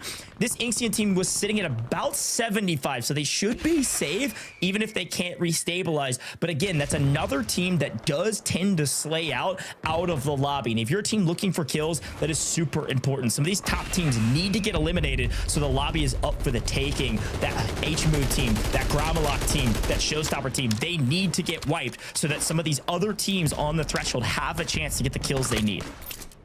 Checking in with our map winners from the prior drop, and actually, well, they've won 2, and it's good to see what they look like in this mid game. Now, granted, they're rotating in from that north power area, and we've ran into Team Savvy Ultras, a team that has found themselves on the cusp. And if you know anything, this squad has so much gunpowder that Savvy Ultras' team needs to find a way to say, this is not a smart fight for us to take. Yeah. We have too much at stake here, and we need to worry about the trajectory for our long game. But imagine Team Echo coming in and making a dominant statement, cleaning out that north side. What if they go on to win a half of the lobby series? No, I think it's a great call out. I think there's a chance they could. I mean, all three up there looking really strong. They have a nice little zone pull. Here it is. Big rotations for mostly everyone. And who's on the edge of zone hunting the zone? It's the squad we're talking about. They are finding kill after kill, elimination after elimination. Teams that need it, and this team maybe doesn't. Was sitting at about 8th, 7th place or so, somewhere around mid 70 points. Similar deal. They've done enough already, Tiff, especially with the map they already have, about 8 points or so. They already have like 8 kills. This is enough. They've made grand finals, and they're just adding insult to injury. They are ruining other teams' lives in this tournament, and that's exactly what they should be doing. Stukex falls, and I saw Inxion, by the way, fall in the kill feed again. Team wipe repop back up. That team is out of here. Also kind of on that fringe. They should make it, but it's going to be close. So we swap over back to Cam's 13th going into this one. Is Chow's team fully eliminated? Because War's squad just went massive in the kill feed, but Cam's needs a Hail Mary play. Finally, starting to push things at just a few points outside the top 12, but the teams that are in that 12th place spot, I'm talking Team Blade in 14th, Team Rakes in 11th, Zach in 12th. They're so close, mere decimals that are going to be separating. And if you think about it, and we're looking to get further into the multipliers, we're looking at 1.4x. If we can just wait it out, there it is, locked in. You can see on that mini-map too, you got Team 20 fighting Team 2. That's Gromalok's team near the top of the leaderboard fighting Kong Squad in the 30s. And it looks like Kong Squad is winning that fight. I believe our Inkyo squad is nearly fully wiped with just a floater in the air after a buyback. Camps is going to come in and try to third party this. This is the right call. They know, this Spanish team knows that they have to get these eliminations. Anytime they can third party and take over Bazaar as theirs, it is a huge boon to the success, especially with this circle likely ending here. We've seen a zone in here in the past. We saw it in NA. You gotta watch out for this. This is a massive moment to lock down a section of this POI. And right now, things not going their way, just mistimed thermites or otherwise. But they do have high ground as long as they don't get sniped. Goj. 12th through 13th. Those are the two teams. Team Zach just rotated south of this to Chow Team Darcity. But those two teams are the threshold. Oof. Team 12, Team 13 still in it, about to fight here shortly. And Chow, about 20th going into this, just waiting on something from the Gulag. And, well, I think they said, I don't know if we have anyone for you. How about you head back to the lobby and try to figure it out as a solo?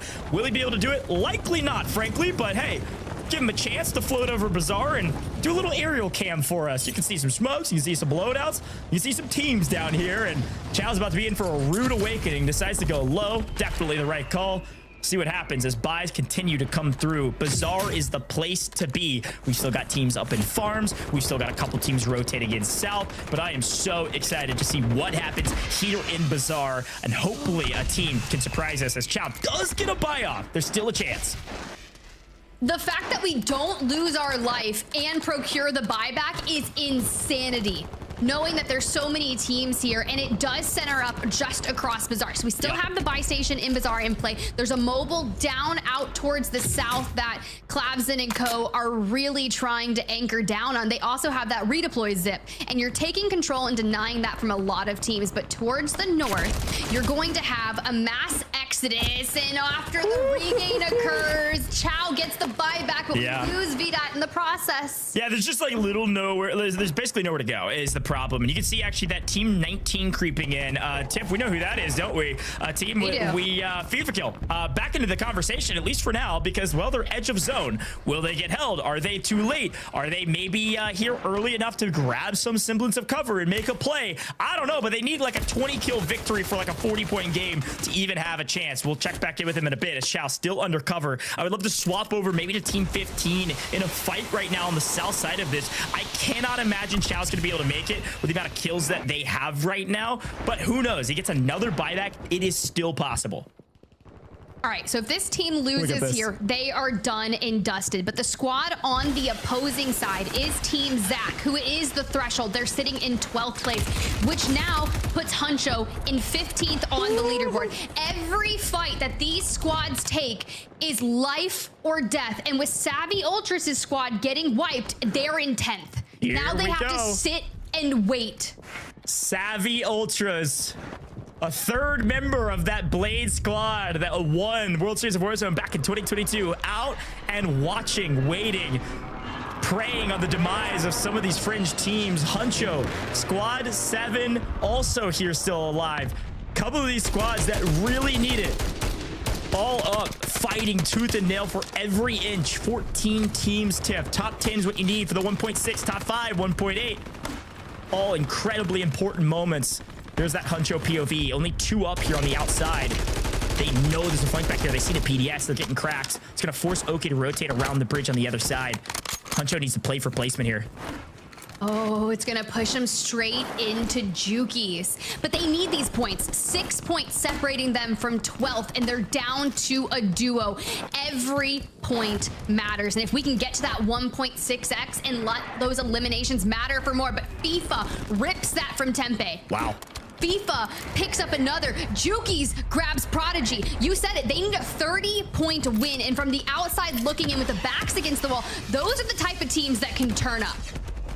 They can. They've got the experience, but it's the exact same moment we were in yesterday with North America. Is it too little, too late? Especially when Jukies is lagging behind. Stay with your team. A cleanup from behind puts FIFA Kill at a disadvantage. 2v2 here on the outside of zone. FIFA Kill shoots back.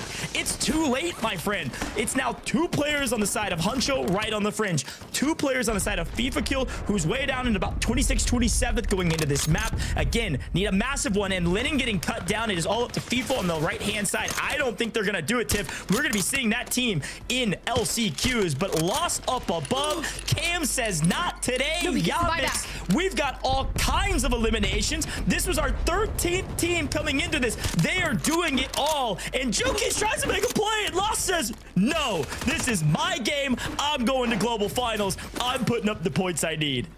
It doesn't matter. FIFA's in the dead center, clicks a buyback. I'm pretty sure, again, yes, Juki's tried to come in, but if someone doesn't rip FIFA out of there, he's just trying so hard to stay alive, and Cam's in 13th place, 2 points outside of 12th. They hit the zip to move towards where that circle is pulling to. What can FIFA do? Gets 3K. Who's coming back this time? It's Juki's. Juki's has enough to get Lennon back, but I am saying that they need to be perfect to be able to lock in LAN finals. There's only 3 other players on the map, and they need like 12 of them, something like that. I don't know. Math will figure itself out. But I'm looking at Kansas squad. They've set up perfectly. They dominated Bazaar. They've got high ground. They are cleaning up team after team after team. Zach needs this as well. PDSing in the gas. They're deep. They need the kills, but they need top 5 so bad. Top 5 might dictate whether they make global finals or not. And with Azen up in the air, he's got at least a viewpoint to tell them when to go and where to go. What building could they make a move for that doesn't have a full team of 3 in it? FIFA wipes Chow. FIFA's still alive, laying in wait as everyone has rotated across the way. Now, I don't know what kind of last-minute play is going to come through. Zach gets ripped. Does that squad do enough to breach into the top 12? For now, they're out in 11th. King Chalk, 16. We got a lot of people that need these points, and King Chalk takes down Bubble Wars, answers back Jansen, answers, trades back and forth. It comes down to the final 1v1. King Chalk gets them all down. A top team eliminated. No spoilers today, boys. King Chalk's team still in it on the back of the King. They have a chance to make global finals right now. Cam's team, did they do enough? They had a ton of eliminations. They got top 5, I believe, or maybe 6. It's going to be dang close. But this team with the buybacks, this team with the PDS, King Chalk could do it. And who else is there but FIFA Kill last alive for his squad in the center of zone. And we've got 2 more teams, a total of 4 squads, but it is a 3v1 v1v2. This is going to be disgusting, and this could matter for every single team left in this competition. And King Chalk's in 16th place, looking for eliminations. FIFA wipes another, grabs that full. And now we're down to a 1v3. They have control. The buyback comes through, but it doesn't matter because they're going to look straight to the sky. Jukies is up there lying in wait, has 3 eliminations, trying to deny them that elim, but they pick it up anyways. A kill worth 2 points could be what that squad needs to go to the Global LAN Finals.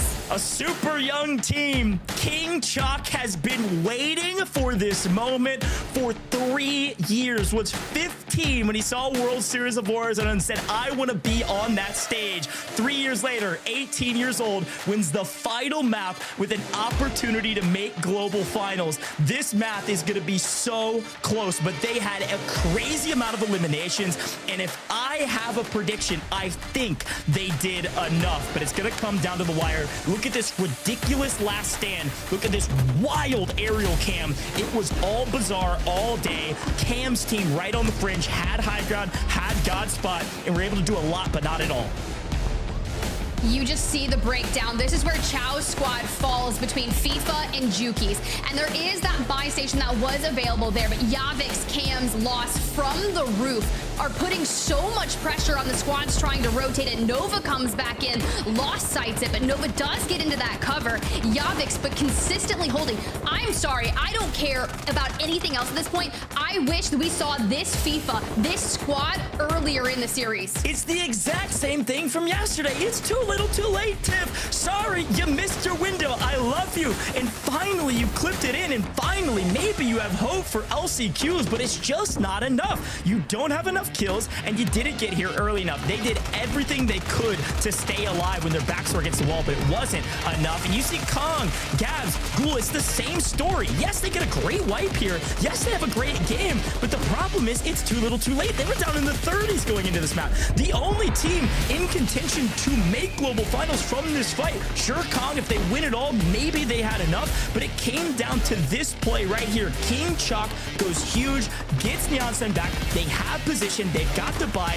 Everybody's up. They've got smokes to play with, and they have the zone. They have everything they needed to win, and they did it with style. Tip, I'm hearing they had a 40-point victory. I cannot wait to see this team's victory moment because it is going to be extraordinary. And shout out to Gooey making it top 4. Shout out to FIFA Kill for getting this far. Kong, Gabs, they had a great map. They were contested early. It just likely wasn't enough, and it came down to this trio being in the right place, the right time, and slaying out the entirety of this map.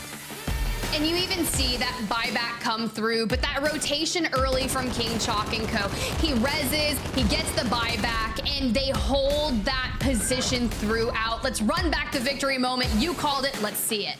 Ça fly, mort. Il est dead. 3v1, comment on y va? On push. Attends.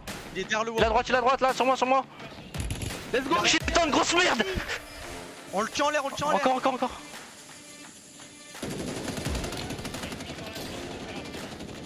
What the fuck? Oui. Let's go les frères. Let's fucking go. 40 points. 40 points, Tiff, and a dream. They've likely done it. Who knows? It's going to be so dang close. But a huge congratulations, my man. King Chalk in particular, waiting 3 years to be here and then executing in the final map. Such a cool story, an unbelievable moment to look back on. But the final map of the day, Tiff, what a way to finish off the day. We've got so much math and we got a lot of talking we got to do here on the desk. So let's bring him in. An incredible finish, right? King Chalk making it happen for him and his roster. And like you said, the young gun looking to make a point to have a deep run in the World Series of Warzone. 40 points, 20 eliminations, doing everything in their power to make it into top 12. The question is, was it enough? Surely it was, but we're going to have to wait until we tally up the standings. A great game number 6 that gave us a lot of incredible moments and some last-ditch efforts, right, to make it into top 12 despite lackluster performances in the past. We look at our highlights in Geo first. I'm going to go over towards you. We look at a good game as a whole. Oki starts us off, strong start, but then I like Loss. You brought up Loss in the beginning of the conversation, right? We talk about the tremendous clutch he had the day before, and this game wasn't too bad. A deep run for him. Yeah, it's just about the fact that this team had showed such good composure in their lower bracket games. And even though it wasn't necessarily a name that came up a ton today in the finals, I think it just got a little bit overshadowed by a number of the different teams. You're entirely right.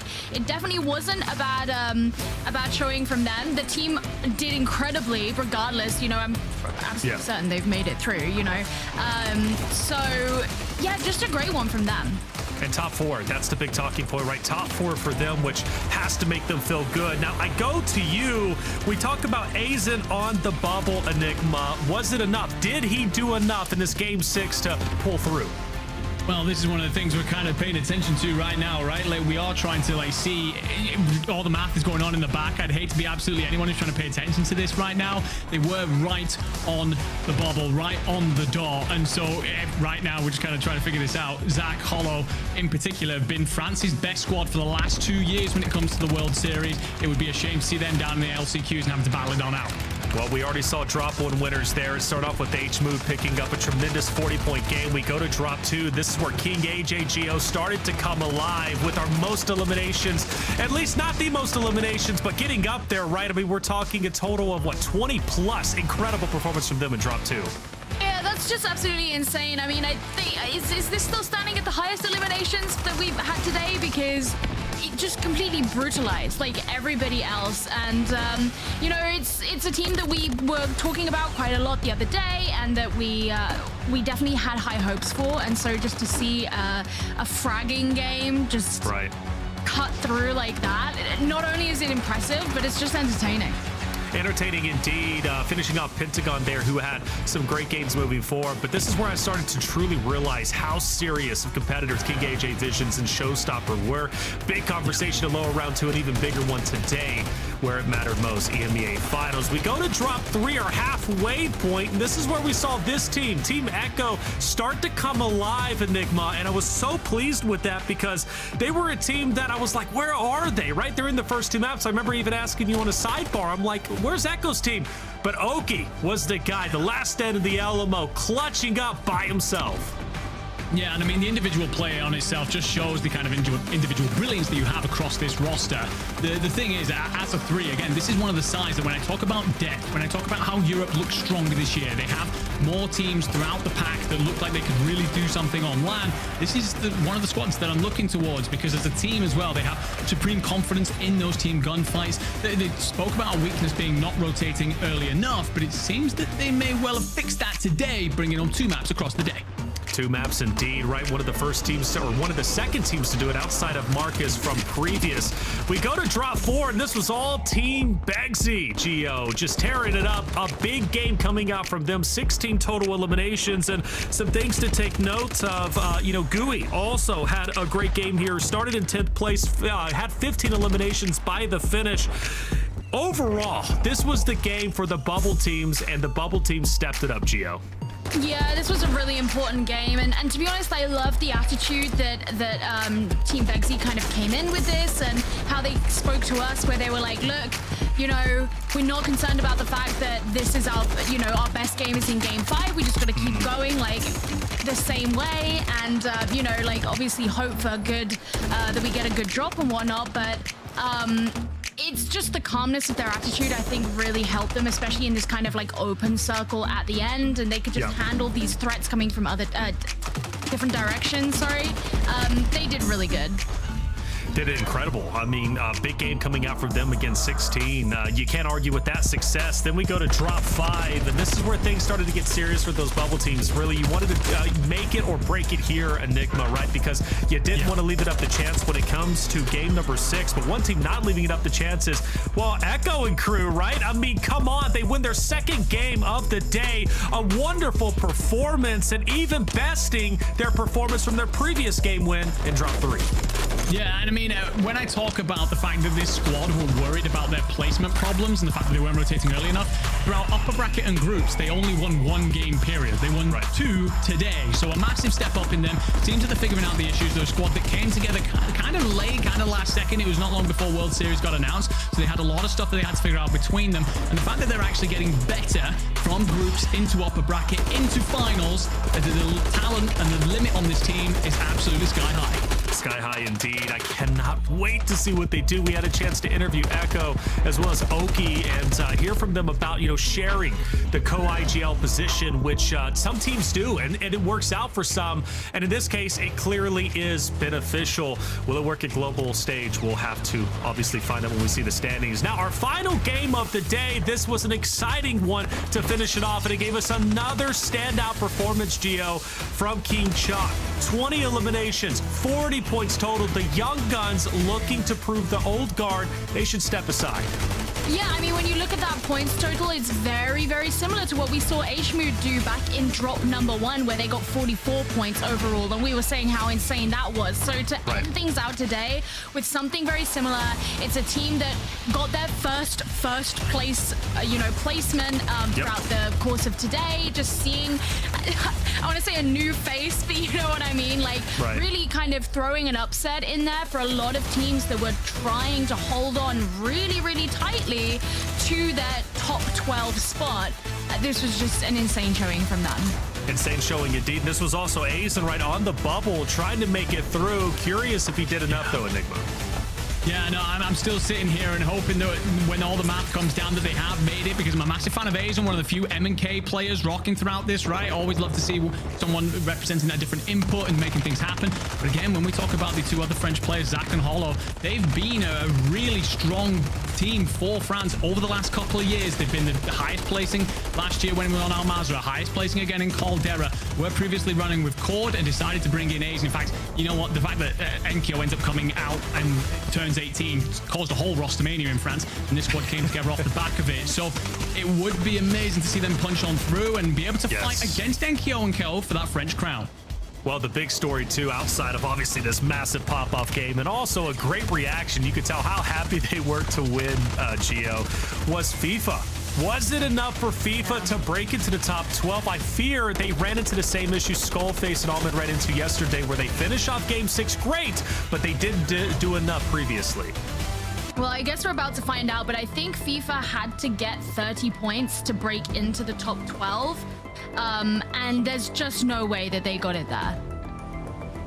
All right, who got it there? Well, King AJ Vision Showstopper will take over first place. A decent lead over Team Wars, who I'm so happy to say they put their drama aside. All of that. I mean, come on. To finish off in second place, to come from lower round 2, a place they didn't, or at least we don't think they should have been, Enigma. This is a great finish for them. No, it's absolutely superb stuff. Because again, we've spoken about, you know, could they draw that line in the sand? Could they manage to progress from there? Could they actually make it happen? It turns out, yes, when you're a top team, when you're top players with absolute top level mentality, you just manage to get the job done on the day. And I just want to touch on one other side here that's on this list. Team H-Mood coming in with that representation from the Middle East, 1 Pakistan representative and 2 Saudis. After they qualified through EMEA last year, it was a case of, okay, but can you do that when you're up against the best in Europe as well? Turns out it's not a problem. Talking about 9th place King Chalk with that big game, right? Just barely getting in 9th place. Congratulations to them. I know they're totally stoked to go to the global stage. Pentagon Fuzzin also in 9th place. Super happy for them on a personal level. Gio, 11th and 12th. What are we looking at? Okay, so we have Savvy Ultras who've just managed to scrape in, and that was a squad that they had some really good games, and I was kind of wondering towards the end, are they going to be able to get in? They've managed it. And then Team Cams in 12th place, really impressive yesterday. We were talking about them a little bit earlier. Yavix had some insane plays, and I'm honestly thrilled to see that they've just made it through. But then it's just crazy when you look at the teams that are below them who didn't quite manage to make the cut. Well, this is exactly what I want to talk about, right? Like, Savvy Ultras, Freddy, Zanks, they go on through. Robstar, Vortex, and Blade do not. And I don't mean to sound excited. I love Robstar, Vortex, and Blade. But the whole roster mania that unfolded with Vortex and Blade chopping Savvy Ultras, it was honestly quite brutal the way it all went down. Savvy feels like he's not been given the reps to really prove that his team had what it takes. But they will progress on through. They will carry that Italian flag on through to global finals. Oh, and for FIFA Kill, Juki's lit in 18th place, consistent with their upper bracket performance of 19th. It seems like that's where they continually land, now having to go to the LCQ and only 5 spots there to earn. It's looking like it's do or die for that roster, and I hope they do make it to global finals. Such a big story there. 21st through 30th, we see a lot of familiar faces. Pink Turtle, a player that did incredibly well during the lower round 2, made it to this position, but ultimately now having to go to the LCQ. Team Rocket as well, another team that was over, at least Rocket and Zakar over in global finals last year. They earned that spot, and well, this time around they're gonna have to earn it once again, going through the LCQ. Curious if they make it. It's a team that I personally enjoy watching, and they bring a lot of intensity on the battlefield. And the B Groovy also in 30th. They get big names that didn't end up making it through. We go to our final page, and Gio, who stands out to you? Yeah, I mean, just looking at Toyo's team, you know, like we were talking so much in the lower bracket round 2 about the fact that this is a team that has so much experience on its side. Paluk is looked at as a lot as a very skilled player as well, and so seeing them just kind of not making it at all, like anywhere close, is really kind of crazy. It's just kind of how the times are changing. And then, you know, Team Visions as well. I think they've had some really good moments over the course of the competition too, and just wasn't enough to scrape by into that top 30.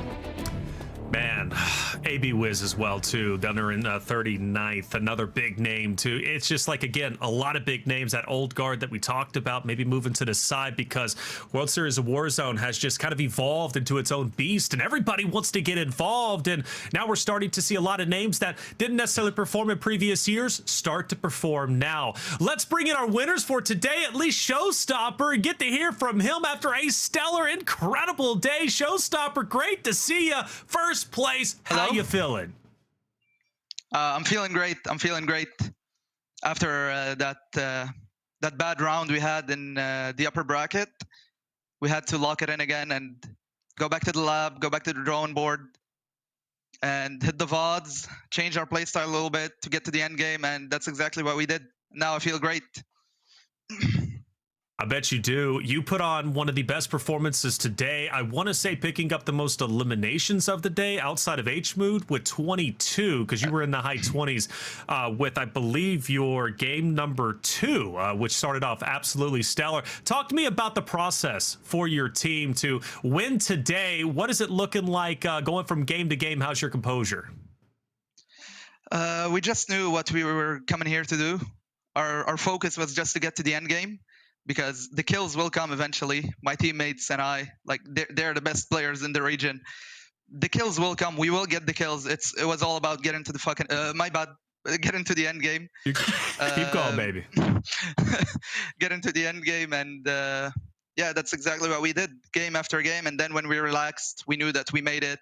We just started sending teams more, and yeah, we ended up on top.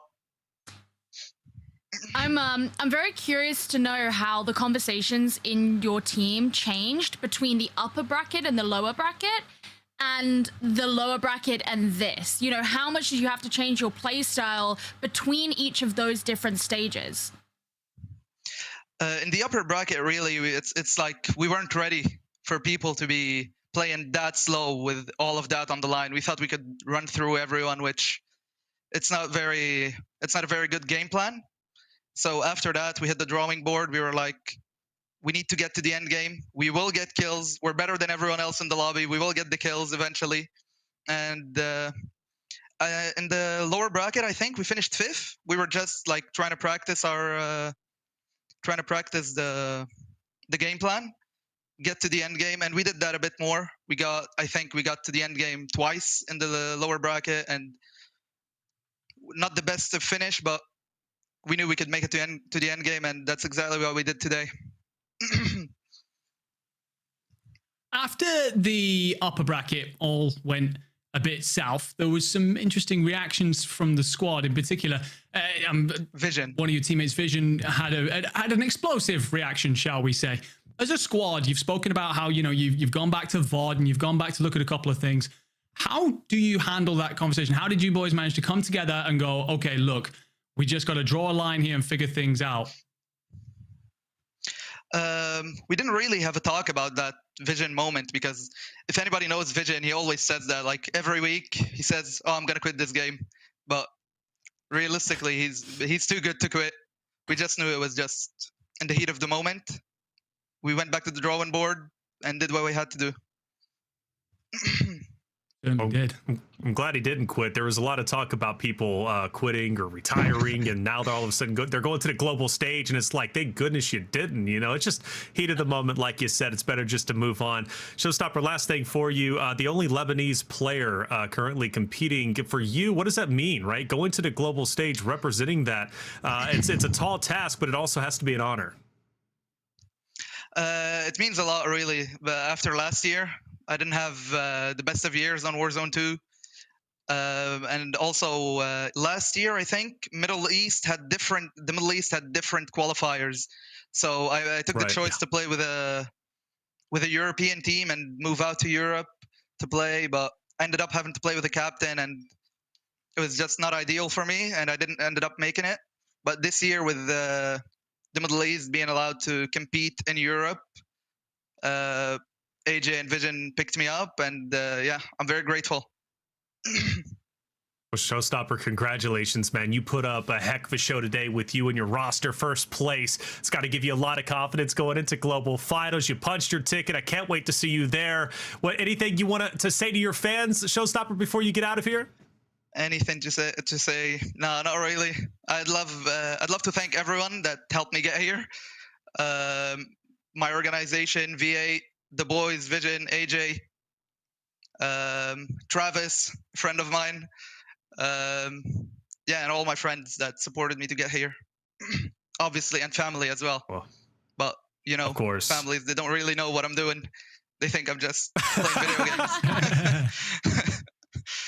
I'm with you there, trying to explain what I do as a talent or a commentator for esports. They just a blank stare. They don't know. But hey, what they do know is what you're doing is important to you, and that's all that matters. Showstopper, congratulations for your win today, man. I can't wait to see you on the global stage. Thank you. Can't wait to see you guys.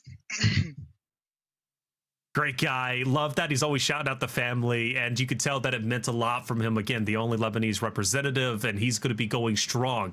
Middle East, man, looking great, and I love that we combined the regions. EMEA, man, made it that much more competitive. Let's take a look at our top 10 elimination leaderboard and see who stood out for the day. Enigma, who stood out to you? I mean, we got to go with the player at the very top if we're talking about this whole Middle East conversation, right? I'm not going to try and pronounce his name. He's told us that we can call him Jay, and it's 26 eliminations to lead the line in such a talented lobby. Again, we just mentioned it. You know, this is looking like a real golden era for the Middle Eastern teams, and a Middle Eastern individual topping the lot just solidifies that point. Incredible, isn't it? Melvin also there. Nice to see that, Gio. Yeah, that's exactly who I was looking at. You know, you read my mind. Just because we spoke so much about how the players from this team, all three of them were in the top eliminations in the lower bracket round 2, and even having harder competition, being up against much more difficult teams today, we still managed to get representation in the top 5 eliminations of the whole lobby. Great stuff all around. Incredible 6 games. And in fact, I want to go ahead and talk to our casters. Let's bring them in for a final farewell. It's been a great 4 days. Obviously, Tiff, Ghosh, you've had the chance to cast all days. Gio, Enigma, it's been incredible working with you throughout the EMEA, which has impressed me with the Middle East. Tiff, let's go down the line. Tiff, what are your final words before we get out of here? It's so hard to wrap up the past 4 days in final words, but I'm just really impressed with all the squads that have already locked in their ticket to the World Series of Warzone Global LAN, right? We found 24 teams across 2 different regions. And if you think back to last year in the Copper Box, it was one of the coolest experiences for a lot of our Warzone competitors. Some of them only meeting each other for the first time, kind of getting to work together on stage. The Copper Box was packed. It was crazy action. And I know that I just can't wait to see what the rest of the squads look like, right? We still have last chance qualifiers, though, and some more regions. So let's get our rest of our lobby together. Last chance qualifiers are going to be intense for sure. Gio, it was great bringing you on to the World Series of Warzone team. I look forward to working with you some more in the future. Hey, you fit like a glove. What's your final words before we get out of here? Well, yeah, definitely. I mean, for you know, those who don't know, I fell in love with Call of Duty esports like half a decade ago now, which I know in the whole timeline of Call of Duty isn't a very long time, but ever since then, I've always hoped for the chance to get to work in Call of Duty, so get to be here on the World Series of Warzone and like fall in love with all of these teams that are relatively new to me, and these players who have massively impressed me over the last few days has been such a privilege, and I'm just so excited. Well, firstly, I'm excited for LCQs because I want to see who gets out of that, but I'm just excited to see the rest of the tournament and who ends up coming out on top.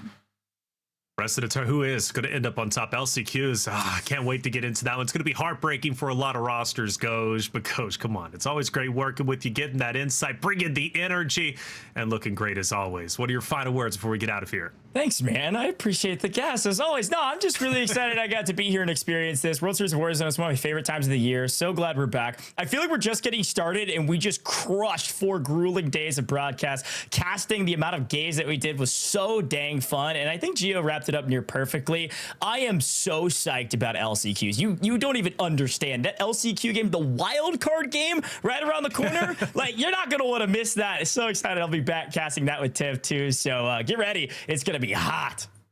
It's going to be hot indeed. It's coming in. Turn the AC up because you're going to be sweating. Enigma, always great working with you, man. Your insight is wonderful. EMEA was exciting. What's your final words before we get out of here? We're just in a wonderful time for our space right now. Couldn't be happier to be sharing it all with you guys. And of course, with our amazing team in the back. We've had 4 incredible days of World Series, storylines up and down, questions about All God, conversations about new players, and everything in between. Esports World Cup around the corner, plenty more World Series on the way. What a time to be alive. What a time to be alive indeed. And hey, we owe this all to you out there in the chat. Make sure you hit that follow button if you haven't already, because we keep the action going and going. Don't forget about LCQs. July 11th, we're starting North America, and July 12th will be EMEA, 12:45 Eastern Standard Time. But that's all we have for you today. For myself, Taylor Reflection Snowball, Gio, Enigma, Spider, Tiff, and Ghosh, our production crew, and you in chat, thank you for being here. Be back for LCQ for NA starting July 11th, 12:45 Eastern Time. We would love to have you. I'm ready for war. I'm ready for war.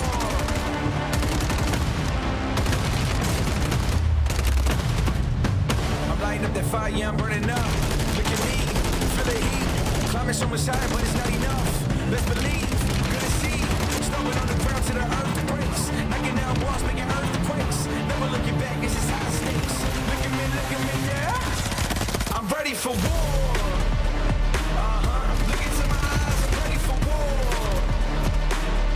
Never gonna stop me, I'm ready for war. Look into my eyes, I'm ready for war.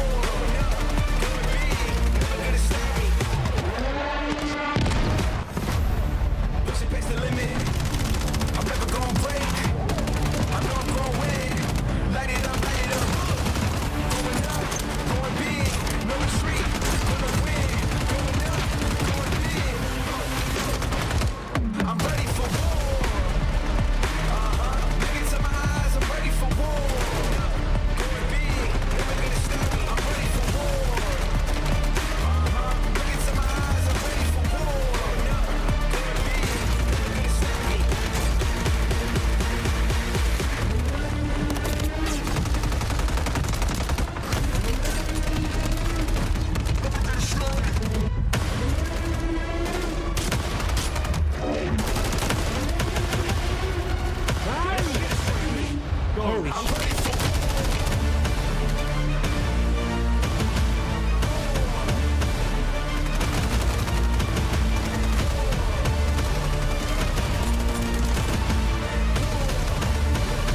Let's go les frères.